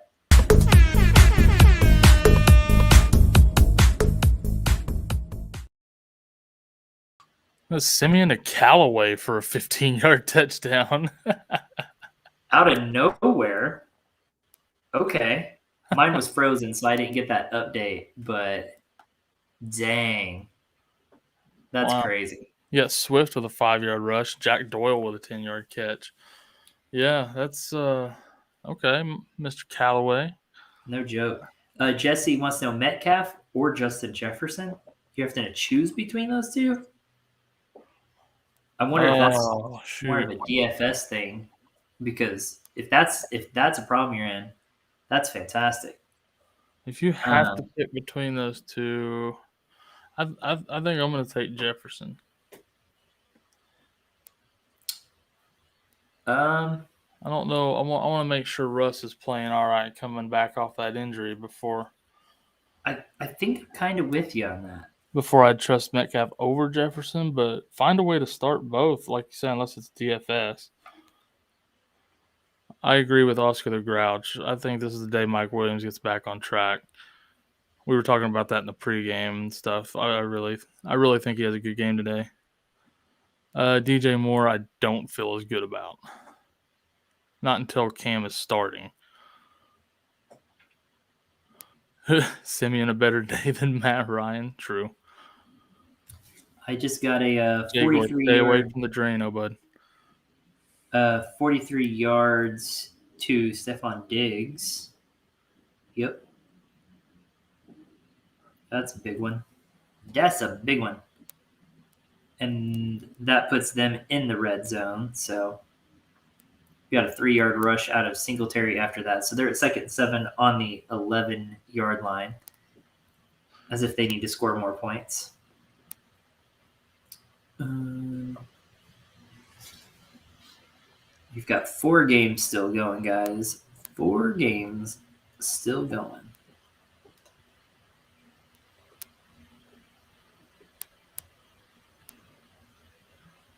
Yeah, and a couple of them are almost over. A few minutes here, we'll kick off a couple of the late slate games. I can't believe Washington beat Tampa Bay. That's crazy. I can't believe the Patriots beat the Browns that bad. Oh, I know. Saints looking like they're in a winning position here. This is interesting. Be a big comeback for them.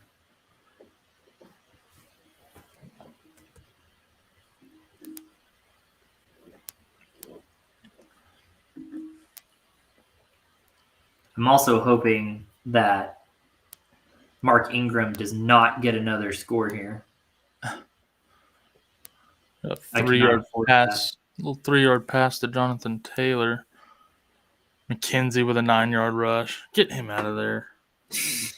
Come on. It's like they just draw out of a hat on a play-by-play basis. All right, which running back is it this time? I swear that's exactly how it's done.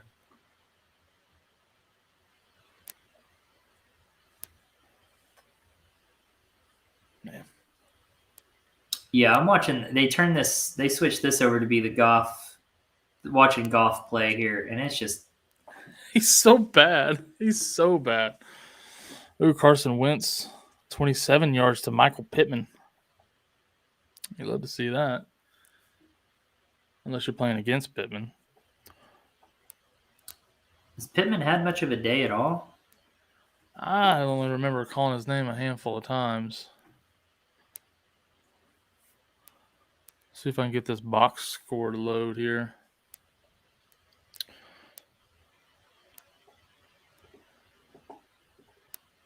I mean, he's had 5 receptions for 71 yards.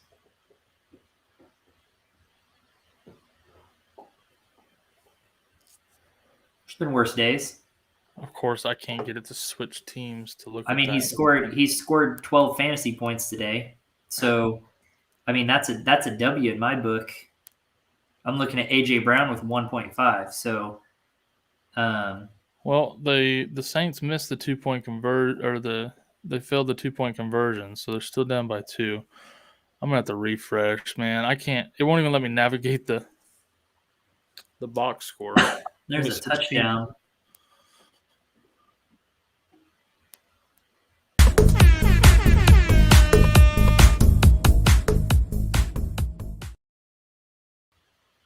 Devin Singletary for a 2-yard touchdown run. Yay! Well, now everybody has a touchdown in that backfield.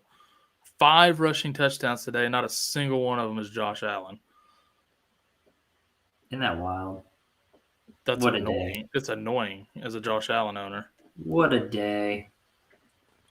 It's also annoying if you're a Moss owner.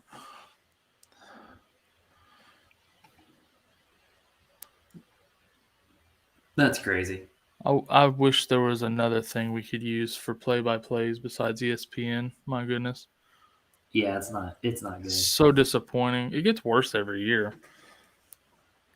She's not good. I don't know what they do to it, but it gets worse every year.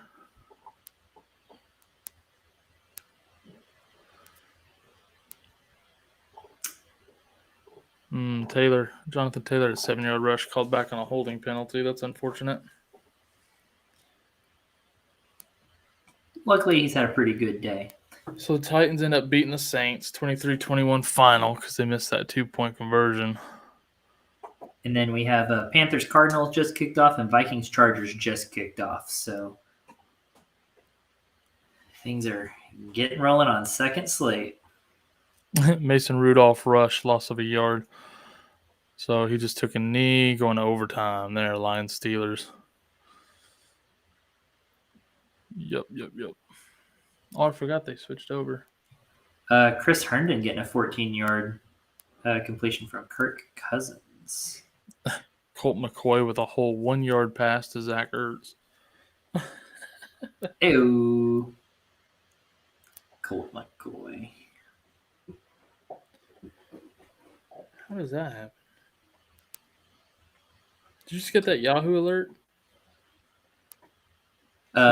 He grabbed Bridgewater, dropped Gallup. How do you drop him after the game's?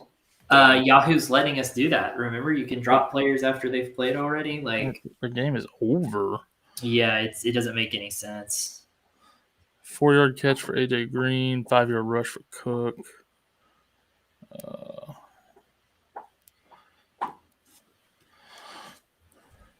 12-yard catch for Zach Pascal. He lives. He's alive.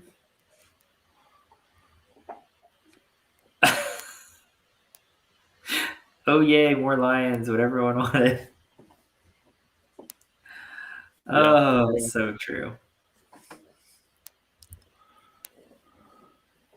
That's so true.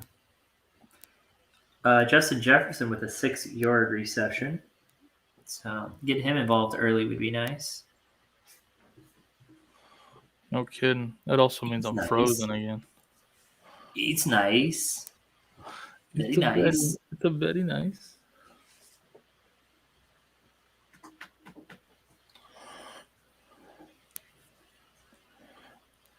Such an interesting day. It's a jacked up day. Again. Those Bills running backs blowing my mind every week, man. Well, that's why I stayed away from that backfield 100%. Yeah, but after a certain point, and you just need running backs. It's just unfortunate they can't get on the same page as everybody else. Yeah, that's true. Don't you guys watch fantasy shows like Run Moss? That's the only one anybody owns.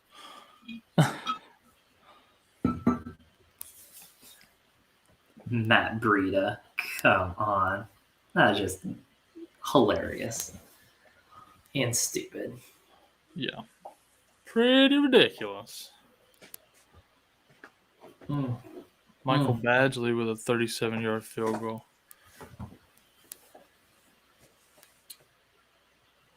Kirk Cousins complete to Dalvin Cook for a loss of a yard, so some plus points there for your Dalvin Cook owners. Yeah. All right. Trying to see Colt McCoy sacked. Looks like a sack fumble there for the Panthers defense. So it looks like the Panthers have the ball 1st and 10 on the Arizona 15. That was quick. Yeah, I'll be right back. Okay. That's a quick scoring opportunity there for the Panthers. Just saw Christian McCaffrey's name pop up in red there. So we'll see how that goes for sure. It looks like there is just a drop snap. Chuba Hubbard gets the 2-yard rush. Okay, well, that's not looking good. Why is Chuba Hubbard starting? Oh, had to turn the air on. It's getting warm in here. Warm as it's been all week. I agree. Put Cam in. Put Cam in. No, why Chuba Hubbard got the start, huh? I don't understand that at all. And 30 yards to Amon-Ra St. Brown. So he's got a few catches today. Considering we had to start him in a league, that's how bad we're doing. 9 yards for Dan Arnold again. Yeah, he's getting small little chunks there. I really thought St. Brown would have a better season, but it hadn't worked out that way. Well, I didn't think Jared Goff would be that bad. Oh, there you go. 12 yards to Christian McCaffrey. To the 1-yard line? Come on. First and goal on the 1. Better give it to Christian McCaffrey. Joe Flacco with a 25-yard pass to Elijah Moore. Elijah Moore with a tough matchup today, but I feel like he's been pretty hot, and we haven't really called his name at all today. Like at all. I hadn't seen him pop up a lot. Swift with a 3-yard rush, too. Yeah, I haven't seen Elijah Moore pop up a lot today. Killing that trade value, bro. If I'm being honest, that's what I'm really looking for. It's really funny. Like, me and Tony been talking trade yesterday and today, and like everybody I was gonna trade had a good day. Everybody he was gonna trade kind of crapped the bed, and I'm like, okay, that helps. Got a little lucky. Didn't. McCaffrey rushes for a loss of a yard. That's unfortunate. Gotta get that boy in space. What you doing? Oh, that sucks. That's gonna be a penalty on this. Oh, they're gonna call a hold. Never mind. Thought they were gonna call a face mask on the Steelers, but man, the Lions are 0-8. My man, that is rough. They're going for another 0-16 season. They've Also, been there before. How does Hawkinson still not have a catch? Because Goff is horrible. But like Amon-Ra St. Brown's catching balls. Everyone's catching balls except for. They're probably keying Hawkinson. I mean, man, that's just sad. Also, my Bills' defense score is just going down, down, down. But they're not getting scored against, so. A.J. Brown needs to get his crap together, man. He's losing games for me for multiple weeks now. I mean, A.J. Brown is single-handed losing me games because he's getting. He started the season super slow, and then he had like a couple of really big blow-up games, and now he's back to. He plays better when Julio Jones is in. Sad. All right, what's this? Ray needs lots of help. Don't we all? Okay, let's see. Ray Gamer, should I play Teddy Bridgewater versus the Eagles at home or play Jimmy G at Rams or versus Rams at home? You playing Jimmy G or Teddy Bridgewater? Oh, yuck.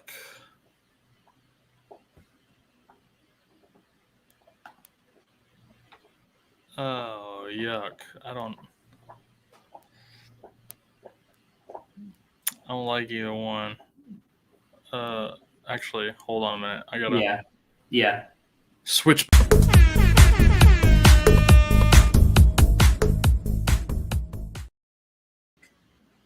So we got two. Cam Newton for a 2-yard rushing touchdown, and then Elijah Moore with a 15-yard reception for a touchdown. Cam Newton. Freaking Cam.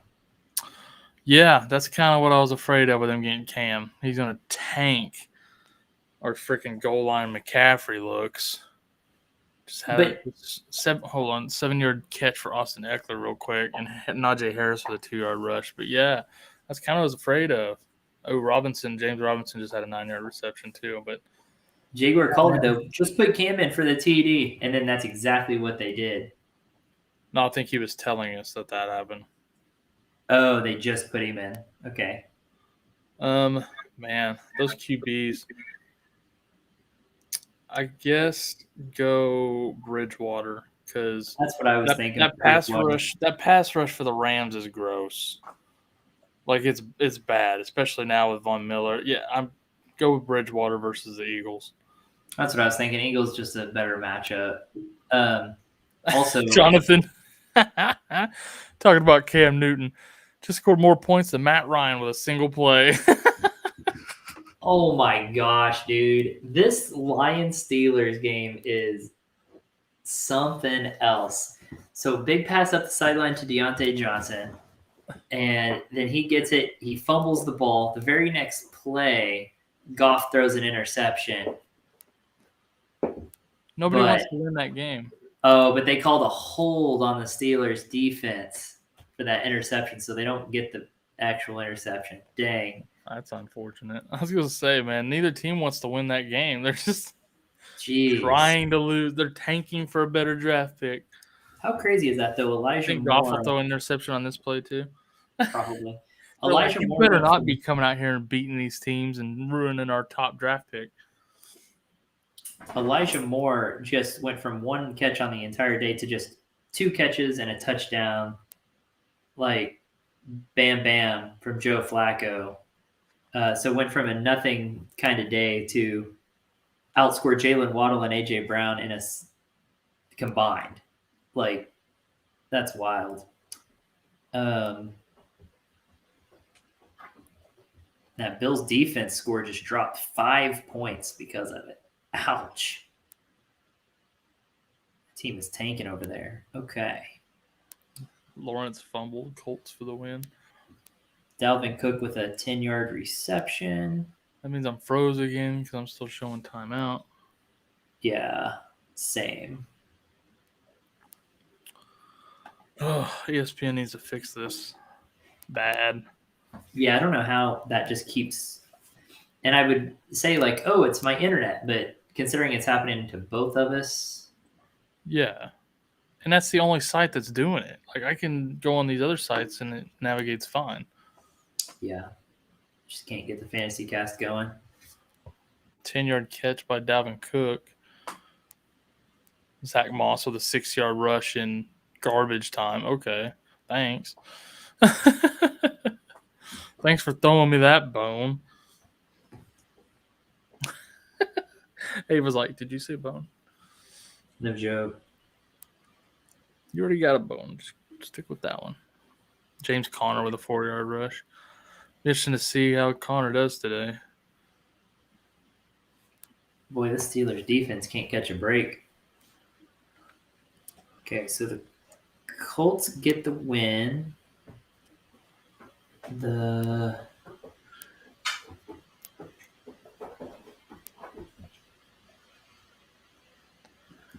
What's the other one that just ended? Washington Saints. Titans beating the Saints by 2.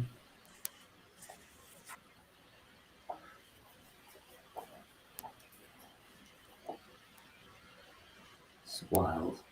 This game is sad right now. Cousins just got sacked, recovered by the Chargers. Wow. Sack fumble. Dang. Unfortunate.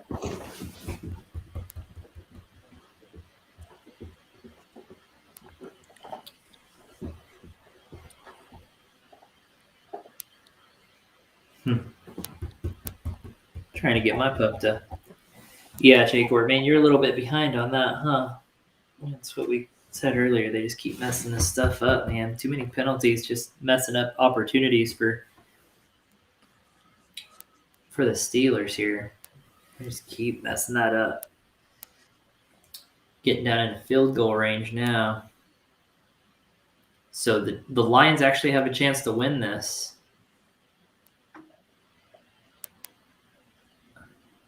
The last time they won at Forbes Field was in 1956. Holy crap. Yeah. Well, Hawkinson doing his part in the game. He just got a holding call that'll scoot him back. So that's funny. DeAndre Swift getting some extra stuff here. Keenan Allen with an 11-yard catch. Hey, Zach Moss with a 5-yard rush. Man, rack out them garbage time yards, man. Oh, I'm gonna try to trade Zach Moss this week. This is ridiculous. Good luck getting anything for him. Well, there'll be somebody desperate enough for a running back. Probably. There's plenty of people like that in all my leagues this year.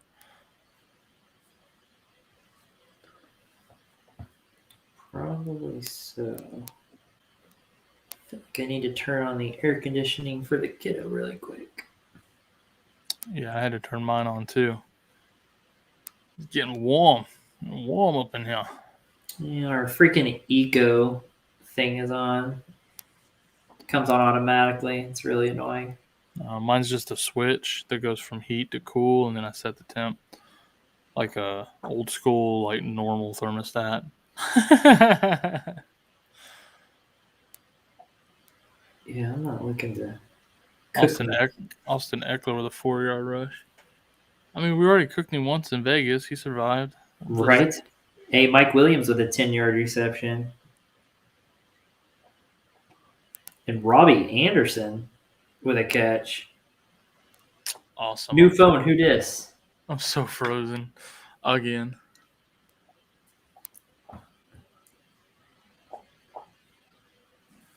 New phone, who dis? Robbie Anderson. Don't know who that is. This is freezing on me like every other play again, like last week now. It was doing pretty good early on, and it just keeps getting worse as the day goes. Might have to call it early again until they get this thing figured out. Christian McCaffrey gets an 11-yard rush. Otherwise, I'm going to be way behind on everything again. Austin Eckler with a 5-yard rush. Yeah, now that I'm down to 4 games and I closed out one of my, it's doing fine at the moment. Well, there's 3 games, I guess, going. Yeah. Holy crap. Wow, bro. You literally have one job. Well, first of all, it's raining like a mother effer there. So don't give me that. I don't want your defensive kick. Look, it's pouring, dude. That's weird because it's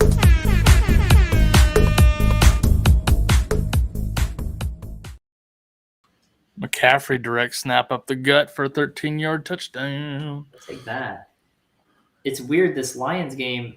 And the Lions just don't want to win. They're throwing this game. I'm telling you. It's weird. In some video, you can tell it's raining really hard. In some, it doesn't look like there's any rain. It's really strange. Missed a 48-yard field goal. Now the Steelers have the ball. Man, oh man, oh man. 4 minutes left in overtime. At this point, the Lions should be hoping they even get a freaking tie. Daniel, Jacobs or Kenyon Drake? I think I'm going Drake over Jacobs. I think. Yeah, me too. Because that passing game worked. Yeah. Yep. I think I'm going to go Kenyon Drake on that. Najee Harris with a 4-yard rush. Well,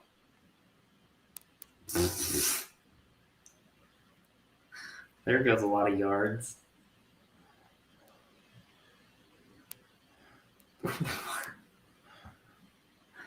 Oh my gosh. Wait, what just happened here? Okay, so that was not a touchdown for McCaffrey. It was an 11-yard rush. I guess he was down and they reviewed it.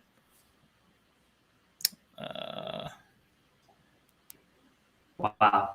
So it was not a McCaffrey touchdown. However,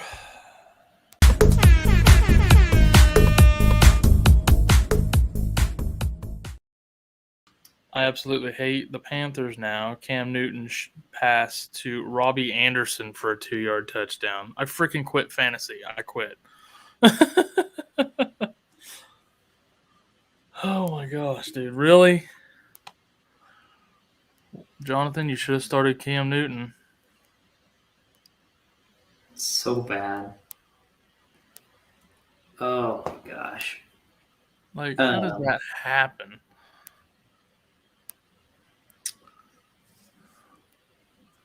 Why do they hate fantasy football so much?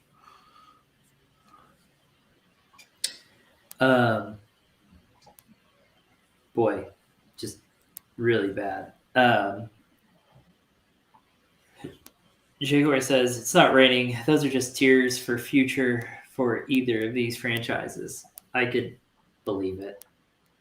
It's just all the people crying from the upper deck, falling. It's the owner's tears. It's from the owner's boxes. Man, it's so bad.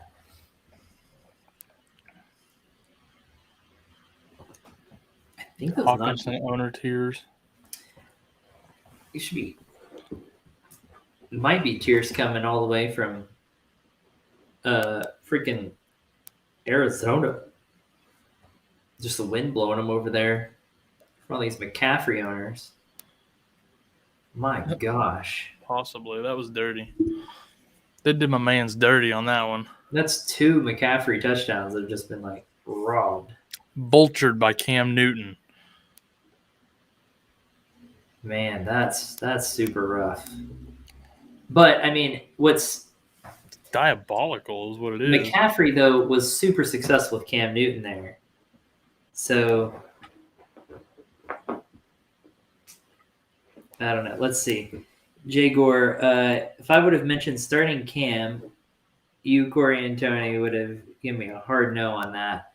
Well, yes, because he wasn't supposed to play this week. You're absolutely right. He would have said he was supposed to play next week, not this week. So they're just throwing him in there. Just out of it would have been reckless to tell you to play Cam this week. Reckless. And I just can't. Although to be fair, I was not on Matt Ryan either. You know, everybody trusts Tony. Everybody trusts Tony. So why are you even on this? Why are you changing the subject? I'm not. It's related. Though I did call that he would throw a couple interceptions, have a couple turnovers. I called that. Aaron Rodgers had a 41-yard pass to Marquez Valdez-Scantling. MVS after right out of the gate, first play of the game. Only one who is getting wrecked this week is me. Yep, you're getting wrecked big time. But never would we have told you to start Cam over Matt Ryan this week. That's just not. Hurts with a 16-yard pass to just like Boston Scott, or Bart Scott, as Ben liked to call him in the pregame. Just like we would have never told you to start Matt Breida, who got multiple touchdowns and stuff either. So it's just weird things happen. Aaron Jones with a 3-yard rush.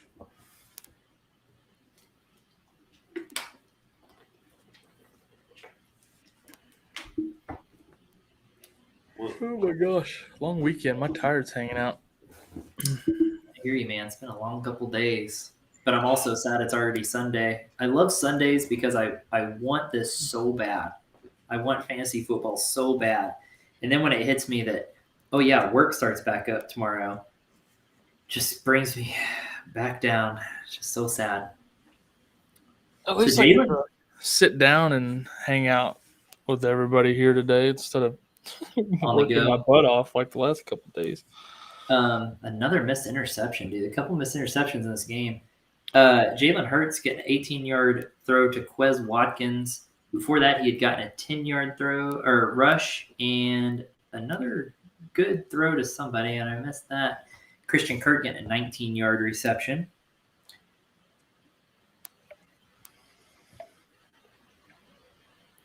Yeah, Green Bay is down.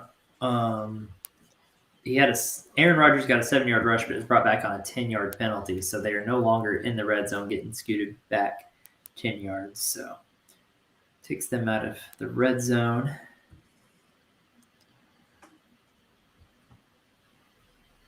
Oh boy, that's a no block in the back. Okay, Jordan Howard getting a rush there. Alexander Madison getting a pass for 24 yards.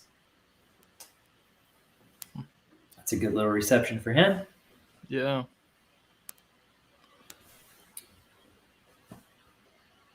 Maybe they're preparing for Dalvin Cook not to be playing after all, huh? Nah, they always put him in here and there. But who knows what they're thinking at this point? Aaron Rodgers to Devontae Adams for 9 yards. Who knows what's going to happen with that, what the team's thinking. Like, it's hard to tell. Really is. Cook with a 12-yard rush right there, though. So, see, they're just –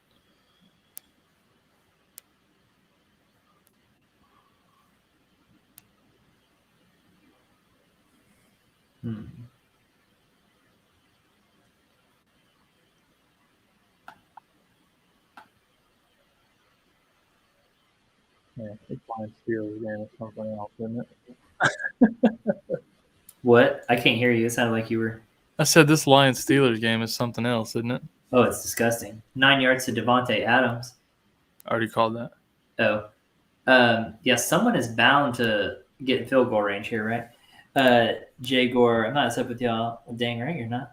I didn't even consider even picking up Matt Ryan until late last night when I checked available QB. I didn't even remember Tony being high on him. Yeah, I mean, honestly, I considered Matt Ryan as a fill-in this week. I mean, it was the right matchup, so you're not wrong for doing it. It just didn't turn out for some odd reason. Christian Kirk with a 20-yard reception, and Pat Freiermuth with a 10-yard reception. Justin Jefferson with a 7-yard reception. Matt Crosby missed a 42-yard field goal wide right, which is why I did not pick him up as my fill-in. Crosby continues to drive the struggle bus. Woof. He's missed a field goal almost every game this year, hasn't he? I mean, goodness. Probably. So Robbie, Green Bay's the only team in the league that wouldn't cut him and find another one for it too. It seems like it's wild. Alexander Madison with a 6-yard rush. Oh my gosh, dude! This deserves to end in a tie. This is sad. Yeah, this is a pathetic game. Just dropping wide open passes, and I don't want anyone to win at this point. Just a tie is both of them losing, not each of them winning. They both deserve to lose.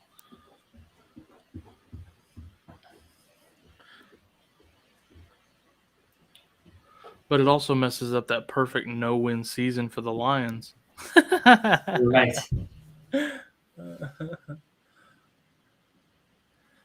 Imagine being a Lions fan and your team is this bad for like eternity. Like they've sucked since they've existed.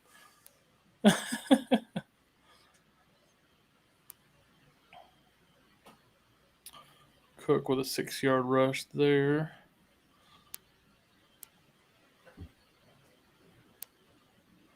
Looks like the Panthers got an interception off Colt McCoy. You're going to run that up pretty quick, huh? Looks that way. Panthers going crazy right now. I mean, ouch.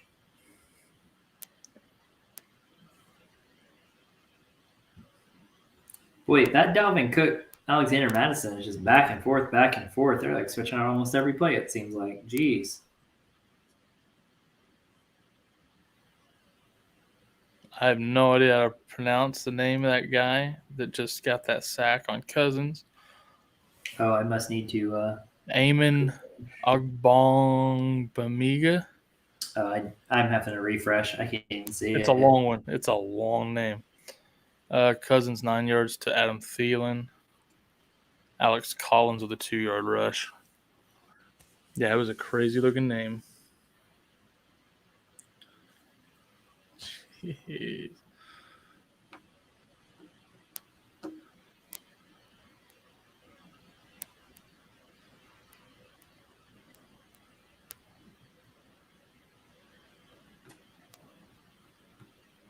Melvin Gordon with a 1-yard rush.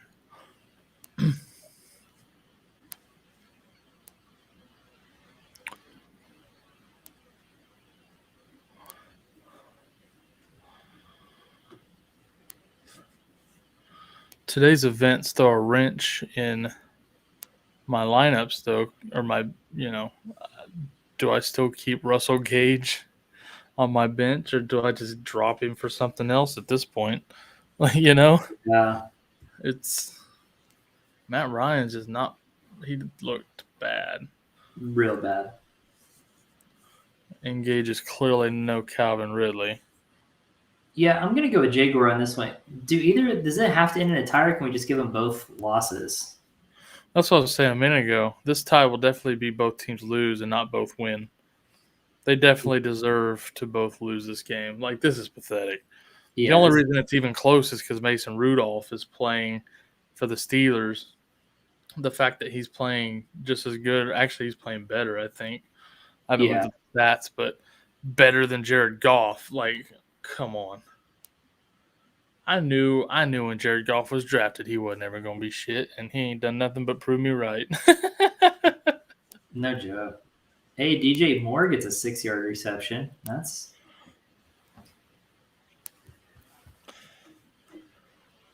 because wasn't that the year Baker came out and everybody, like, a lot of people were like, "Oh, Goff should go before Baker." Remember that? Pretty sure. Was that the same year? Pretty sure. I think Lamar Jackson was the same year, right?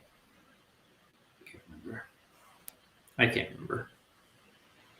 I can't either. I could go back and look, but I'm pretty sure because it was. No, I don't think Lamar was that year, was he? I can't remember. I just remember Josh Rosen making such a big thing at all them QBs that year, and then he's like, "Watch me go." Yeah, he didn't do anything. Gonna have to prove those others wrong or something. Yeah. Thanks for the motivation, stuff like that. Yeah. Okay, but everyone's like, "Dude, you shouldn't have said anything," and then sure enough, ended up not being good. Should have stayed humble, because now you look like an idiot. Kind of like when Dwayne Haskins was pissed off for getting drafted so late, and then he ended up being trash too. Yeah. He was so pissy once he got drafted. They were interviewing him. He was all pissy. It's like, be better, bro. Where you at now, my guy? Get good. Get good, kid. Get wrecked, nerd.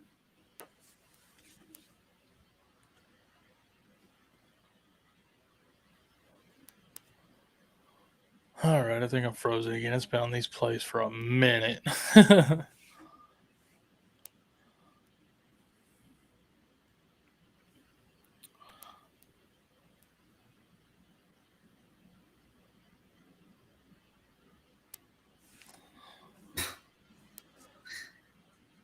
I hope that's a turnover.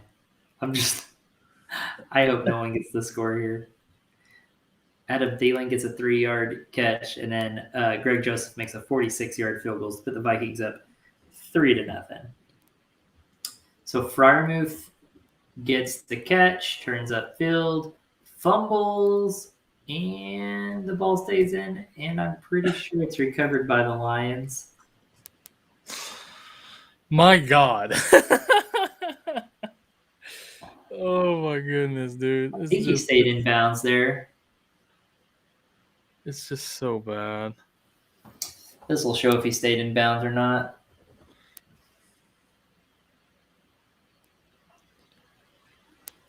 Oh, yeah. Yep, he's in bounds. Oh, my gosh. The Lions get the ball.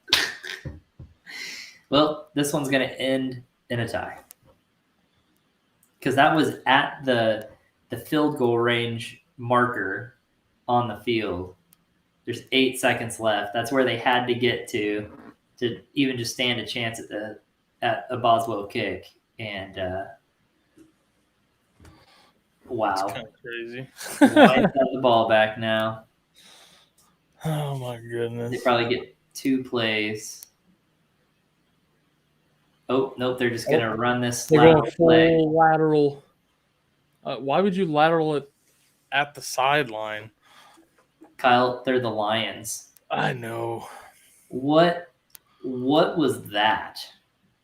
That was horrible. Just kept working closer. It's like, go back to the other side of the field. Come Here, on. you go out of bounds. No, you go out of bounds. Okay. Seems like I'll be the one going out of bounds here with time run out. Like, what are you doing? So the Steelers and the Lions in a 16-16 tie. I've never seen 2 teams that wanted to lose so bad in my life.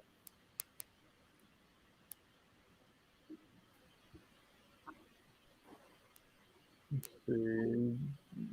I don't know if there's going to be another game here on Fox, so if I got to switch over to CBS. I feel like I need to switch to CBS. Okay, Dallas Goedert getting a 4-yard pass, and Christian McCaffrey rushing for 10 yards there.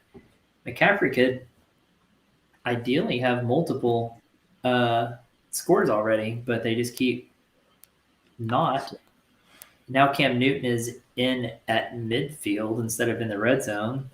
They're just switching him and PJ Walker back and forth. That's interesting. Turn on the Seahawks-Packers game here.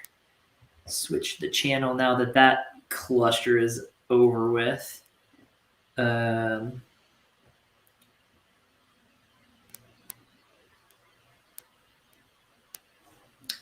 that ended in a tie. What a joke. Did my air conditioner not kick in down low for the kiddo? Still cooking downstairs. So we can sleep good.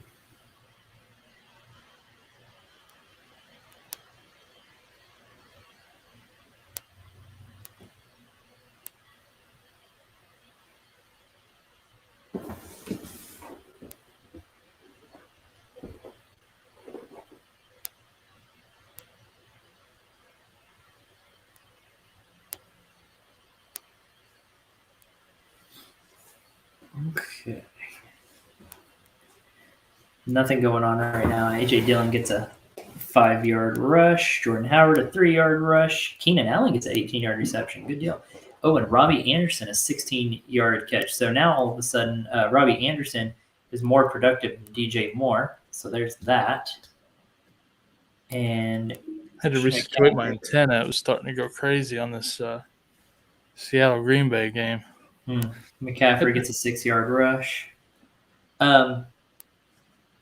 Jay Gord, yeah, they're switching him back and forth. So far, he's only been in at the goal line, but then they just put him in for one play up at midfield. So not sure exactly what the plan of attack is there. I think they're just trying to mix them in. It's going to be really hard for either of them to get in a groove, though, if they're just going to switch them back and forth like that. It's not ideal by any means. So I don't like it when teams do that sort of thing.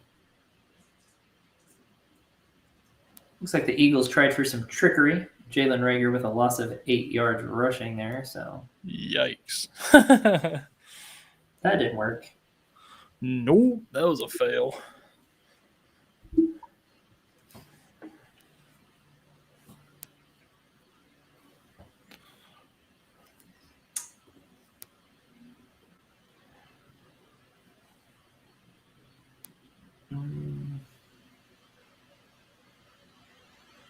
Let's see. Quez Watkins, 6-yard reception.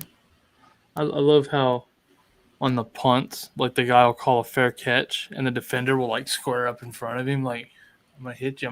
It's like, no, you're not. Cam Newton complete to DJ Moore for a loss of 2 yards. Yeah, I agree, Jay Gore. Just give it to McCaffrey and only McCaffrey. Like, why does anyone else even touch the ball? I could not agree with you more on that one, Jonathan. Direct snap it to him every play. Go. Yep. Even if he has to throw the touchdown, I mean, let McCaffrey throw it. He can't be doing worse than we were having before they signed Cam. McCaffrey should have 60 points a game in fantasy, period. Yeah. He should. You're right. All right. Zane Gonzalez makes a 44-yard field goal for him. So Panthers up over the Cardinals 17-0 in the first quarter. Ouch. Let's see if that's rough. Oh man. I'm gonna be right back. I'm gonna go let the pupper outside really quick. Okay. Dallas Goedert with a 24-yard pass from Jalen Hurts. Just gonna say that before we go. Back. Herbert with an incomplete for Mike Williams. Man, they got to get Mike Williams going for real. For real. So much for your Cards defense. I know. I started him in what I consider my most important league today. Because you can't get rid of that Cards D, but man, they are not doing well today. 2-yard pass to Keenan Allen, Jordan Howard with a 7-yard rush. Like you say, yeah, I mean, I didn't see the Panthers coming in and playing this well against them for sure. Breaks your heart. All right, everybody's between plays. Dun. Batter unfroze again. It's very possible.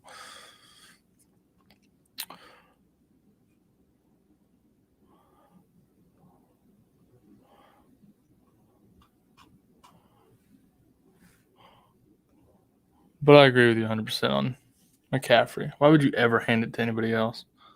Or even let Cam run it? Come on now.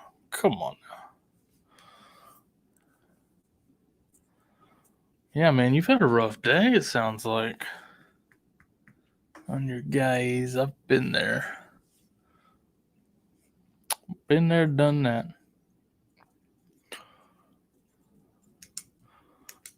And so you can come back tomorrow on Panic Room and you can ask us if we're panicking on any of those guys. And then you stick around for Safe Space after that.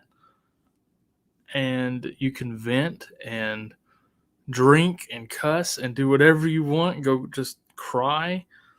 Whatever you want to do with my man 7 o'clock.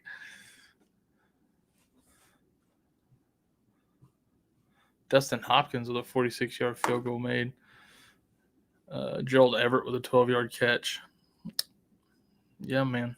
I feel like there's going to be a lot of people needing safe space with 7 o'clock tomorrow night. A lot. No joke. Especially my man Jonathan here.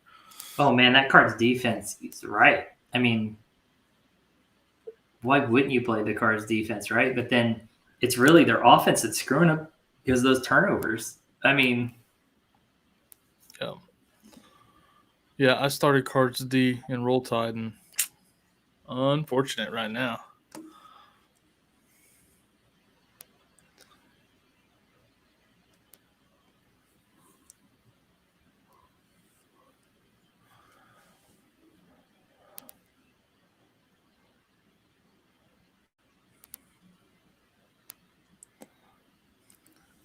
You got Zeke, Taylor, and Fournette, McCaffrey, Pittman, Kittle, and Cup.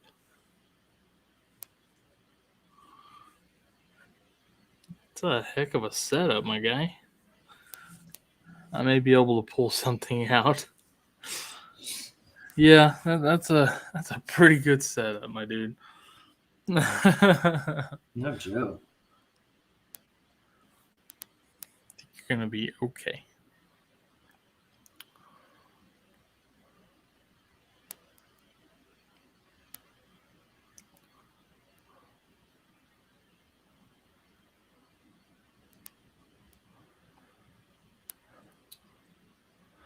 Well, Knox didn't do anything for me today either. No, I was a little nervous for Knox on his first game back, but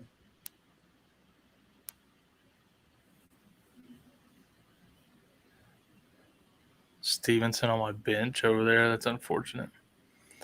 I mean, I had Freiermuth or Knox to start in that league today. Freiermuth only had 6, so Knox had 2.7, so it wasn't a huge difference anyways. Luckily, Patterson had a bad day for Ray, so ha. I am frozen. I know I'm frozen on Fantasy Casting, and there's no way we're still stuck on that field goal. So, jeez. Jordan Howard with a 4-yard rush. Collins with a 6-yard rush.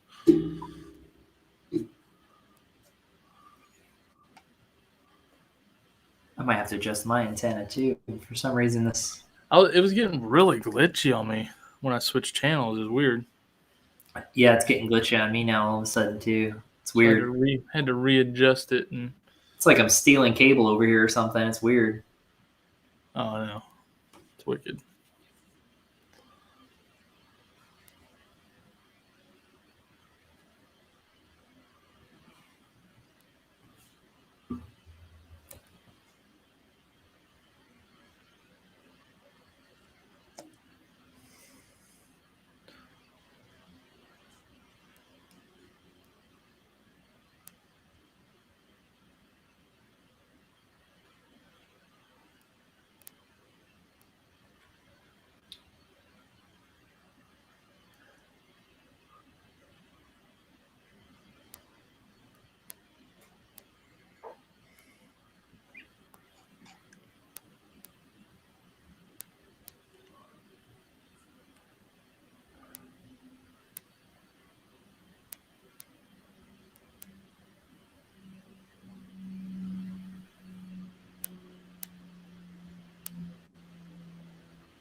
Okay, let me see here.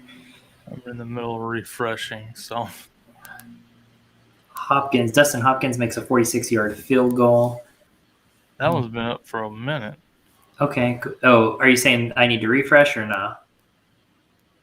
No, it's still there. I just refreshed. It's still there. It's been up there a while. Okay. Huh. What a snag by Smith. Yeah, I saw it pop up real briefly, about Devontae Smith scoring a touchdown, but then it's taken off, reviewed, I guess. Or it's being reviewed currently, it looks like. It says nullified on here, so. Yeah, usually that pops up while they're doing a review.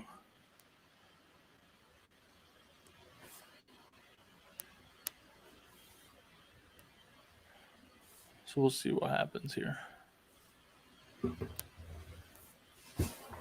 Okay, there it is.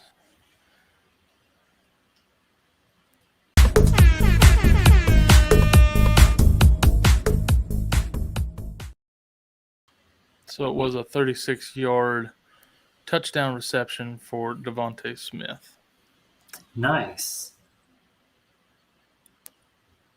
Yeah, real nice. Apparently it was a good catch, too. Apparently.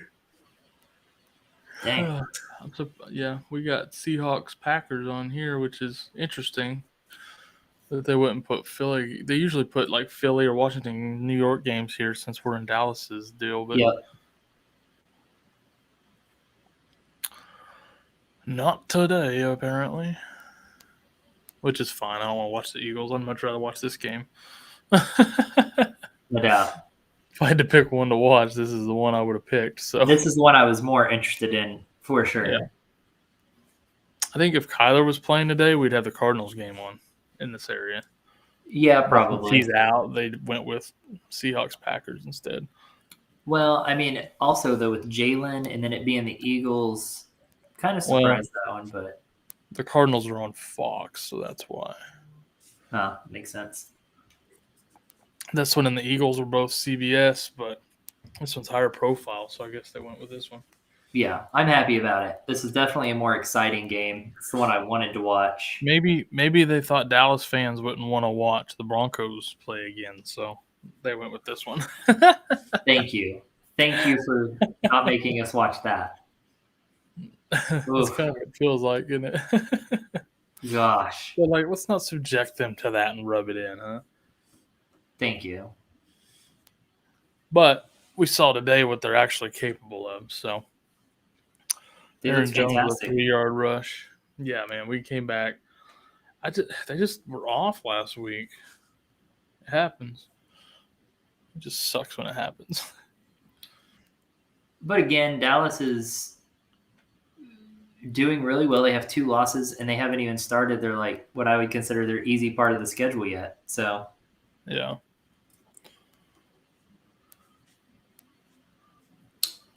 Deluxe asks James Robinson for Marquise Brown. Thoughts? No. Which side are you getting? Robinson? I would want Robinson in that deal. I'm pretty sure. I'd rather have the Robinson side, but it depends on what your roster looks like too. That's also true. Which I feel like we say every time we get a trade question, it's like, do you need running back? Do you need receiver? What is your roster? You know, it definitely matters. It definitely matters. But the way running back position is this year, I don't think I'd be giving them up for hardly anything. It's so hard. Justin Jefferson gets a 18-yard completion there, or reception. He's not actually doing the completion. Oh, good. That means I'm frozen again because I don't have that. And McCaffrey gets a 12-yard rush, so he's at the 65 yards rushing right now. Wish he would have had those 2 scores, but what do I know?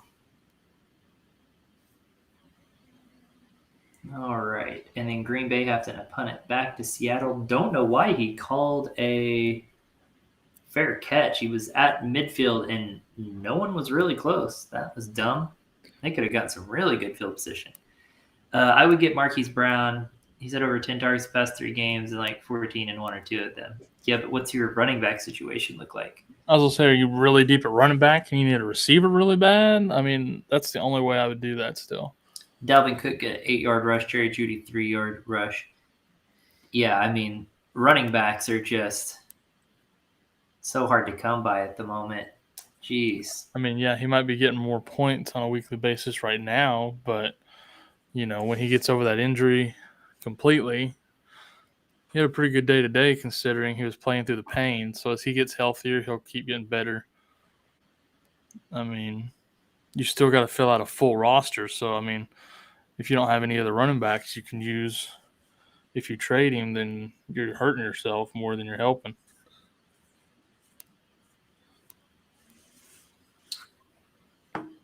Just looking at James Robinson also, his schedule from here on out is incredible. I mean, his James Robinson's schedule, like if you look on Sleeper. Real quick, Corey, I'm going to cut you off. 7-yard catch from McCaffrey, Javonte Williams with a 9-yard rush. All right, hit it. In Sleeper, it has them listed, by color or whatever. James Robinson, out of his remaining 7 games, if you don't count Week 18, out of his last 7 games, 6 of them are green. 21-yard catch for Justin Jefferson and 10 yards to DJ Moore. Nice. All you again. No, I'm going to see. Oh, can't really see it. There you go. No, you can't really tell what that thing is. It's just a lot of colored squares. You can't read anything on it. You can't see on the far side there that it's green, green, green, red, green, green, or orange. Yeah, but there's no context for colored boxes. What I'm saying. So he says Zeke, Montgomery, Robinson, Mixon, Connor. Oh, jeez. So yeah, you got a ton of running backs. I would trade Connor for him. I mean, yeah. I mean, I would try Connor first, but if you can trade Robinson, what are your receivers? Again, Robinson, green, green, green, yellow, green, green, green. Javonte Williams with an 11-yard rush. Hubbard with a 16-yard rush. A lot of running going on right now. So just weeks 15 through 17, Houston, New York Jets, and the New England Patriots for James Robinson, who, when he's playing at full strength, is the workhorse there.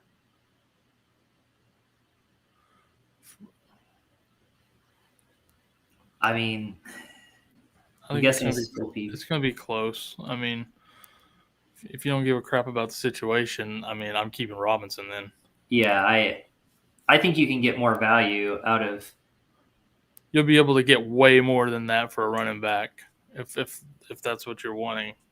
But I think Robinson. I mean, you can almost go Robinson. You can almost go Robinson and James Conner and get you a super stud wide receiver. I understand that Hollywood Brown's doing good right now, but I don't know. Brown's playing well, but he's still not like, Adams, Hill, Jefferson, these guys. And this is coming from OU fans that love some Hollywood Brown. We love Hollywood Brown. He also has a pretty good schedule left, too.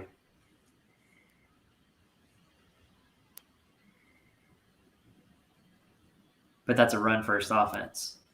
So, what's your wide receiver situation like? It looks like it's like an 8-man league. It has to be. There's no way. Maybe 6.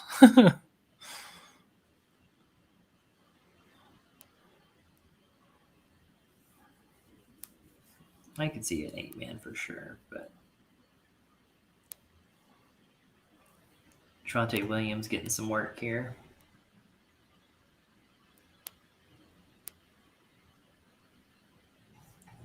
Gerald Everett with a 6-yard catch.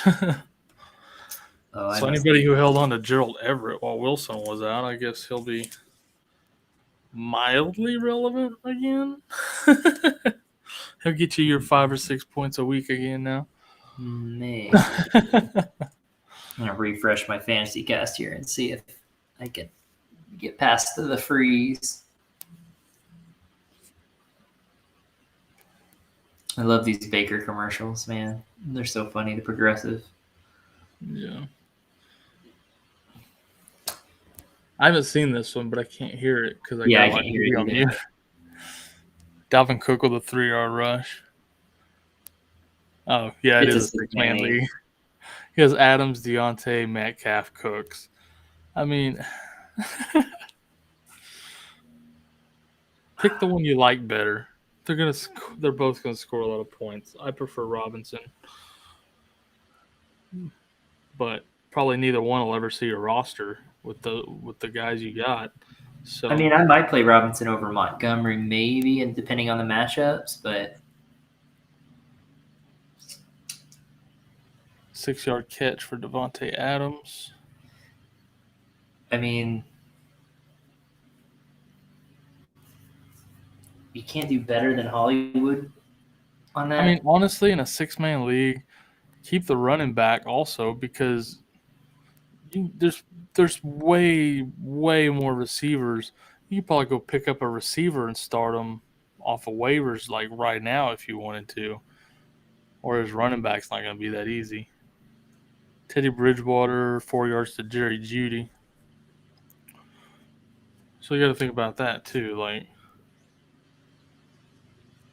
I don't know. Unless people are just really hoarding up all the receivers and there's nothing on waivers anymore either.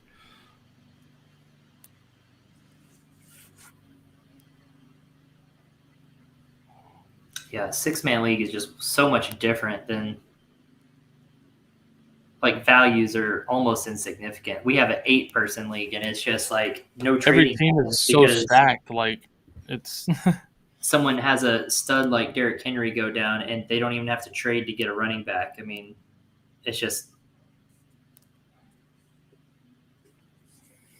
Zane Gonzalez gets a 48-yard field goal. So the Panthers go up 20-0. And now we're just getting Zane Gonzalez points. Gross. Come on, McCaffrey. They need to not get too far ahead so that McCaffrey's still going to get some work. Come on, people.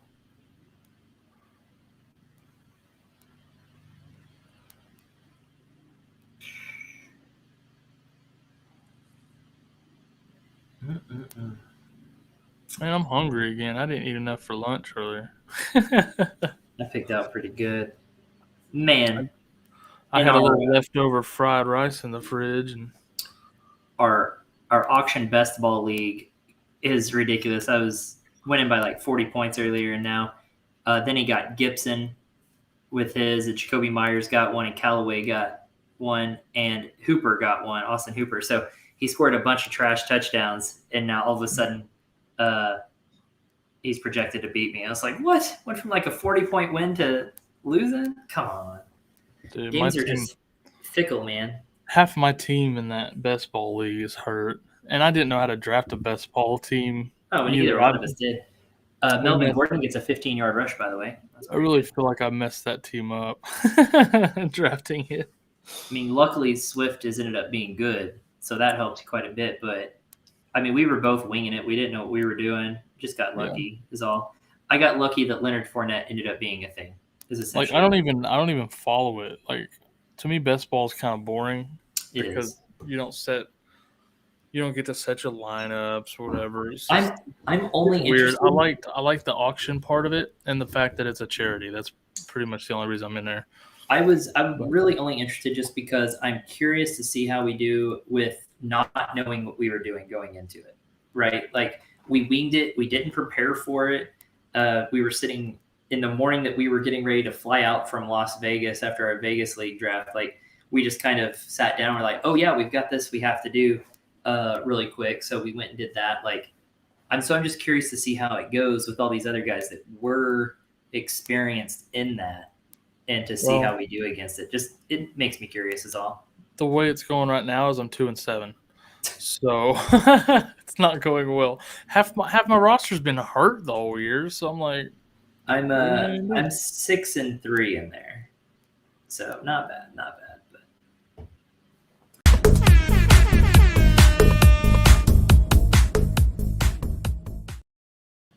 Melvin Gordon with the 1-yard touchdown. Yeah. My work league could not be going any worse. He playing Gordon too? Yes. Who were his running backs? He had Stevenson, Ingram, and Gordon? Oh my God, bro. Pretty much insignificant. You're a G. Now, and he played them over. He had Adrian Peterson and Carlos Hyde and Antonio Gibson on his bench. And so the only ones that could have been wrong were Carlos Hyde and Adrian Peterson. He didn't play either of them. Thanks to a group text that he texted, he was joking about all of his players being starters and stuff today after having no running backs. He's like, I went from no running backs to all starting running backs in 1 week. And it was like, And people were like, well, don't start Peterson. And so he started these others.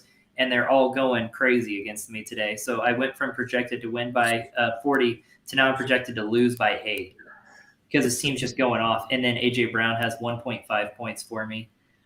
So this is not right. It's not going great. And my Bills defense went from 16 points to 11 points in the last quarter. So yeah, it's not going great for me. I'll put it that way. I have to fix my antenna on this game. It's just all of a sudden it's just horrible. Yeah, A.J. Dillon with a 5-yard rush there. Dillon getting a couple touches on this drive.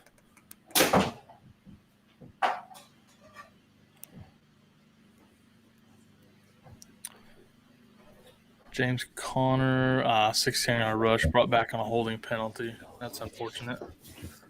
Can we bring back that Gordon touchdown on a holding penalty? Nope, already kicked the extra point. You're done. Unsportsmanlike conduct. Beating Corey too bad. No, that's funny. I started off really good in that league. I think I was 6-1 or something like that. And then now this will be like my third loss in a row. Not great. Not great. We had a 6-yard pass to Randall Cobb. And then I don't know what the yardage was on this, but a real nice play to Devontae Adams. 34 yards to Devontae Adams there. Yeah, 34 just popped up. So real nice play there.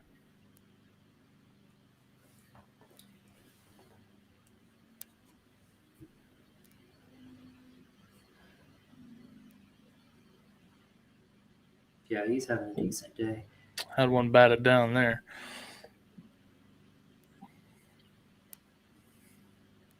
All right. Colt McCoy passed for no gain to Connor, but that's still a point in PPR, folks. Yeah, take it. Yeah, Cardinals looking pretty decent last week. This week, not so it's much. not pretty. Not so much. Not at all. Who'd they beat last week? Someone they shouldn't have. The Niners. Wow. You're going to beat the 49ers and then lose to the Panthers. I'm telling you, man. Not just lose, but like get dominated by the Panthers. Yeah. Christian Kirk with a 9-yard catch. Yeah, like it's so weird. Some of the games, I swear, from week to week, there's always a couple of shockers, right? What's interesting is this Panthers-Cardinals game, if the Panthers get up by a lot, do they put in their backups to keep playing against the Cardinals' backups? Maybe. Because that's what it seems like right now. It's like Cardinals' second team versus the Panthers. They'll just put Cam in like permanently. Right. To get like 3 or 4 more touchdowns. You know somebody out there started him. Oh, yeah. There's some desperation out there. Hey, I picked him up in Truth Serum, so... Yes. Yep. Might be a little trade value there. We got some teams with no QBs in that. Well, I was trying to trade... Well, the problem is I was looking through there last night and this morning, and the teams with no QBs that aren't doing well aren't even setting their lineups anymore because they're like 1-7 and stuff, so they're not trading. It's been a pretty boring league. I mean... Absolutely. I don't think most of them give a crap. No. So they're not even setting their lineups unless they went back and set them like this morning. But the 2 1-8 teams, they didn't set their team. They didn't set their lineups. Well, it's like Ray. He set his kind of last minute this morning because I was on there during the pregame briefly, and he still had a couple guys in. Who's that? Ray. I think he did. I found yeah, he made subs. Like he still had Claypool in like 20 minutes to kick off and stuff like that. But yeah, he went in last second and changed them all out. Thank goodness. There are 3 teams in that league that didn't even set lineups this week. Oh, he had Kyler in there too. I forgot. He had Kyler and Claypool and all that. So he made it on there to change them out, which is good. One of the guys who doesn't even set his lineup, he's 4-5 in there. Jeez. Not even setting a lineup. Well, we started out rough, and we've started winning some games lately. Yeah. And not against those teams. Where everyone that we're playing against is setting their lineup. We haven't gotten some easy wins in there at all. So, but our points against in there is ridiculous. We've had the most points scored against us. We're just... Oh, the first couple of weeks, we had over 200 points on each game scored on us. Nobody's been scoring that since. We've been getting dominated in there, even when we do good. Dallas Goedert has been downgraded to out. I just got that same alert. Now I got to go look up and see what happened to him. I didn't get an alert that said he was even hurt. I didn't either. Let's see if I can find some info on that. So there's actually a thing in here that says, cool app. Guess I have to figure out what the fuck happened myself. Because people are in there, they didn't get an alert for he was down now either. So people are like, what? That's funny. Everyone's like, what happened? That's funny. I feel that. I feel it.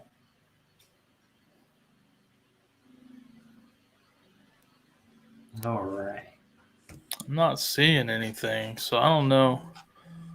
There might not be anything to know yet. Let's see. Dallas Goedert, concussion, out for the rest of the game. So, Okay. Justin Jefferson with a 21-yard catch. Shout out to Pro Football Craze for that information. So Dalvin Cook with a 7-yard rush. A.J. Dillon keeps carrying the ball. Did something happen to Aaron Jones that we don't know about? I don't know. I saw him in earlier, but yeah, A.J. Dillon's getting the bulk of the work. What does that you say about the coach's daughter? Oh, he must have slept with the coach's daughter.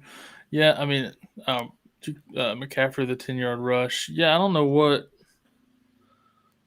what's going on with Aaron Jones.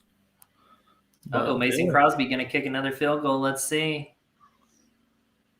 Okay, he nailed that one. Holy crap, he hit one. Jeez, OP. Evan wants to know, who is a wide receivers you guys think I can get for Carson, Higgins, and Judy? Man, that's hard without seeing here. Judy's you want to like package them all up for one? Is that what sounds like? Or two of them, you know. I can get my chat to pop up. I can. Okay, Carson, Higgins, Judy. Okay, I couldn't remember who the middle guy you said was. Find someone that needs a running back. Carson's looking like he's gonna come back soon. You could probably throw that together for like. Well, I was gonna say CD, but not after today.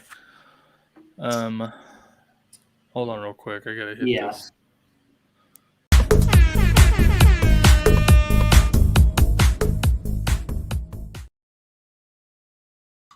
Tyler Conklin with a 5-yard touchdown reception. What kind of receivers? I'm trying to think. Maybe McLaurin. I would go for maybe a McLaurin. DeAndre Hopkins. Once he comes back, I think he'll play really, really well. Man, if they hadn't started the game already, I would have said maybe go try Devontae Adams. But with Rodgers back, and he's going to have a good game. You're not going to be able to get Devontae Adams with that. Well, not now. That's what I'm saying. Last week, you might have been able to pull that off.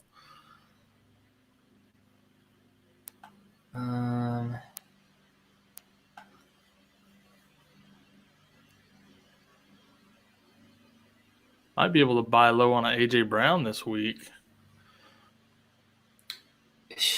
Yeah, but at this point, I don't know if I want that.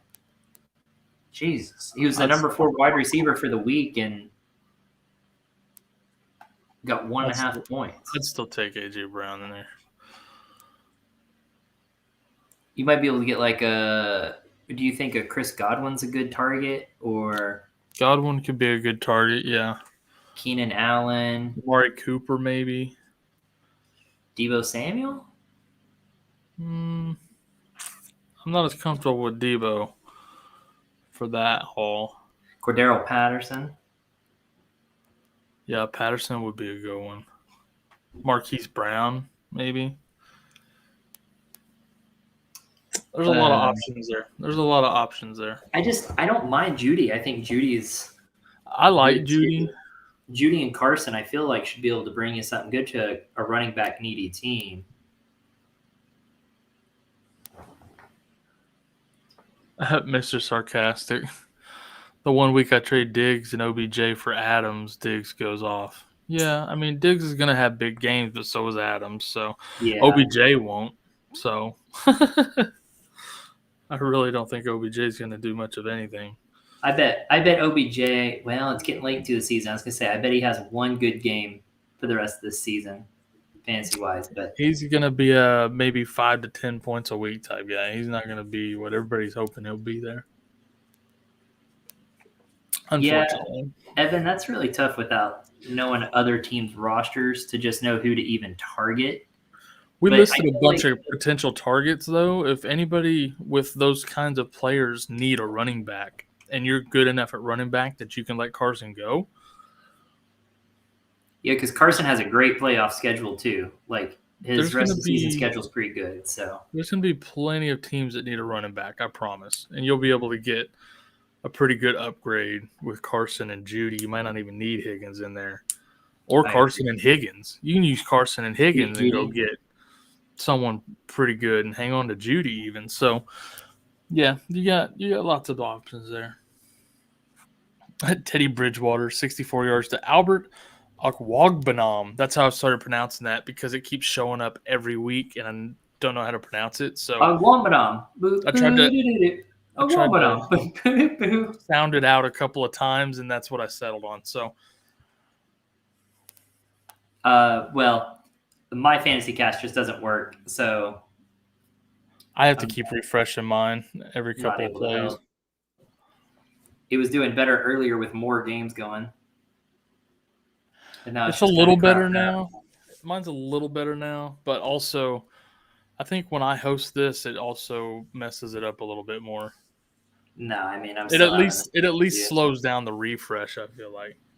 Oh, I mean, no, this refresh takes me 2 minutes every time to load it all back up. So it's completely ESPN then. Okay. It's completely ESPN, yeah. I was afraid it was something I was having going over here. No. I hit refresh earlier when I was saying I was going to have to hit refresh. It's still loading. It doesn't refresh quick. I'm just sitting here waiting. But, yeah, Mr. Sarcastic, I think long-term you'll find that trade will still work out for you, bud. I mean, they're still early in this game with Adams, so he could still go off and score more than Diggs. You don't know. Did we announce that Conklin TD? Yeah, I did. Okay. I couldn't remember. I sure did. Remember, because we put the Evan question on hold to announce it. That's right. McManus gets a 21-yard field goal. So that's 10-10 Eagles and Broncos. Mike Williams with his 7-yard reception. He was bound to get some catches this week, right? Yeah. Oh, man. I am so sore. I used muscles yesterday. I forgot I had. Like, back is stiff. Arms are sore. So the house that they got has a staircase. First of all, it's a rent house while they, build the other one. Correct. But it's set up so stupid. Whoever built this house was an idiot. Like, there's a nice big kitchen, but there's like a door from the kitchen right into a bathroom. There's a bathroom attached to the kitchen. Stupid. The staircase is set up. It goes up. I guess it's kind of like Donnie's staircase. It goes up a little ways, but then it like turns 90 degrees. Real shallow steps, and it go. Dude, and all 4 bedrooms are upstairs. There's 4 bedrooms all upstairs. So we're trying to get beds, bed frames, dressers, just all this crap upstairs, and we managed to get everything up there that we needed to get up there. But some of them things was tough turning that corner. Oh, I bet. Get you pretty sore. And you know that ceiling stuff, the popcorn ceiling or whatever? Yeah. So that's what's in the stairwell. And so the last thing that we had to take up these stairs, no, I lied. Second to last thing we had to take up these stairs was Dad's mattress, Dad and Melissa's mattress. And it's like it's a big king size, like Serta with the memory foam. We scraped off so much of that popcorn. So Caleb and Kason were behind, lifting and pulling. Me and Dad are both underneath, just pushing every time they lift. Dude, me and Dad come out of that thing. We were just covered in that popcorn stuff from the ceiling. It was so bad. The rent house owners should be happy. They should want to remove that popcorn anyway. So. No. Well, they just remodeled this house and they left it there. So. Well, it's because it's expensive to remove. Well, we just removed half of it, so it was incredible. Heck of a day. We ended up taking 3 trips back and forth. It was a long day, that's for sure. I thought we'd do the 2 before dark and then call it, and we ended up doing another one. But I got free lunch and free dinner out of it, so I'll live. I'll get over the soreness for a couple free meals. No doubt. What time did you have to hop off? Just whenever Blake wakes up. He's still snoozing. He went to bed a little late here, so let me check and see. He was waking up a little bit ago, I thought, but no, he's still snoozing. Cool. Well, since he could wake up at any time, I'm going to run a quick restroom break, get a new beverage, just in case. Yep. So I'll be right back. Okay. Jordan Howard with an 11-yard rush. Guy, you literally missed nothing, guys. It was a bunch of punts, incomplete passes, rush for no gains. This whole time we've been chatting, there has been nothing. And until Jordan Howard just now went for an 11-yard rush. Otherwise, nothing. We're just sitting here waiting on plays to happen. So, and there we go. Green Bay's finally back out of their timeout. So, DeGuara gets a short pass. Jalen Hurts with a 31-yard rush. Nice. Amir Abdullah with a 2-yard rush for the Panthers. That's kind of annoying. That was a 4-yard pass to DeGuara. But that Jalen Hurts 31-yard rush, that's pretty big for him. So I know a lot of people benched him this week because he was playing against Denver. That was a tough call, but I had no choice in a lot of my leagues, so went for it. Anyway, I tell you, Devontae Adams and Aaron Rodgers just have a connection that's just ridiculous, guys. It's ridiculous. PJ Walker throws a pass to Christian McCaffrey for 6 yards. Everyone's obviously back out of their timeouts, punts, and whatnot. So, yeah, that was a 14-yard slant pass there. Really fast. Aaron Rodgers didn't even complete the play action fake. Like, he saw it open and just pulled up out of the fake and went for it. Very quick. Man, quick pass. Oh, Aaron Jones drops the screen pass that would have gone for probably pretty good distance, honestly. I'm going to refresh my fantasy cast here because my Chargers game was kind of frozen. Aaron Jones, man, get it together. Rough game. I started him against Kyle in a league, so that's not good. Need him to have a better game so I can beat Kyle. Also, Austin Eckler not having a great game again, so disappointing there.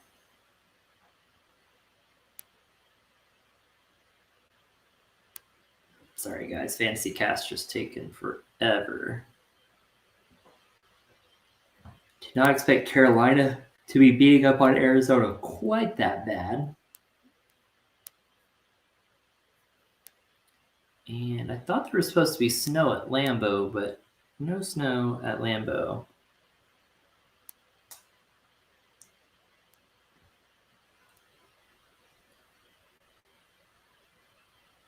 Everyone wearing sleeves and stuff, so it must be chilly, but I'm not seeing any snow. I think earlier today maybe there was snow. Oh my gosh, fantasy cast. Holy cow.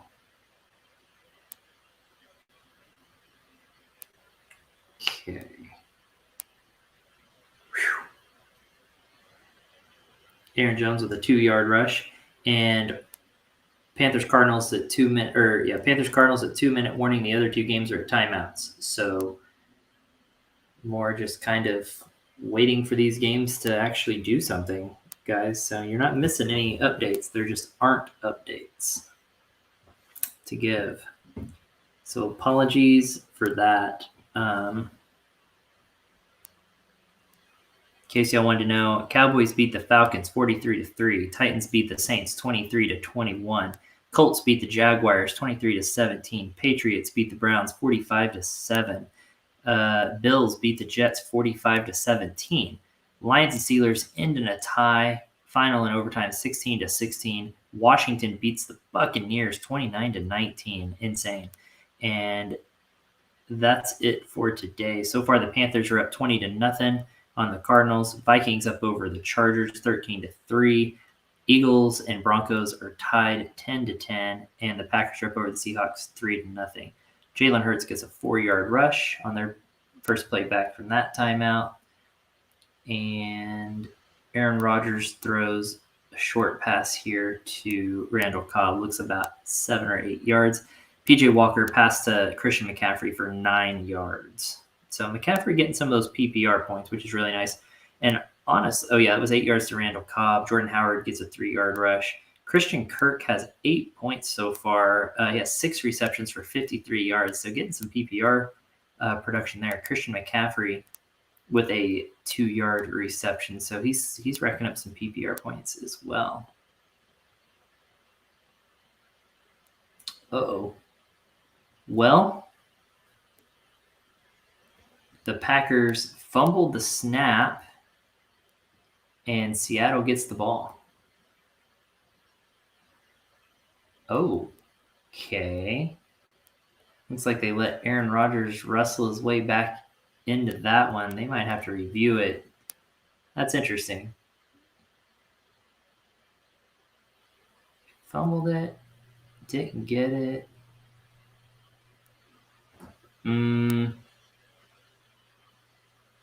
That's interesting.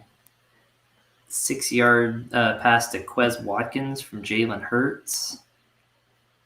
I think they should review this and give it back to the Seahawks. That's interesting.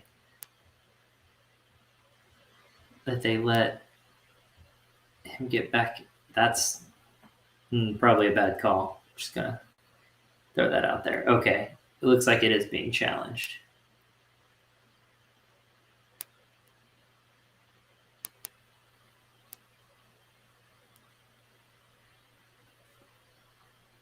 Jack Stoll with a 4-yard completion from Jalen Hurts. So Philadelphia moving the ball. 2nd and goal from the Denver 5 now.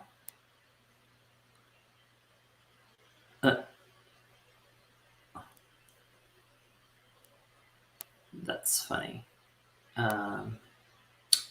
That's annoying. There's a touchdown for the Chargers from Roundtree. 1 yard up the middle for a touchdown. That is annoying, is what that is. I came back about 2 seconds too late for that, didn't I? Yeah. It's not worth celebrating. I'm not hitting it for Roundtree. No one in this world is playing Roundtree. So Roundtree gets a 1 yard up the middle. Aaron Rodgers fumbled the snap, and Seattle jumped on it, and then they gave it back. Aaron Rodgers was able to weasel his hands back in, and they should give that one back to them. So there's a touchdown there.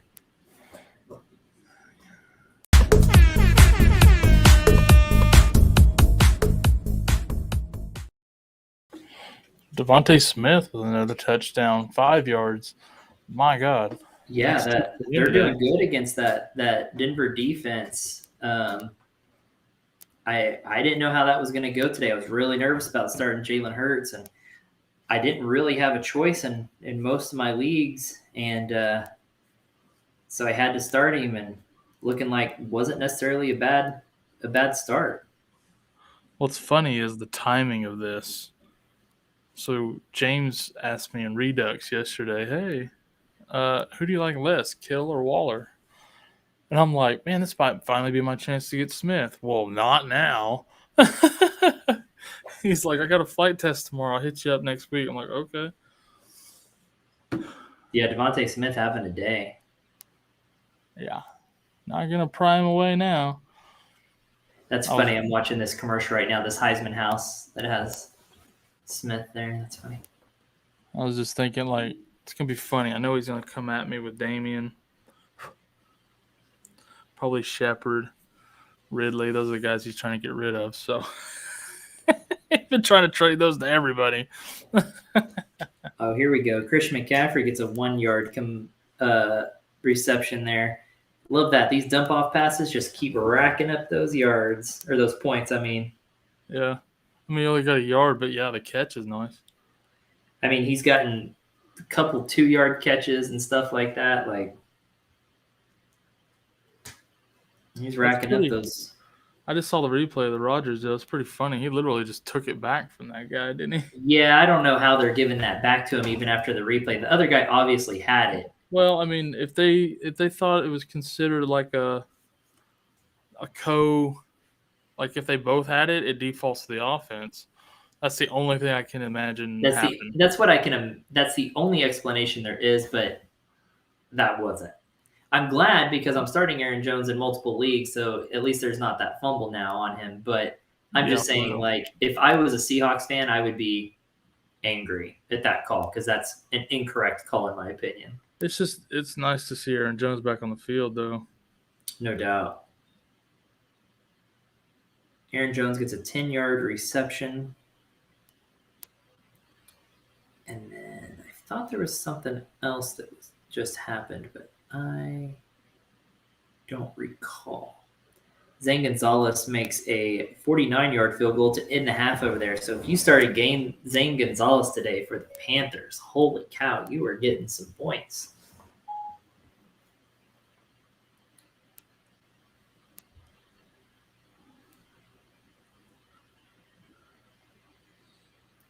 Kyle, I'm not calling it a comeback in our Vegas league, but I'm getting ready to change our name over there to the Comeback Kids. I'm just saying. We got to change it from something because now we have 2 wins. We're not just the Butcher anymore. So yeah. Now we'll be at 3, so we'll change it maybe to the Comeback Kids there. But we can call ourselves some boom, still mostly bust. Mostly bust. Right now, we're the second highest scoring team in the league. Well, we finally got some trades with some players. Finally got a couple of our guys back healthy. And then a couple of decent waiver pickups, and all of a sudden we're a whole different team. Yeah. Yep. Looking decent. I'm liking it. All right. Christian Kirk, 6 receptions for 53 yards. Pretty decent day so far in PPR. Not bad. This Packers-Seahawks game, I did not expect it to be 3-0. I expected a little bit more scoring there. Yeah, I did too. Also, going to check in. Yeah, Jerry Jeudy, 1 catch for 3 yards 1 catch for 5 yards, 1 carry for 3 yards. So he's not doing much today after the week he had last week. That is surprising.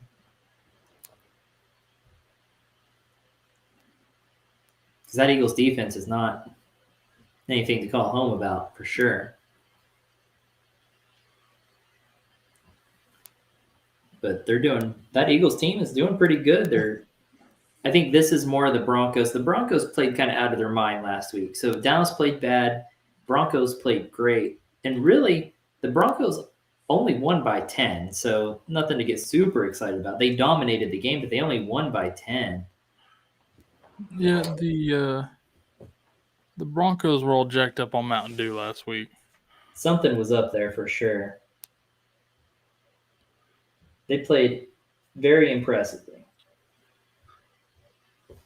Jerry Jeudy was a 4-yard reception. Yeah, that was just compounded by the fact that Dallas played so bad too. Right. Just made their good game look that much better. Oh yeah, they looked absolutely fantastic. That's a recipe for disaster when you get that. And once you get you get some momentum, and things keep rolling and stuff. I mean, it all compounds to be something big, and that's just kind of what happened last week. It just kept building. I mean, it was something. I mean, that's kind of what happened today with Tampa Bay and Washington, Yep. It's kind of the same deal. Alan Lazard with a 6-yard catch.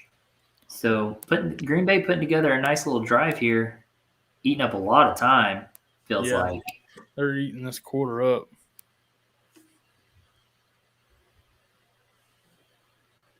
Ooh, 3rd and 2, rush for no gain. That's tough. Yeah, what's tough about that is, do you trust Mason Crosby here? I don't know. You're down on the 34. That would be about a 51-yard field goal. I don't know that I trust that. No, I don't. Even when he's hitting, I don't think he has that kind of a leg, to be honest with you. He does, but they're going for it. It's 4th and 2. They're down on the 34, so it's not a super dangerous situation. I mean, tell you what, more than anything, I'm just happy to have AJ Rogers back. I read A.J. Dillon right here as I said that. Aaron Rodgers back in my lineup. Yeah, maybe that's why you don't run A.J. Dillon on 3rd and 2. Exactly. But he's been on the field a lot. Keenan Allen with a 4-yard catch there. A.J. Dillon's been on the field a lot this game. He has been on the field a lot.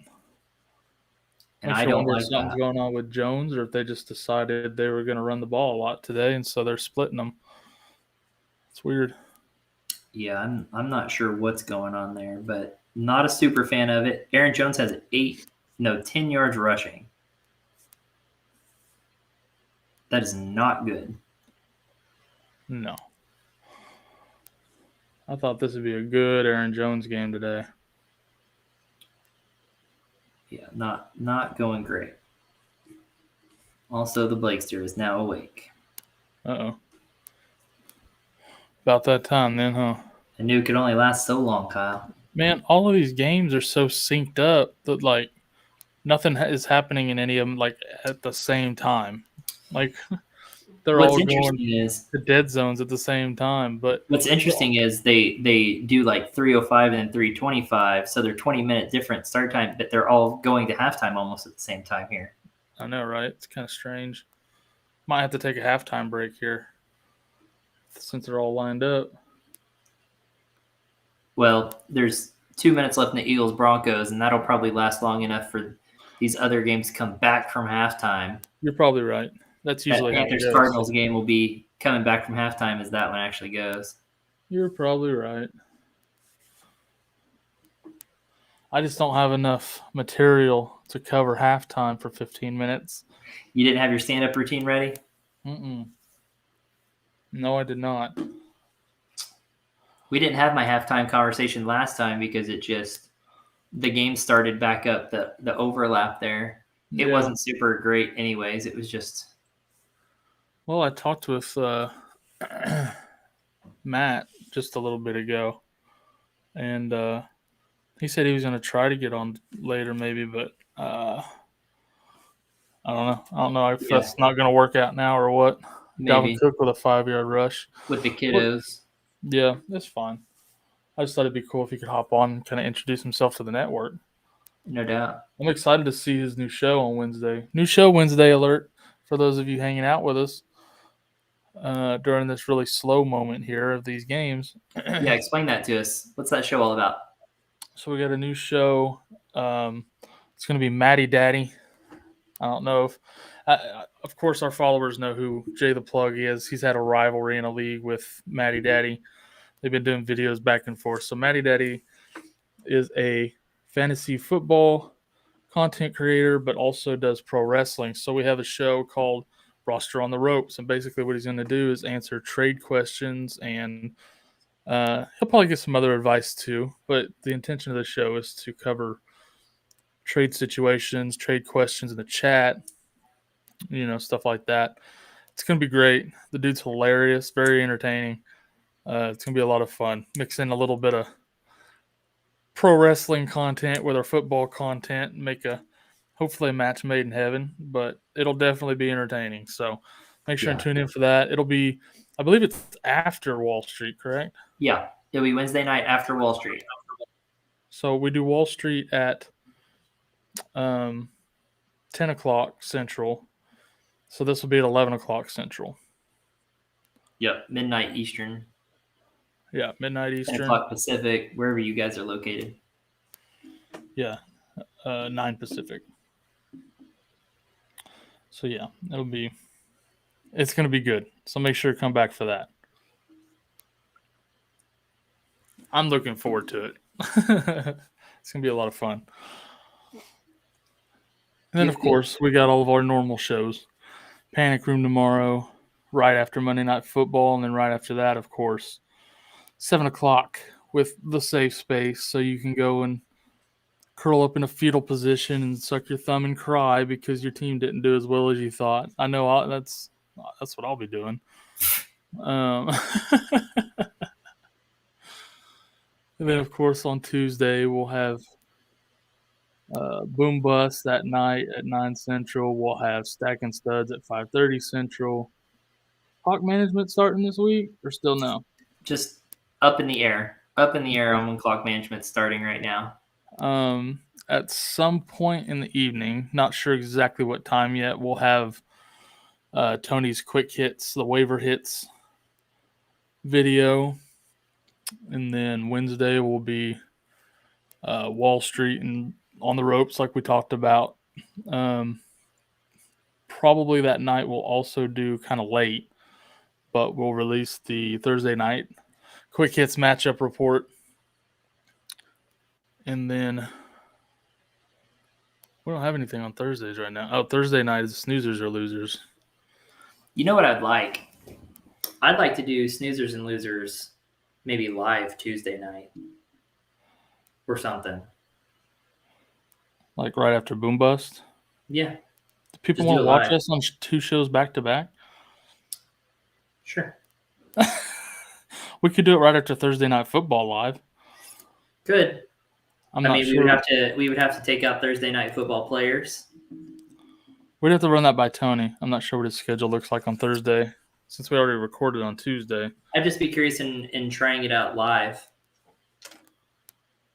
Friday is usually when we record the other quick hits, the matchups report. Yeah. Ooh, that was a horrible pass. What the hell was that?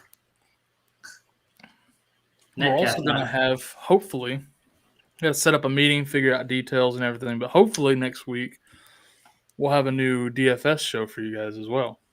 That would be interesting. We learned about that this morning. That could be. We just learned about it today. Tony's going to put us in contact with a friend of his. Hopefully we can get that set up, figured out, because there's going to be hold on. Jalen Hurts had a 14-yard pass to Devontae Smith there. I'm refreshing my fantasy cast because it was frozen. So I just had to refresh mine too because it did the same thing. So yeah, we're in contact with a friend. We'll be in contact with a friend of his. Mostly just figure out kind of how the concept's going to go, what the graphics will look like, find a title for the show, and then we'll get that going. I think he's wanting to do it live on Sunday mornings. So we'll have live DFS content. You can jump on there, ask him your DFS questions. Not settled on a time just yet. It'll be sometime before our pregame show starts here with Corey and myself. So we're thinking like 9 or 10. I think it was like 8 or 9 Central, 9 or 10 Eastern. Yeah. So we'll keep you guys updated on that. Just keep an eye open for that. It'll probably be mid to late week before we get all that ironed out. If it doesn't work out this week, if it doesn't work out this week for some reason with that, it'll be the week after for sure. So we've got a couple new shows coming for you over the next week or two. So keep your eyes open. Keep your eyes peeled, man. And we've got the scout team. We've got at least one that'll be starting this week. Ocean State. He'll be starting his the scout team. So just keep an eye on that, guys. We're trying to bring you all of it. We're trying to bring you everything. That reminds me. Tony said David, the guy who's going to do our DFS, he's also a huge Cowboys fan, like knows him very in depth. Yeah. So we might could get him on scout team too if he's interested in doing that. I've got another guy I'm looking for a Cowboys scout team first, probably. Okay. Well, if that doesn't work out, let me know. Because I'm looking with people that are already established. Yeah. With that social media reach and everything. So right. So that's what I'm looking for. So I was just saying we do have that resource if we end up needing it. Yep. Alrighty. With this one going to halftime too, that's 3 games at halftime. That Eagles one should be at halftime real soon. So I'm gonna get off here, go hang with the kiddo. And you should probably take a halftime break. Look at that. That Panthers Cardinals game's come back. Go get you a break. And I'll talk to you later, man. All right. I'm trying to remember where this halftime graphic is over here, but I should have added it as a overlay. So check in the overlays. If it's not there, check in just as a background and then remove the cameras.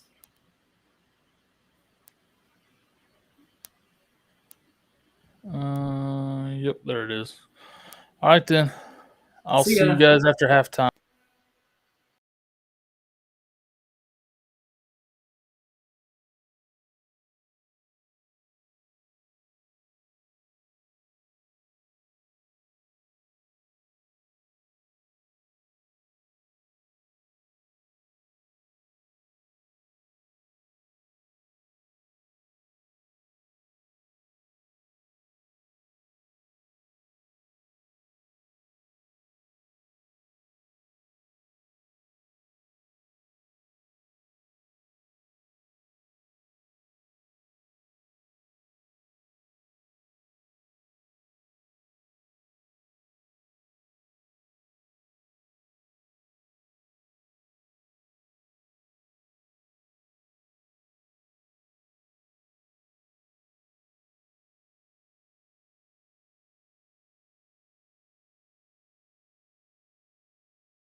All right, back from halftime.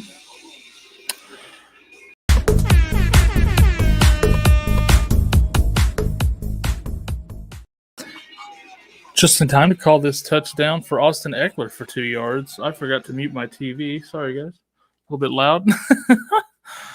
So, yeah, Austin Eckler with a 2-yard touchdown reception. I know Corey loves that. He's got Eckler in, I think, every single league he's in. Hey. The doggo freaking out.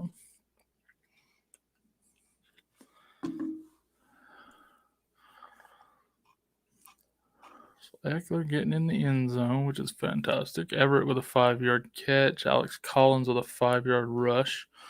Matt Prater with a 47-yard field goal made. Prater having a good day. Good day.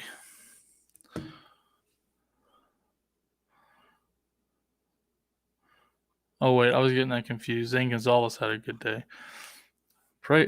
Gonzalez used to play for the Cards, so I saw the Cards, and I'm thinking, brain fart, we're good. I'm with it. Prater only has 1 field goal so far, so I was getting him confused. Gonzalez did have a good day earlier, though. Russell Wilson incomplete to Tyler Lockett. So let's see, we got 3 games back from halftime. Panthers over Cards 23-3. Chargers over Vikings 17-3. And Packers over Seahawks 3-0. Eagles Broncos still at halftime, but man, this Packers Seahawks game, I really expected it to be a high scoring affair, and it's just not. Somebody did mention earlier, I heard Corey talking about it a bit, that it was supposed to be snowing here in Green Bay. Like I said, I don't see that, but maybe it was earlier. Russell Wilson and company on the field. We'll see what they get rolling.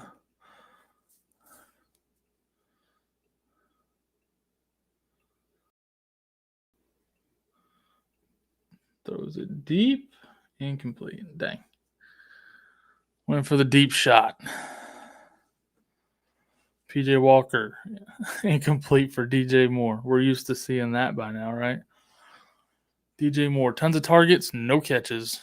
Pretty much every week at this point. It's very unfortunate.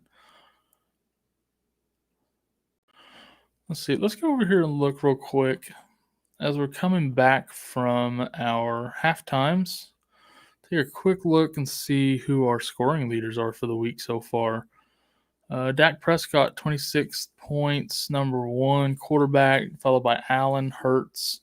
Trevor Siemian coming in at 4. Mac Jones also tied with Siemian at 4. And Tannehill, 6. Heineke, Lamar Jackson, Mason Rudolph at 9. Tom Brady at 10. So we got a few interesting names up at the top of the leaderboards for quarterbacks. Neighbors are being noisy, so he's got the dog riled up. McCaffrey with a 9-yard reception right there. I just got an alert a minute ago that said he was heading to the medical tent, so it must not have been anything too serious if he's already back on the field, Mr. McCaffrey. Probably some, I guess probably cramps or something if he wasn't in there that long. All I know is I got that alert that he was going to the medical tent, and all I could think to myself was, oh no, not again. Not again. All right, so our running back leaders for the week. Ramondre Stevenson leading the way with 27.4, followed by Jonathan Taylor. McCaffrey is at 3 already. Dearness Johnson, Antonio Gibson. It's good to see Antonio Gibson healthy. Back to his fantasy point scoring self.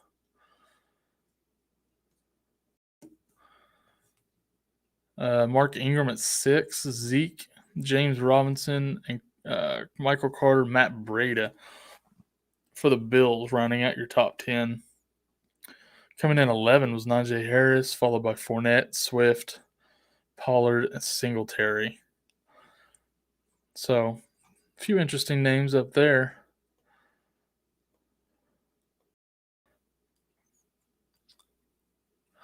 Let us see. Looks like I might need to refresh my fantasy cast once again.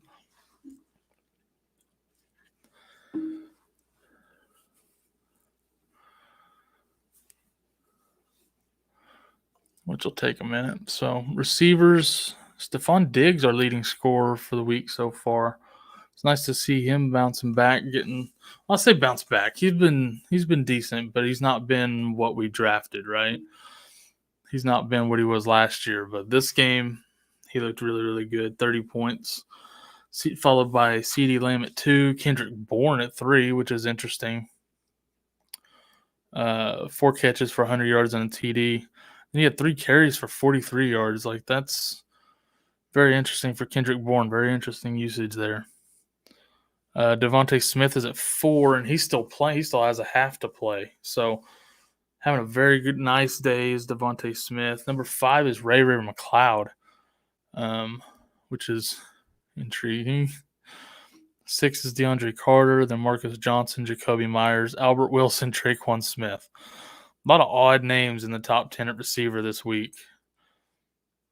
Jump down a little bit. Number 11 is Mike Evans, Bateman at 12, Agnew at 13, Robbie Anderson at 14, Gabriel Davis, Elijah Moore, Justin Jefferson at 17, Deontay Johnson tied with him at 17, Godwin at 19, Allen at 20. So very, very odd day at receiver.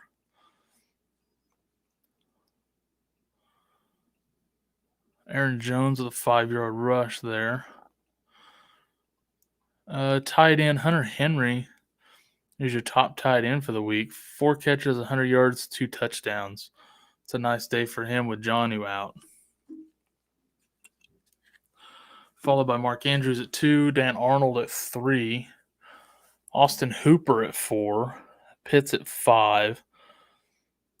So Pitts had 4 catches for 60 yards.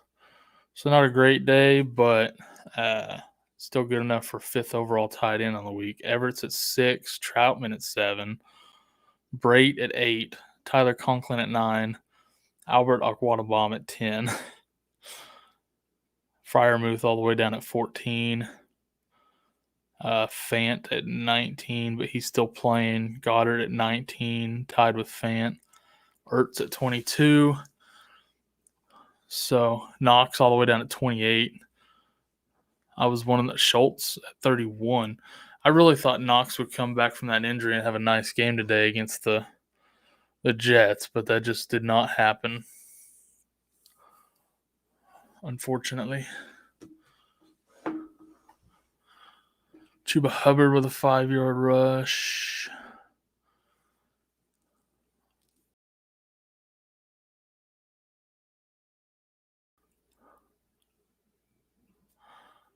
A 10-yard catch for Javonte Williams.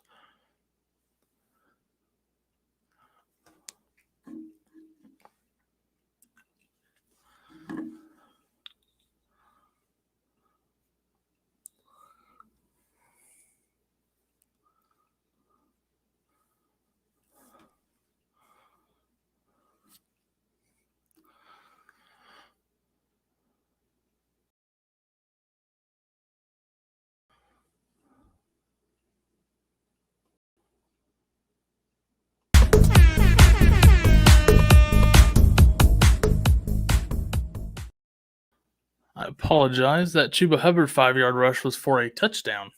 So Chuba Hubbard with a 5-yard touchdown instead of McCaffrey, which is annoying. Aaron Rodgers with a pass to Aaron Jones for 4 yards. It's becoming increasingly annoying to be a Christian McCaffrey owner, which is too bad because he's such a beast.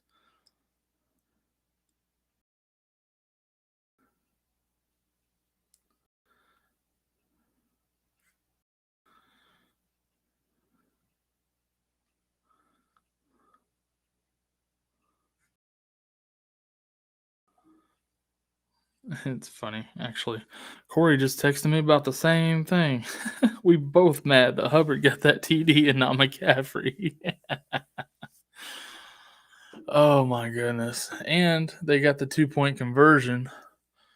complete to Terrace Marshall, which is interesting with such a lead that they'd go for 2, I guess, just to,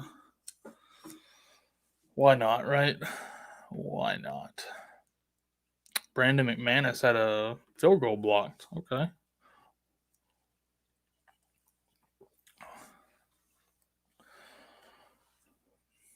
Interesting.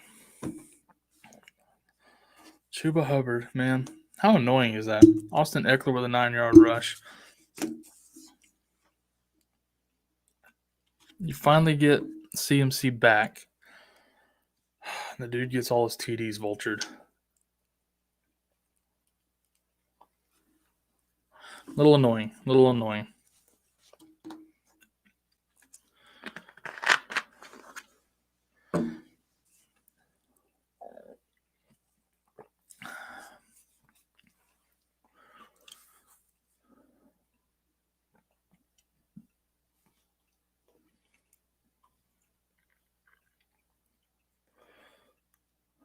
Wonder.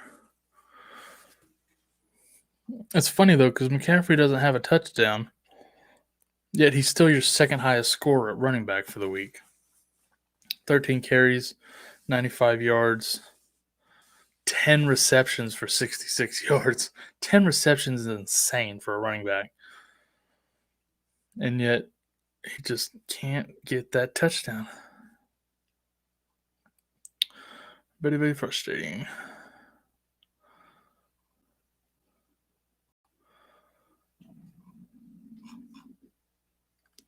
See, Hubbard's, he's got 4 carries for 23 yards and a touchdown. So they literally just put him in to vulture that.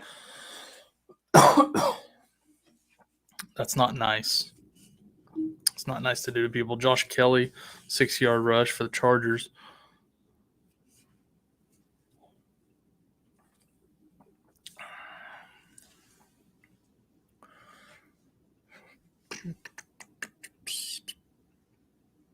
Jalen Hurts rushes for a loss of a yard.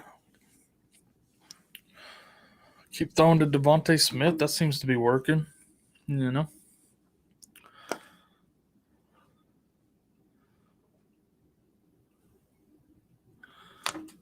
Lips are so chapped today, man. It's been windy out here in Oklahoma. Spent the last 2 days outside. Got my lips all dry.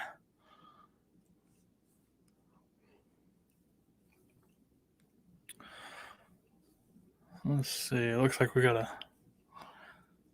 little glitch here on the fantasy cast. I'll wait for them to correct that.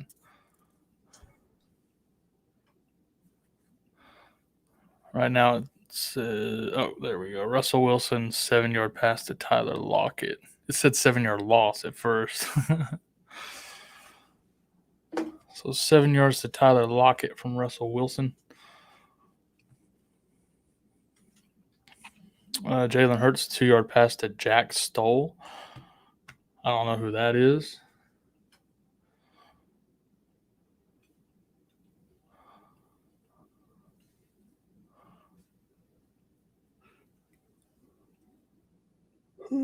Excuse me.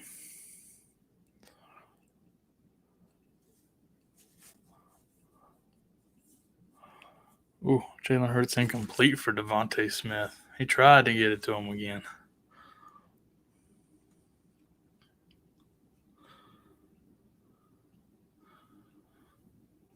Chargers punt to the Vikes. All right, Russell Wilson, 18 yards to DK Metcalf. I want to say that might be Metcalf's first catch of the game. I'm fairly certain of it.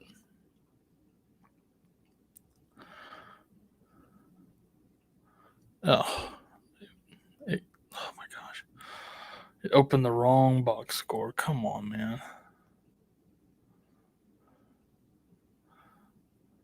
Show me what I want to see. Fantasy cast on that struggle bus still.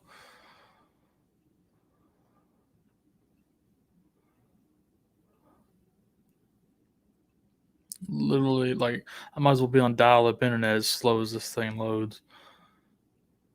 Metcalf has actually 3 catches for 26 whole yards. So not a great day for Metcalf so far.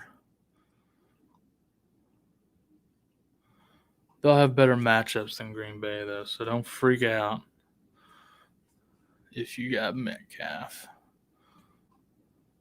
Nobody's playing well in this Seattle Green Bay game right now.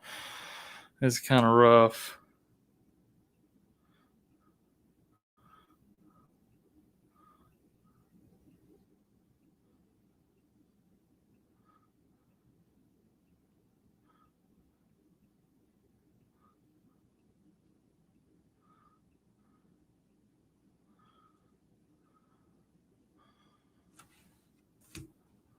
Alex Collins with a 6-yard rush. I wonder, how is he doing today? I've seen his name pop up several times. I'm just not sure what it's adding up to here. 8 carries for 33 yards for Collins. Okay. 1 catch for 8. So not fantastic. Everett's actually your leading receiver. Wait, what just happened? Something just tweaked out on me here.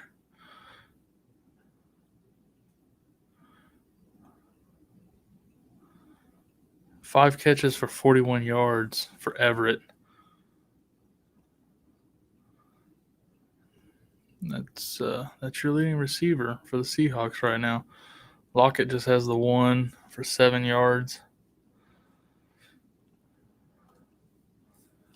So, yeah, not a lot of offense. Dalvin Cook, 3-yard rush. For the Cardinals, Chris Streveler, 7-yard complete to Rondell Moore.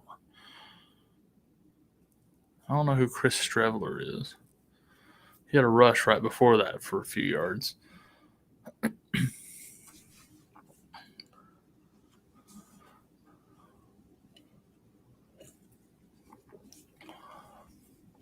Kirk Cousins, 27-yard pass to Justin Jefferson. Yes. Need some Jefferson points, guys. Russell Wilson, 6 yards to Travis Homer. Yeah, keep throwing to Jefferson, though. We need all them Jefferson points, man. Melvin Gordon with a 7-yard rush.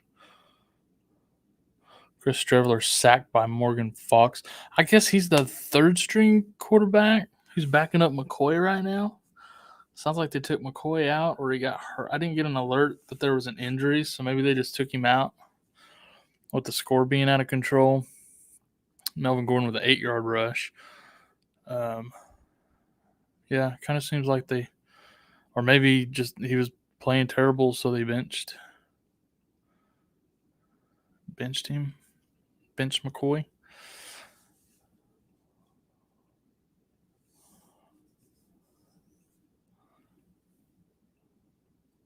Melvin Gordon with a 9-yard rush. So Melvin Gordon getting some run here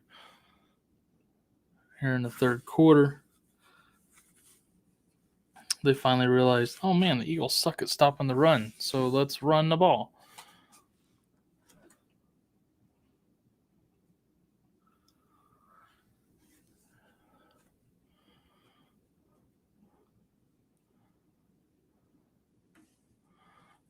Melvin Gordon with a 1-yard rush.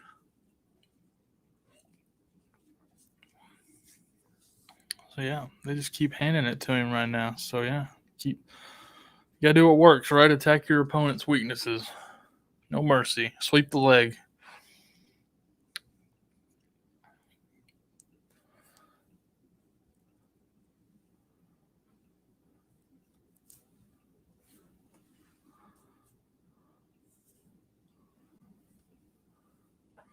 Teddy Bridgewater for 7 yards to Jerry Jeudy.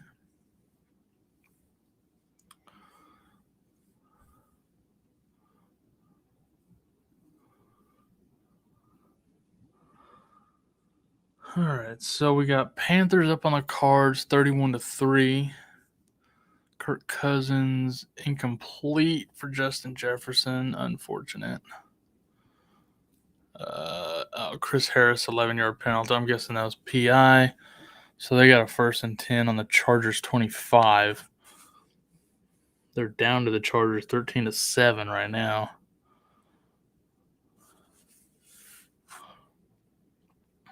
Seahawks and Packers at 3rd and 10. 3rd and 10 on the Green Bay 12. All right, Kirk Cousins, 19 yards to Adam Thielen. Gives them a 1st and goal on the 6. So, looks like we'll be having us a Vikings TD any second here, any minute. Stay tuned for that. Chuba Hubbard with a 2-yard rush. Quit giving it to Hubbard, man. Come on now. Get McCaffrey back out there before I lose my mind.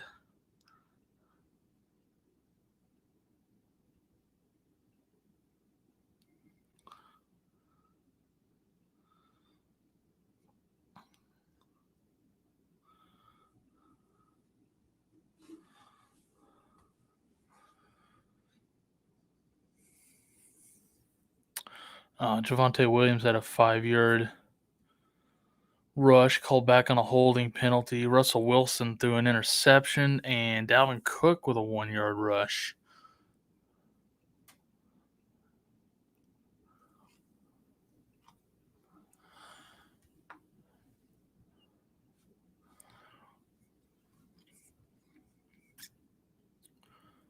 So, Packers.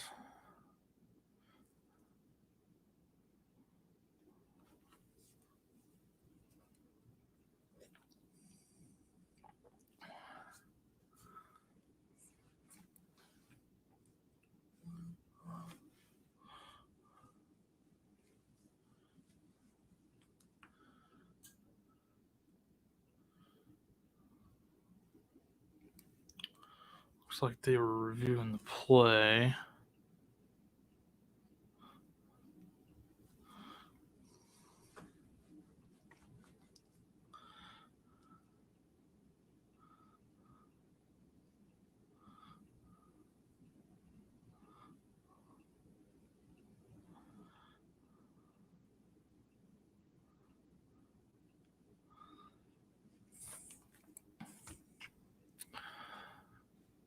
Oh, okay. So he intercepted it in the end zone for a touchback, so Packers ball. Dalvin Cook with a 4-yard rush. They're 3rd and goal on the 1 now. Chris Streveler passed to Zach Ertz for 9 yards. Aaron Rodgers complete to Aaron Jones for 23 yards. It's a nice little chunk play. So 3rd and goal on the 1 for the Vikings. Let's see what they go with here. Probably Cook, if I was to guess. Or they'll screw everybody over that has Cook and throw it to Conklin or something goofy, probably. That seems most likely, I think.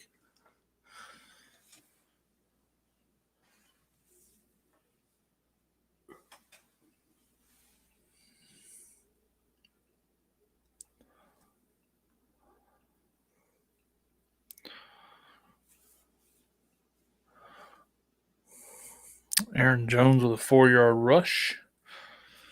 Gotta get Jones going, man.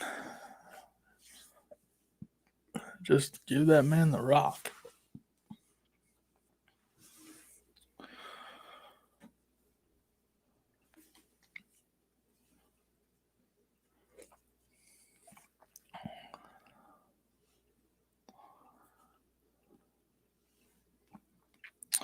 Oh, Dalvin Cook for no gain. 4th and goal on the 1 for the Vikings.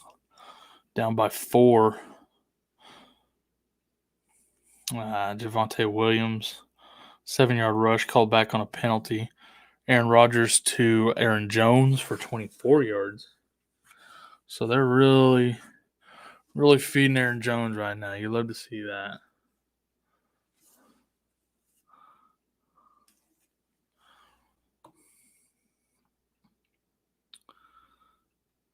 Okay, here's my notification. It's late. Cardinals QB Colt McCoy headed to the locker room with a chest injury, so that's why Streveler's in for him right now. Could have used that 5 minutes ago when I was trying to figure out who this guy was.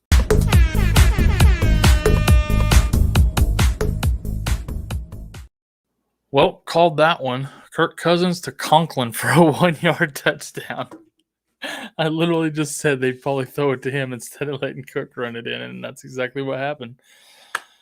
A.J. Dillon had a 7-yard rush after that, and Bridgewater to Noah Fant for 10 yards. Yeah, that's man. If you started Conklin today, you're kind of happy, but it's a bummer for Cook owners. Although he did have 2 tries before that, he should have punched it in. So A.J. Dillon for a 2-yard rush. Dillon getting a lot of run today as well. They've been feeding Jones, but they're still getting Dillon very involved. Brandon McManus with a 28-yard field goal. So that puts them down by 7 to the Eagles. That touchdown by Conklin puts them up 19-7 until the extra point goes. Looks like there was an injury on the play. So they haven't kicked the extra point just yet. Panthers still up on the Cards with Amir Abdullah playing. So you probably won't see him or CMC today with that lead. That's why you're seeing Hubbard and Abdullah playing. So that's unfortunate. But he did have a heck of a day for his owners today, considering he didn't get in the end zone, even though he should have. They stole that one from him earlier. Actually, I guess they stole a couple. Cam Newton ran one, chunked one from the 2, and then Hubbard gets one from the 2. So Christian McCaffrey vultured 3 times today. Very unfortunate.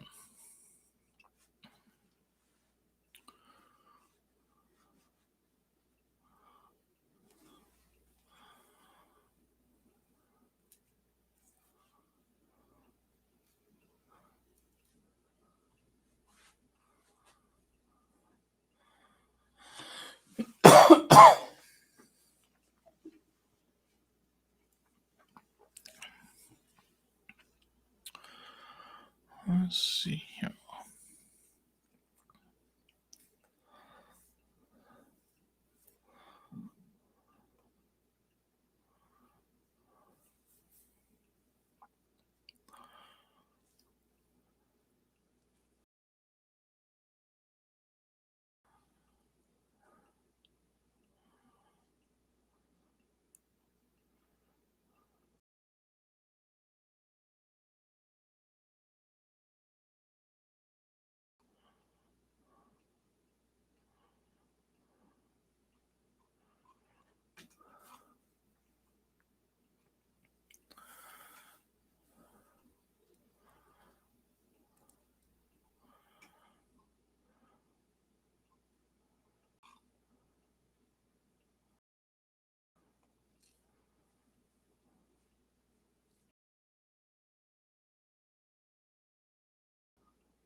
Jamal Adams with an interception, returning the favor for the Seahawks.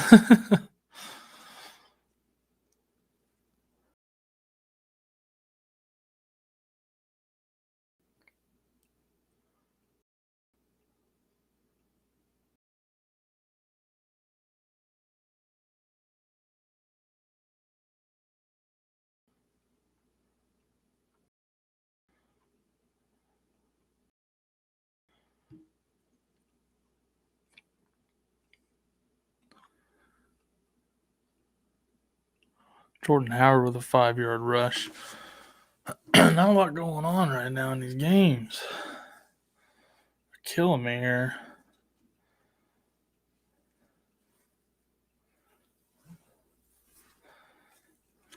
Let's see.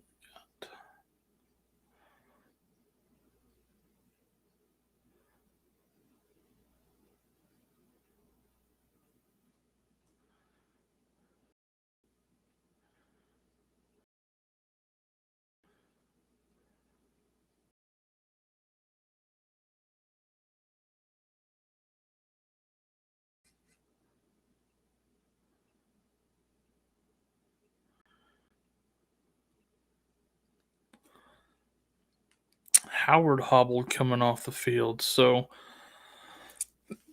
Jordan Howard may have gotten injured. So now you got Boston Scott just had a 21-yard rush. Austin Eckler with a 3-yard rush. Might see a lot more Boston Scott, maybe some Kenneth Gainwell finally for everybody who grabbed those two guys instead of the random Howard pickup.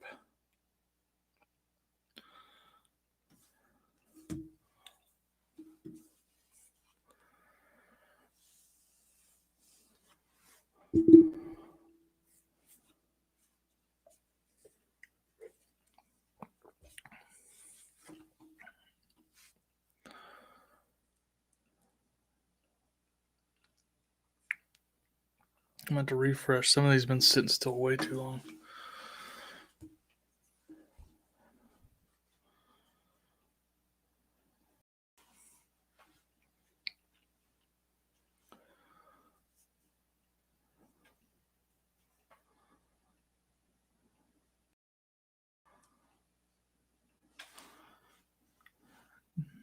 Jalen Hurts rushed for a loss of 2. Herbert incomplete to Keenan Allen. And it looks like the Panthers punted to the Cardinals, so a couple of changes in possession.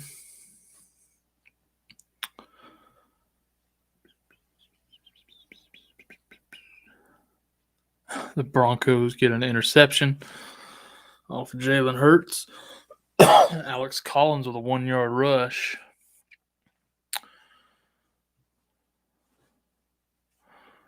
So we got 3 close games and the Panthers blowing out the Cardinals, which is a little surprising. Even without Kyler and stuff, it's pretty surprising because the Panthers are awful.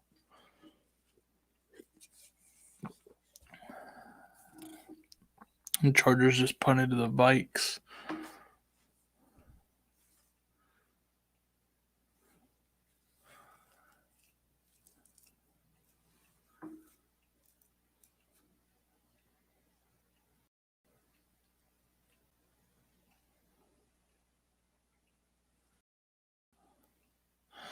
Russell Wilson incomplete to DK. That was very close, actually, to being a catch and fumble.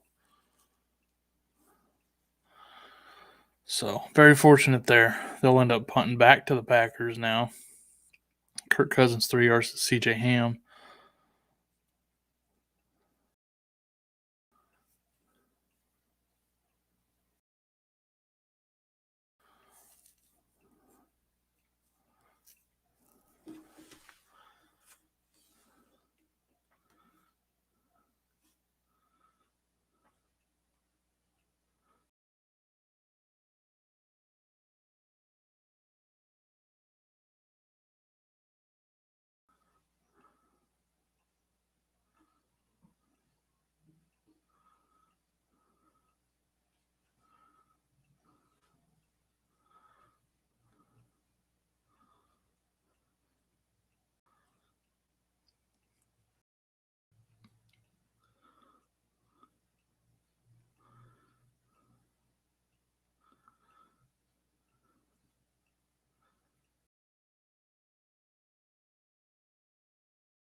Alexander Madison with a 2-yard rush.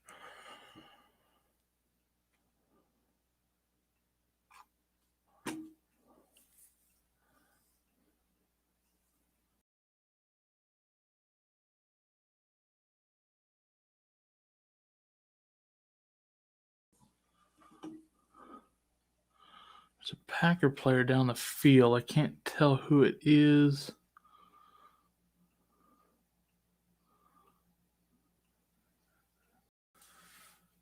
Actually, it looks like it might be Aaron Jones.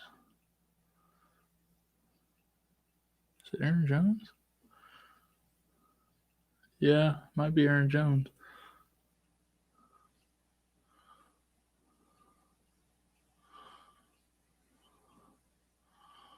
Oh, yeah, he got tackled awkward and landed on awkward. He had a 6-yard rush, Aaron Jones, and then he got tackled and landed on funny. He just had to be helped off the field. Hard to tell if it was he was holding his knee, but it could also be an ankle if he was just holding it up to elevate it. 5-yard pass to Christian Kirk, 15-yard pass to Noah Fant. Soon as I have some info on that Aaron Jones deal, I'll let y'all know. Definitely not what you want to see if you're an Aaron Jones owner for sure. James Conner with a 4-yard rush. Hopefully it's nothing serious. Hopefully it just hyperextended his knee or twisted his ankle or something. Be back soon. Something easy, something quick. 7-yard pass to Randall Cobb. Yeah, as soon as I hear something on that, I'll let y'all know. Because I'm a Jones owner too, and I'm curious what the heck happened.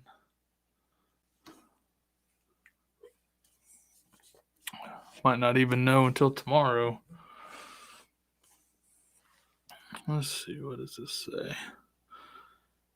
McCaffrey hamstring still bothering. Panthers may hold him out rest a game. Well, yeah, they're blowing him out, so it makes sense not to play him anymore anyways. His score didn't look like it was still bugging him unless it was just, because he had a great day. Melvin Gordon with a 2-yard rush. He had a really nice day, so I don't know if maybe it was just too much work too soon or what the deal is there, if it was acting up on him. Benjamin with a 6-yard rush. Could have just been cramping, whatever, you never know. We'll find that out soon, too, I'm sure. 7-yard pass to Tim Patrick. Keep an eye on them injury reports and see what happens. A couple of high-profile guys there with Jones and CMC that we're going to have to keep an eye on, though, for sure. Alexander Madison with a 7-yard rush.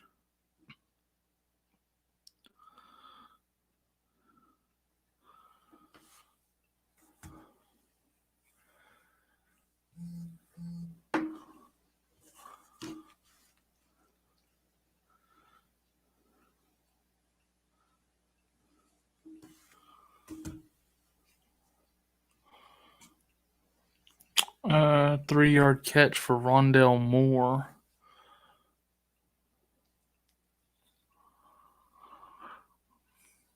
Bunch of kind of slow games this afternoon, huh? Kirk Cousins, 15 yards to Dalvin Cook.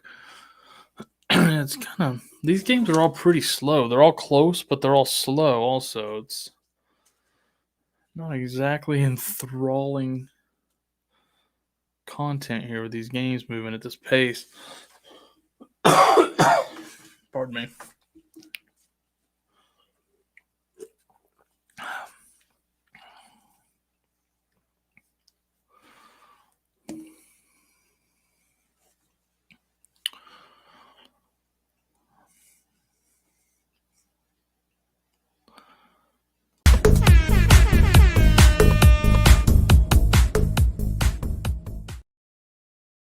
All right, we got our first touchdown in a little while. Melvin Gordon run up the middle and fumbled, recovered by Darius Slay for a 77-yard fumble recovery touchdown.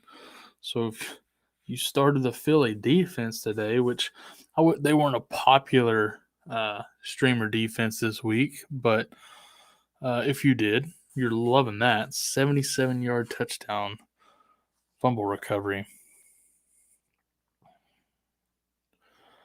Although if you're a Melvin Gordon fan or owner, you hate that he just fumbled the ball.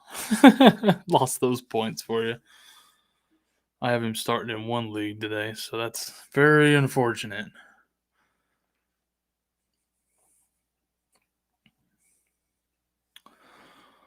Could be the opening Javonte Williams needs to take over a little more work in that backfield, huh?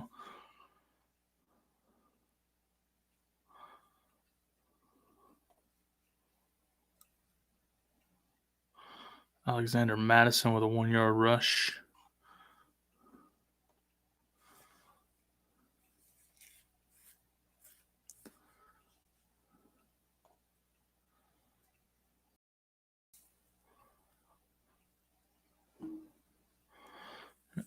Timeout by Arizona. Eagles Broncos at the end of the third. Kirk Cousins 16 yards to Adam Thielen. Gives them a 1st and 10 on the Chargers 12. The Cards are at 3rd and 1 on the Carolina 22. So, hey, maybe they'll finally get some more points there, the Cardinals, yeah? We'll see. Dalvin Cook with a 5-yard rush. 2nd and 5 on the Chargers 7 there. Man, the Seahawks-Packers game, I really expected more of a shootout. It's still 3-0 Packers. And Rodgers threw incompletion to Adams.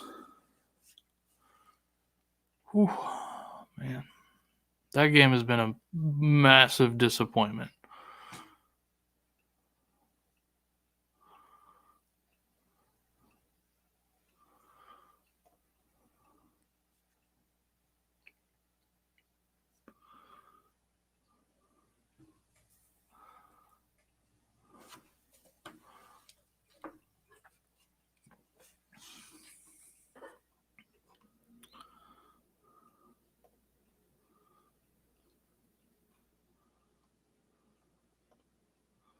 I also expected a good game from Mike Williams today. He has 4 catches for 33 yards.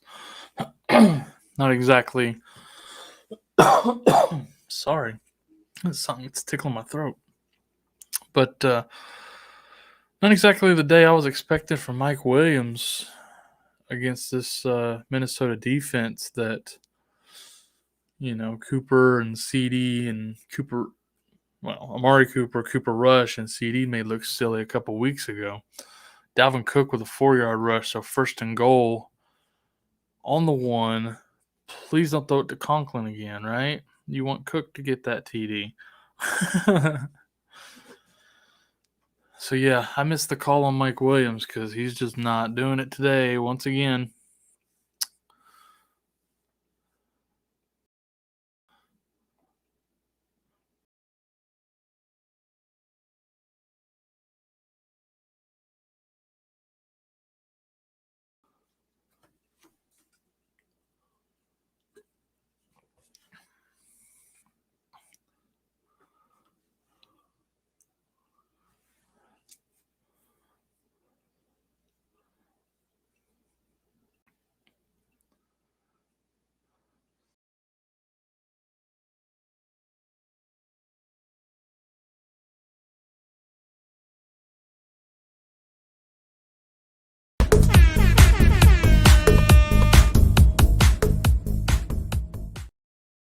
We actually got a double whammy for you. James Conner with the 11-yard touchdown rush, and then Dalvin Cook with a 1-yard touchdown. A couple of guys that people were banking on today having good games, so it's nice to see them getting those. Then Devontae Adams had an 8-yard catch, and A.J. Dillon follows out with a 2-yard rush. So the Packers are at 1st and 10 on the Seattle 17. Nice to see the Cardinals put some points up on the board, huh? A lot of people grabbed James Conner last week, or if you already had him before last week, you hit the lottery. You got an RB1 until Edmonds gets back. Teddy Bridgewater, 5 yards to Jerry Jeudy. But yeah, if you're a Cook owner, you were needing that TD as well.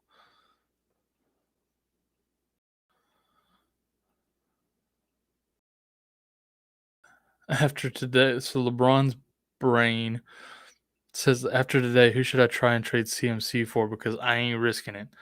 You looking for another running back? Because I'm trying to think who would be good. I'm trying to think of somebody you can get maybe a little we got to wait and see what happens because he limped off the field a little bit ago.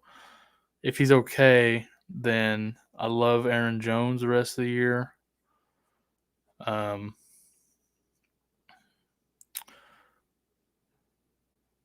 Maybe you can still get maybe a like a Barkley or a Kamara I don't think you'll be able to get Eckler, Taylor, or Najee. Maybe Swift or Cook. Cook is a little iffy with the legal stuff, depending on how that goes. I don't think anything will end up happening this year. But yeah, like Kamara, Barkley, Swift, Aaron Jones if he's okay.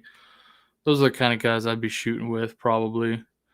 You can maybe go a little bit lower if you're wanting to get a combo.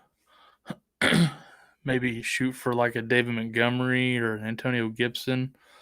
Get a receiver back that you can use.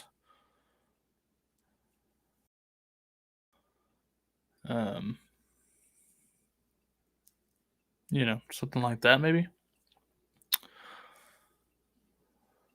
I don't hate Elijah Mitchell or Michael Carter either. If you want to try to get one of those with like a receiver instead of aiming for one of those higher running backs. So just some ideas. A.J. Dillon with a 4-yard rush. But trust me, I understand how you're feeling about CMC. Oh, I still have him in a league and I'm doing the same thing. I'm like, come on.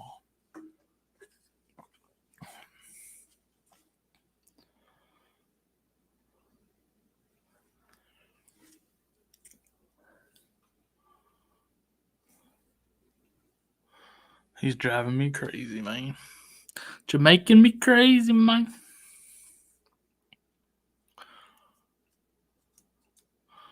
Amir Abdullah had a 4-yard rush, but I'm not sure it's even worth announcing. Is anybody starting Amir Abdullah? I doubt it. Highly doubt it.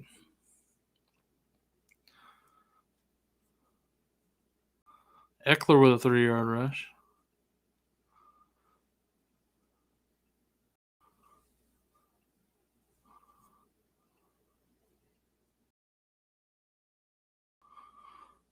I keep waiting to see if more news on this Aaron Jones deal pops up, but I ain't seen nothing yet. So we'll just keep a watch out here. Hopefully he's okay, man. I got him in a league. I need him, man.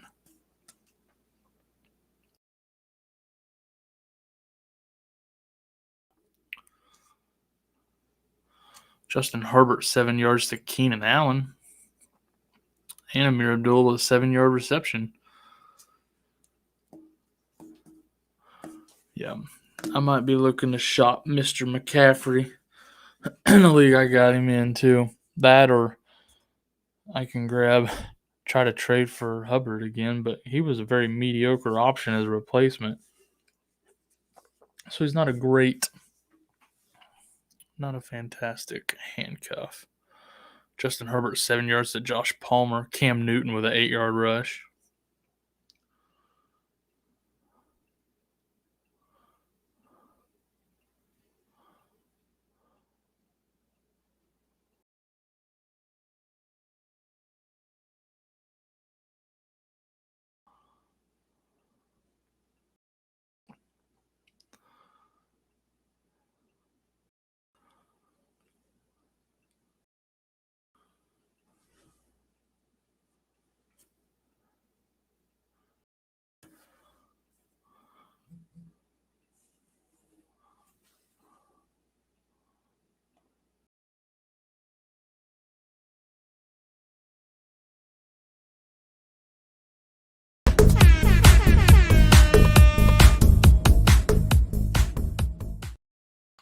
So we actually got A.J. Dillon for a 3-yard touchdown. And then we got Jordan Howard with a 15-yard rush. So A.J. Dillon taking advantage of Aaron Jones being out and getting him a 3-yard touchdown.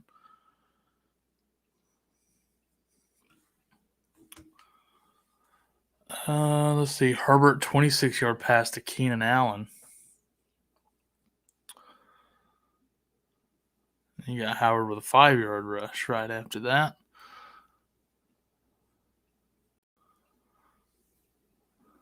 Well, if you own Aaron Jones, if this injury is significant, hopefully you own A.J. Dillon because he's one of the best backups in the league, obviously.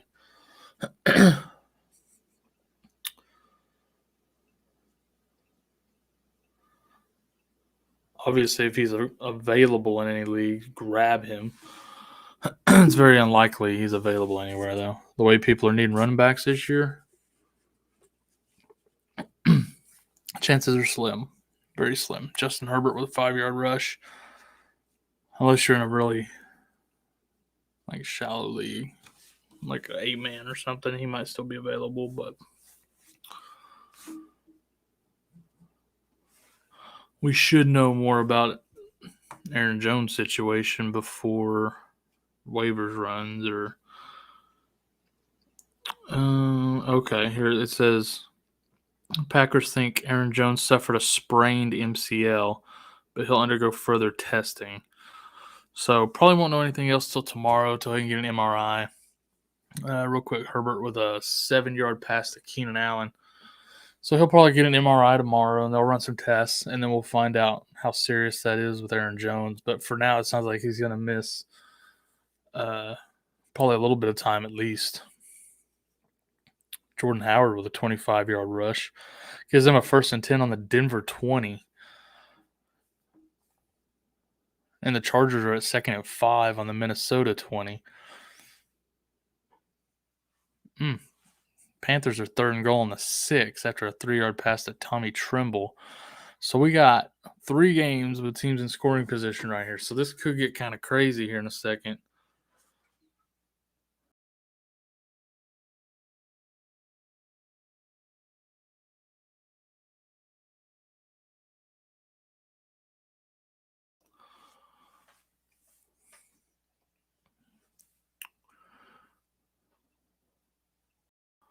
Be kind of wild if they all scored at the same time, wouldn't it?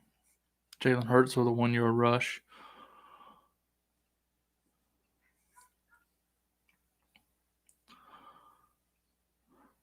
Amir Abdullah loses 3 yards. That's not good. You're going the wrong way, bud.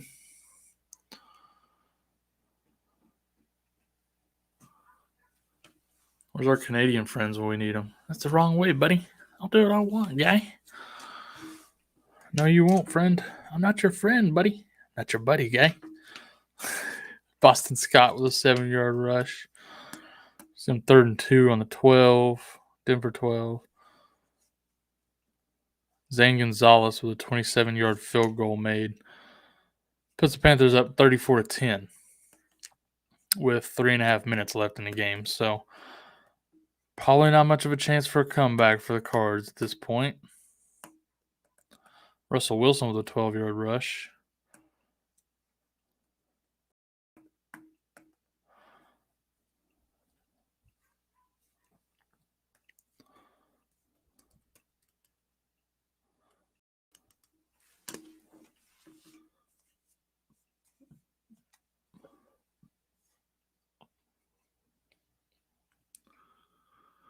A 3-yard pass to Gerald Everett. Russell Wilson's dinking and dunking to Gerald Everett quite a bit today. Of course, he's kind of dinking dunking all over the place because Lockett had like that one catch for 7 yards. DK's got like 3 for 26. Like it's not. They're not moving the ball very efficiently. And he followed that up with a 4-yard pass to Gerald Everett. So Jalen Hurts with a 5-yard rush gives them 1st and goal on the 7. Man.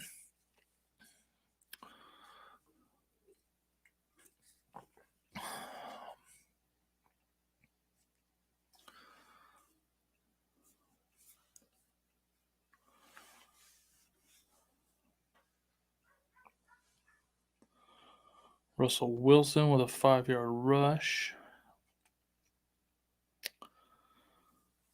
Justin Herbert incompletion. So, okay, Herbert 13 yards to Josh Palmer. So that gives them 1st and 10 on the Minnesota 14-yard line. I don't know what's going on in my throat right now. I apologize. I literally haven't had a cough all day, and now I just can't stop. It's weird. It's not COVID. I already had that.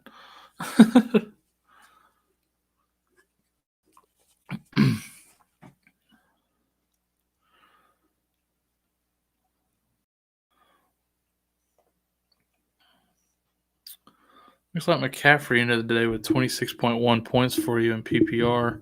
It's a pretty good day. Like I say, he didn't make it in the end zone, so that's a really good day considering that. Just got to hope that hammy isn't going to linger anymore. Hopefully that's a little treatment, a little rest, and he'll be fine for next week, hopefully. I got my fingers crossed. I know that.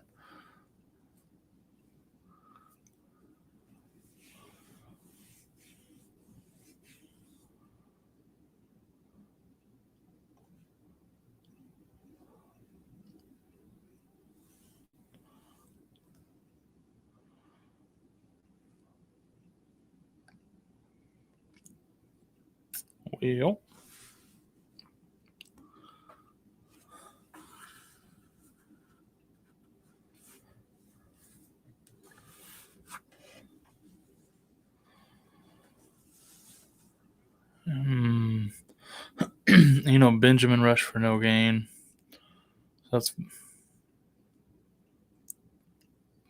Justin Herbert, 2 yards to Josh Palmer. So it's 4th and 2 on the Minnesota 6. Sorry, I missed a few plays. My thing froze again. ESPN, please fix your crap.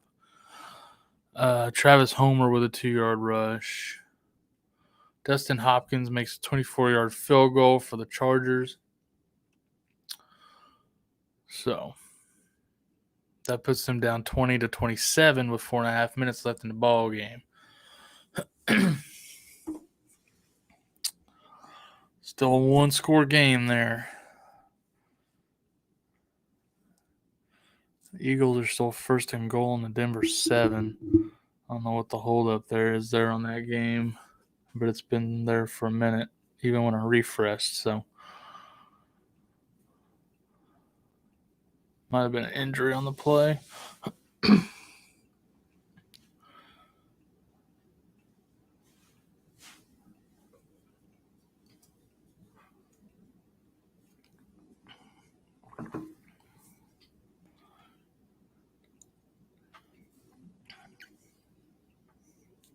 Nothing's moving again.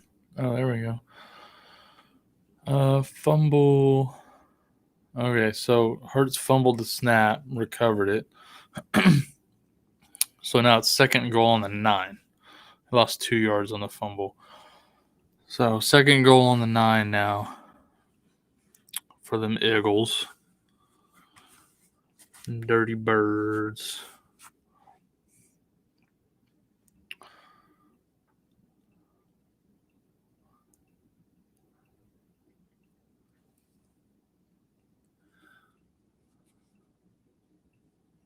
Looks like the Cards just punted to the Panthers. 2:09 left in that game. 4:36 left in the Vikings Chargers. And about 8.5 minutes left in the other two. Jordan Howard with a 3-yard rush. Oh, man. Russell Wilson with another interception thrown to Adrian Amos. So it'll be Packers ball up 10-0 with 8:07 left in the game.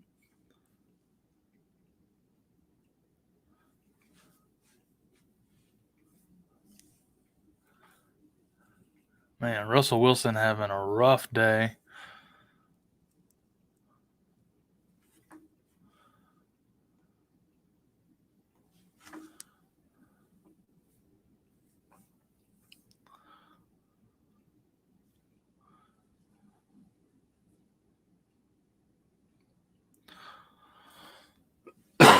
I mean, Aaron Rodgers isn't having a great day either, fantasy-wise. So, another weird one for you, folks. A.J. Dillon with a 4-yard rush. Dalvin Cook with a 2-yard rush, called back on a holding penalty. So, they'll be going the other direction. 2-minute warning on the Panthers-Cardinals game. That game's over. They've had backups in for the Panthers for a while now, so probably nothing left fantasy relevant coming out of there. Kirk Cousins, 3 yards to C.J. Ham.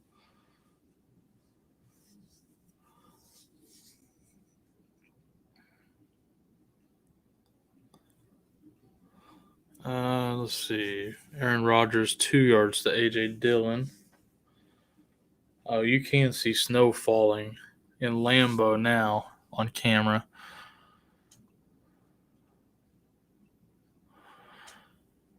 Mr. Sarcastic. I know, man. Aaron Jones. I got an update about him saying they think he sprained his MCL, but they're going to run more tests. So probably tomorrow he'll end up getting a MRI, and then we'll know more about it then. So that's what happened there. It's very unfortunate, I know. It's always scary when you see any kind of injury, or if just all of a sudden the guy's backup is just crushing it. Dalvin Cook with an 11-yard rush. A.J. Dillon, he just had like a big old 50-yard catch a second ago and then a 2-yard rush.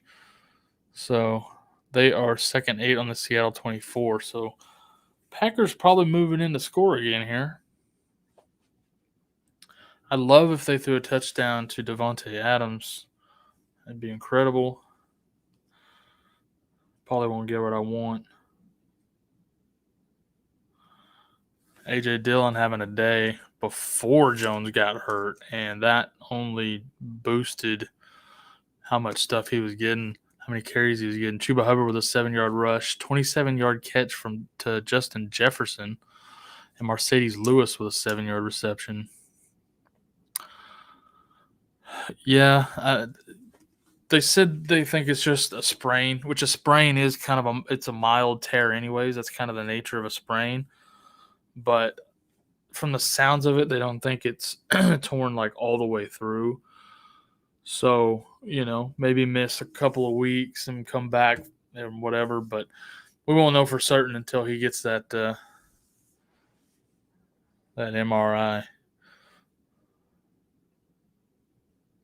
Chuba Hubbard with a 7-yard rush.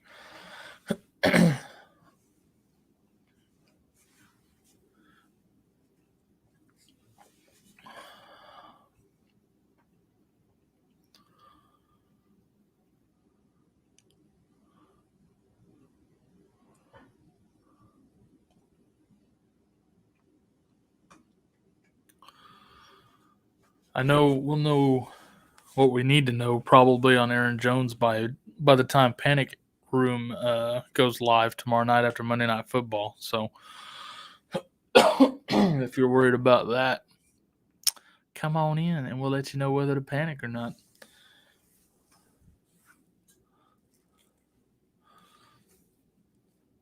Hopefully we won't have to panic on him.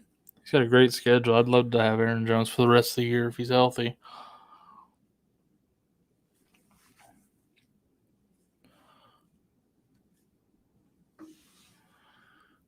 All right, looks like I got to refresh. Looks like I'm frozen once again.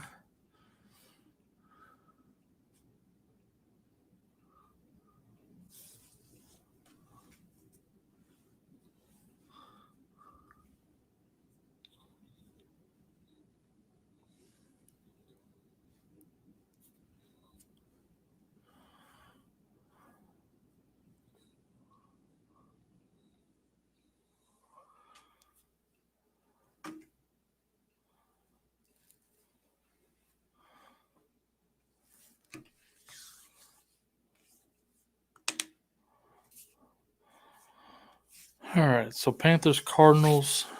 Panthers won 34-10. That is final. Down to 3 games left.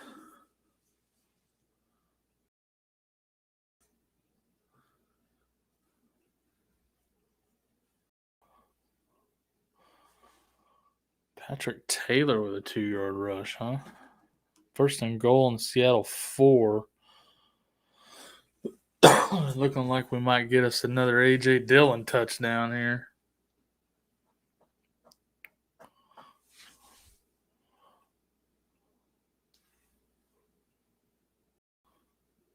Or not. Looks like they were ready for that. Everybody in the stadium knew they were going to hand it off right there. Stood him up at the line of scrimmage.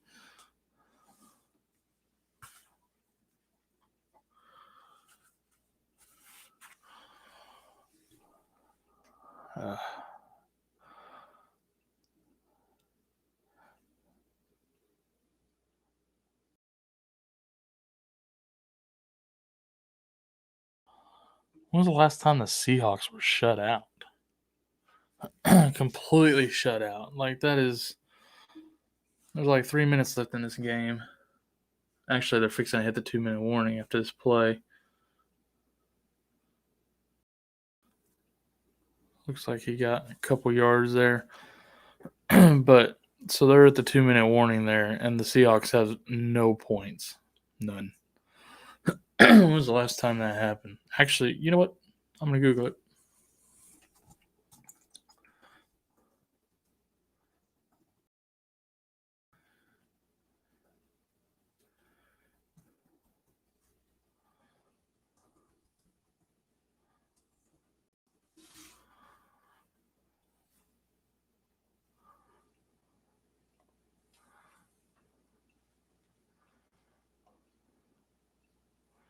Yeah, A.J. Dillon got a couple yards there before the 2-minute warning.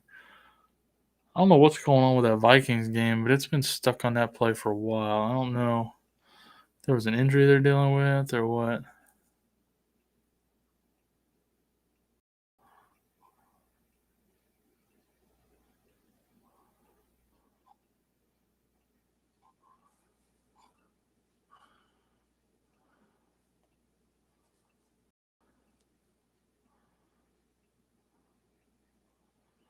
Oh, okay. So the last time Seattle was shut out was against the Bears in September 2015.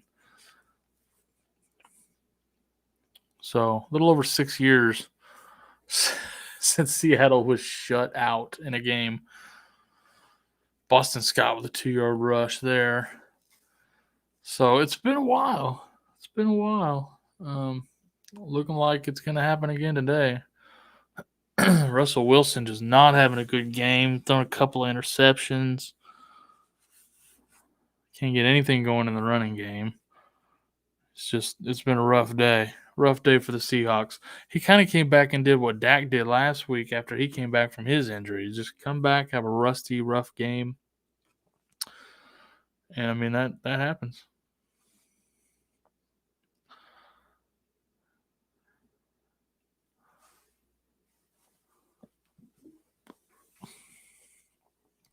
Down to Williams and McKissick.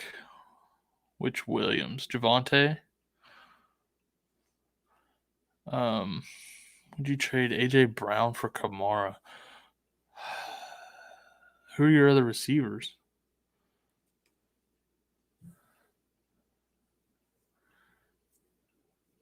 I mean, honestly, at this point, you need a running back. So, yeah, I would do that. You can find other receivers. If you can get Kamara for A.J. Brown straight up. Although, if you don't have Ingram, it depends on how long Kamara's out. But I don't think he'll be out long. I didn't see anything where it made it seem like he was going to be out for very long. So, oh, you got Najee Harris too. So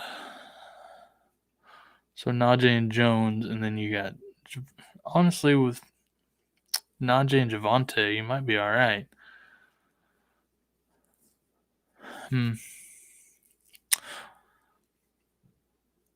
What does your receiver depth chart look like there?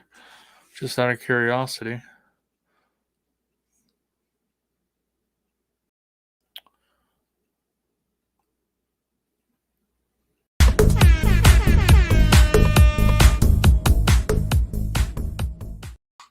So we got A.J. Dillon with another 2-yard touchdown. So Hopefully, if you're a Jones owner, you handcuffed him with Dillon because apparently he's going to be a monster in replacement. Your wide receivers, Adams, Smith, Ayuk, Bateman, Higgins. That's if you trade Brown, right? So, man, yeah, I'd be okay with that move. You need a running back, but definitely wait and see what happens with Jones. Unless you're trying to get ahead of any news that comes out about it, but I'd wait and see what happens with Jones before you make any decisions. But if Jones is going to be out, I would be okay making that move for Kamara, assuming he's not going to be out long. But at this point, everybody that gets hurt's like, oh, I'm coming back this week. And then they sit out. Oh, I'll come back next week instead. And then I'll come out the next week instead. So it's really, really hard to tell. But I didn't see anything that made it seem like Kamara would be out for very long. So I'd be okay with that. I'd rather try to find someone for A.J. Brown that was already healthy. But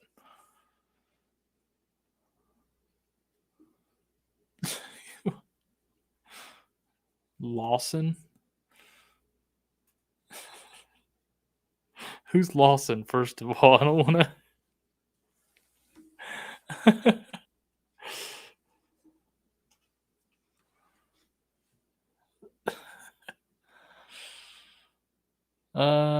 Not for A.J. Brown. You don't want James Robinson for A.J. Brown.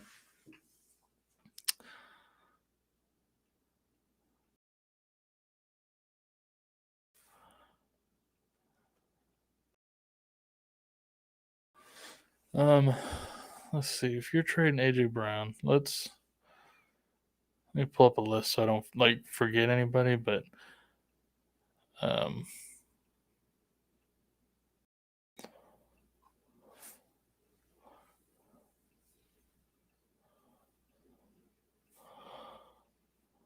maybe you go after somebody like,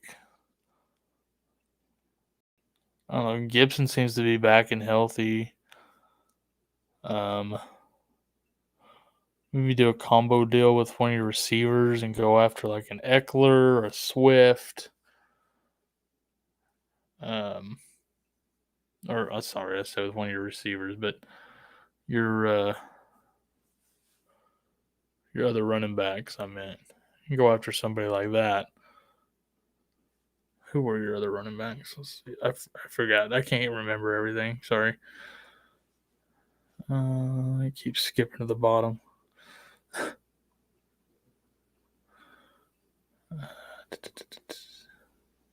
Williams and McKissick. See?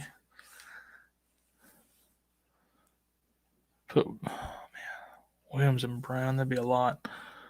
Maybe you put Williams and Smith and go for someone like Swift or Zeke. That'd be a move I'd be comfortable with.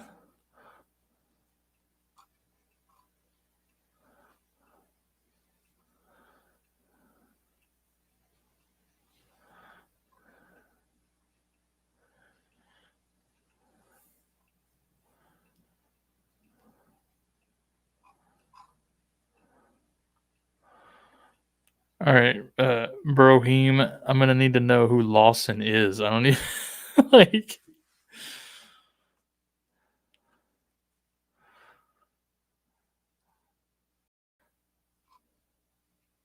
I ain't trying to say something about somebody I don't even know.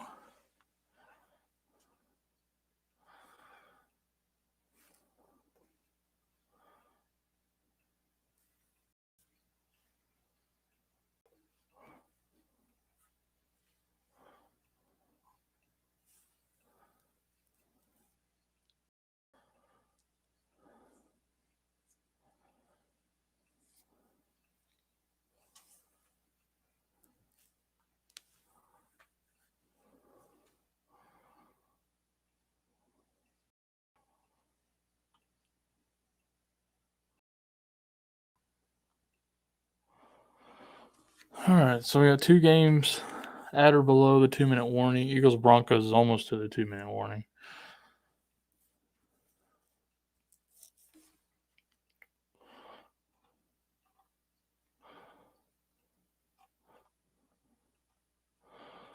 Mr. Sarcastic, I hope that info was helpful.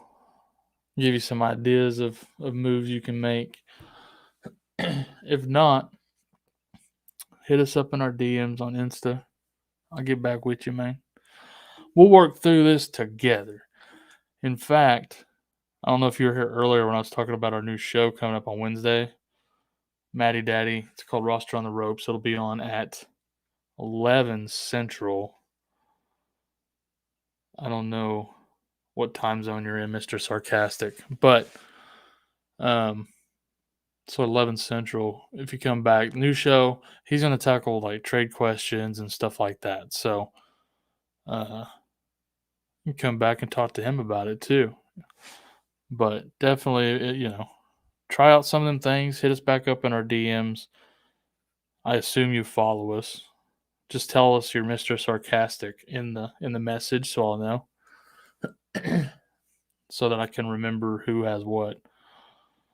Brohim, we ain't doing that, buddy. If you're gonna say stuff like that, you can go ahead and go. I don't need your view that bad, my guy. Have a nice night. But yeah, we're not doing that here. Guy with the number one for Smith, do it. If you can get that Sarcastic, do that. Yeah, that'd be worth it for sure. I like that better than trading Brown for sure.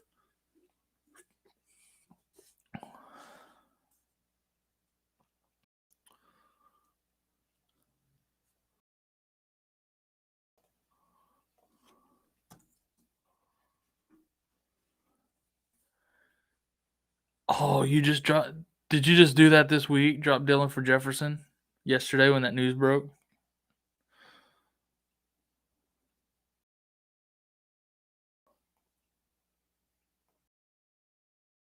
That is unfortunate. That is so unfortunate. Dude, this week I almost dropped him to pick up somebody too, and I didn't. I'm glad I didn't. But that could have gone very badly.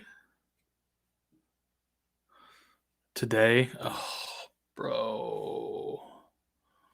What is you doing, baby? Dude, the timing on that could not be worse.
Great. My mic was off.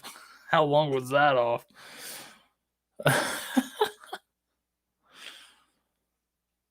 I forgot I muted when I went to block that Broheen guy. I don't need that kind of crap in my chat. So, my bad. I was just telling you, Mr. Sarcastic.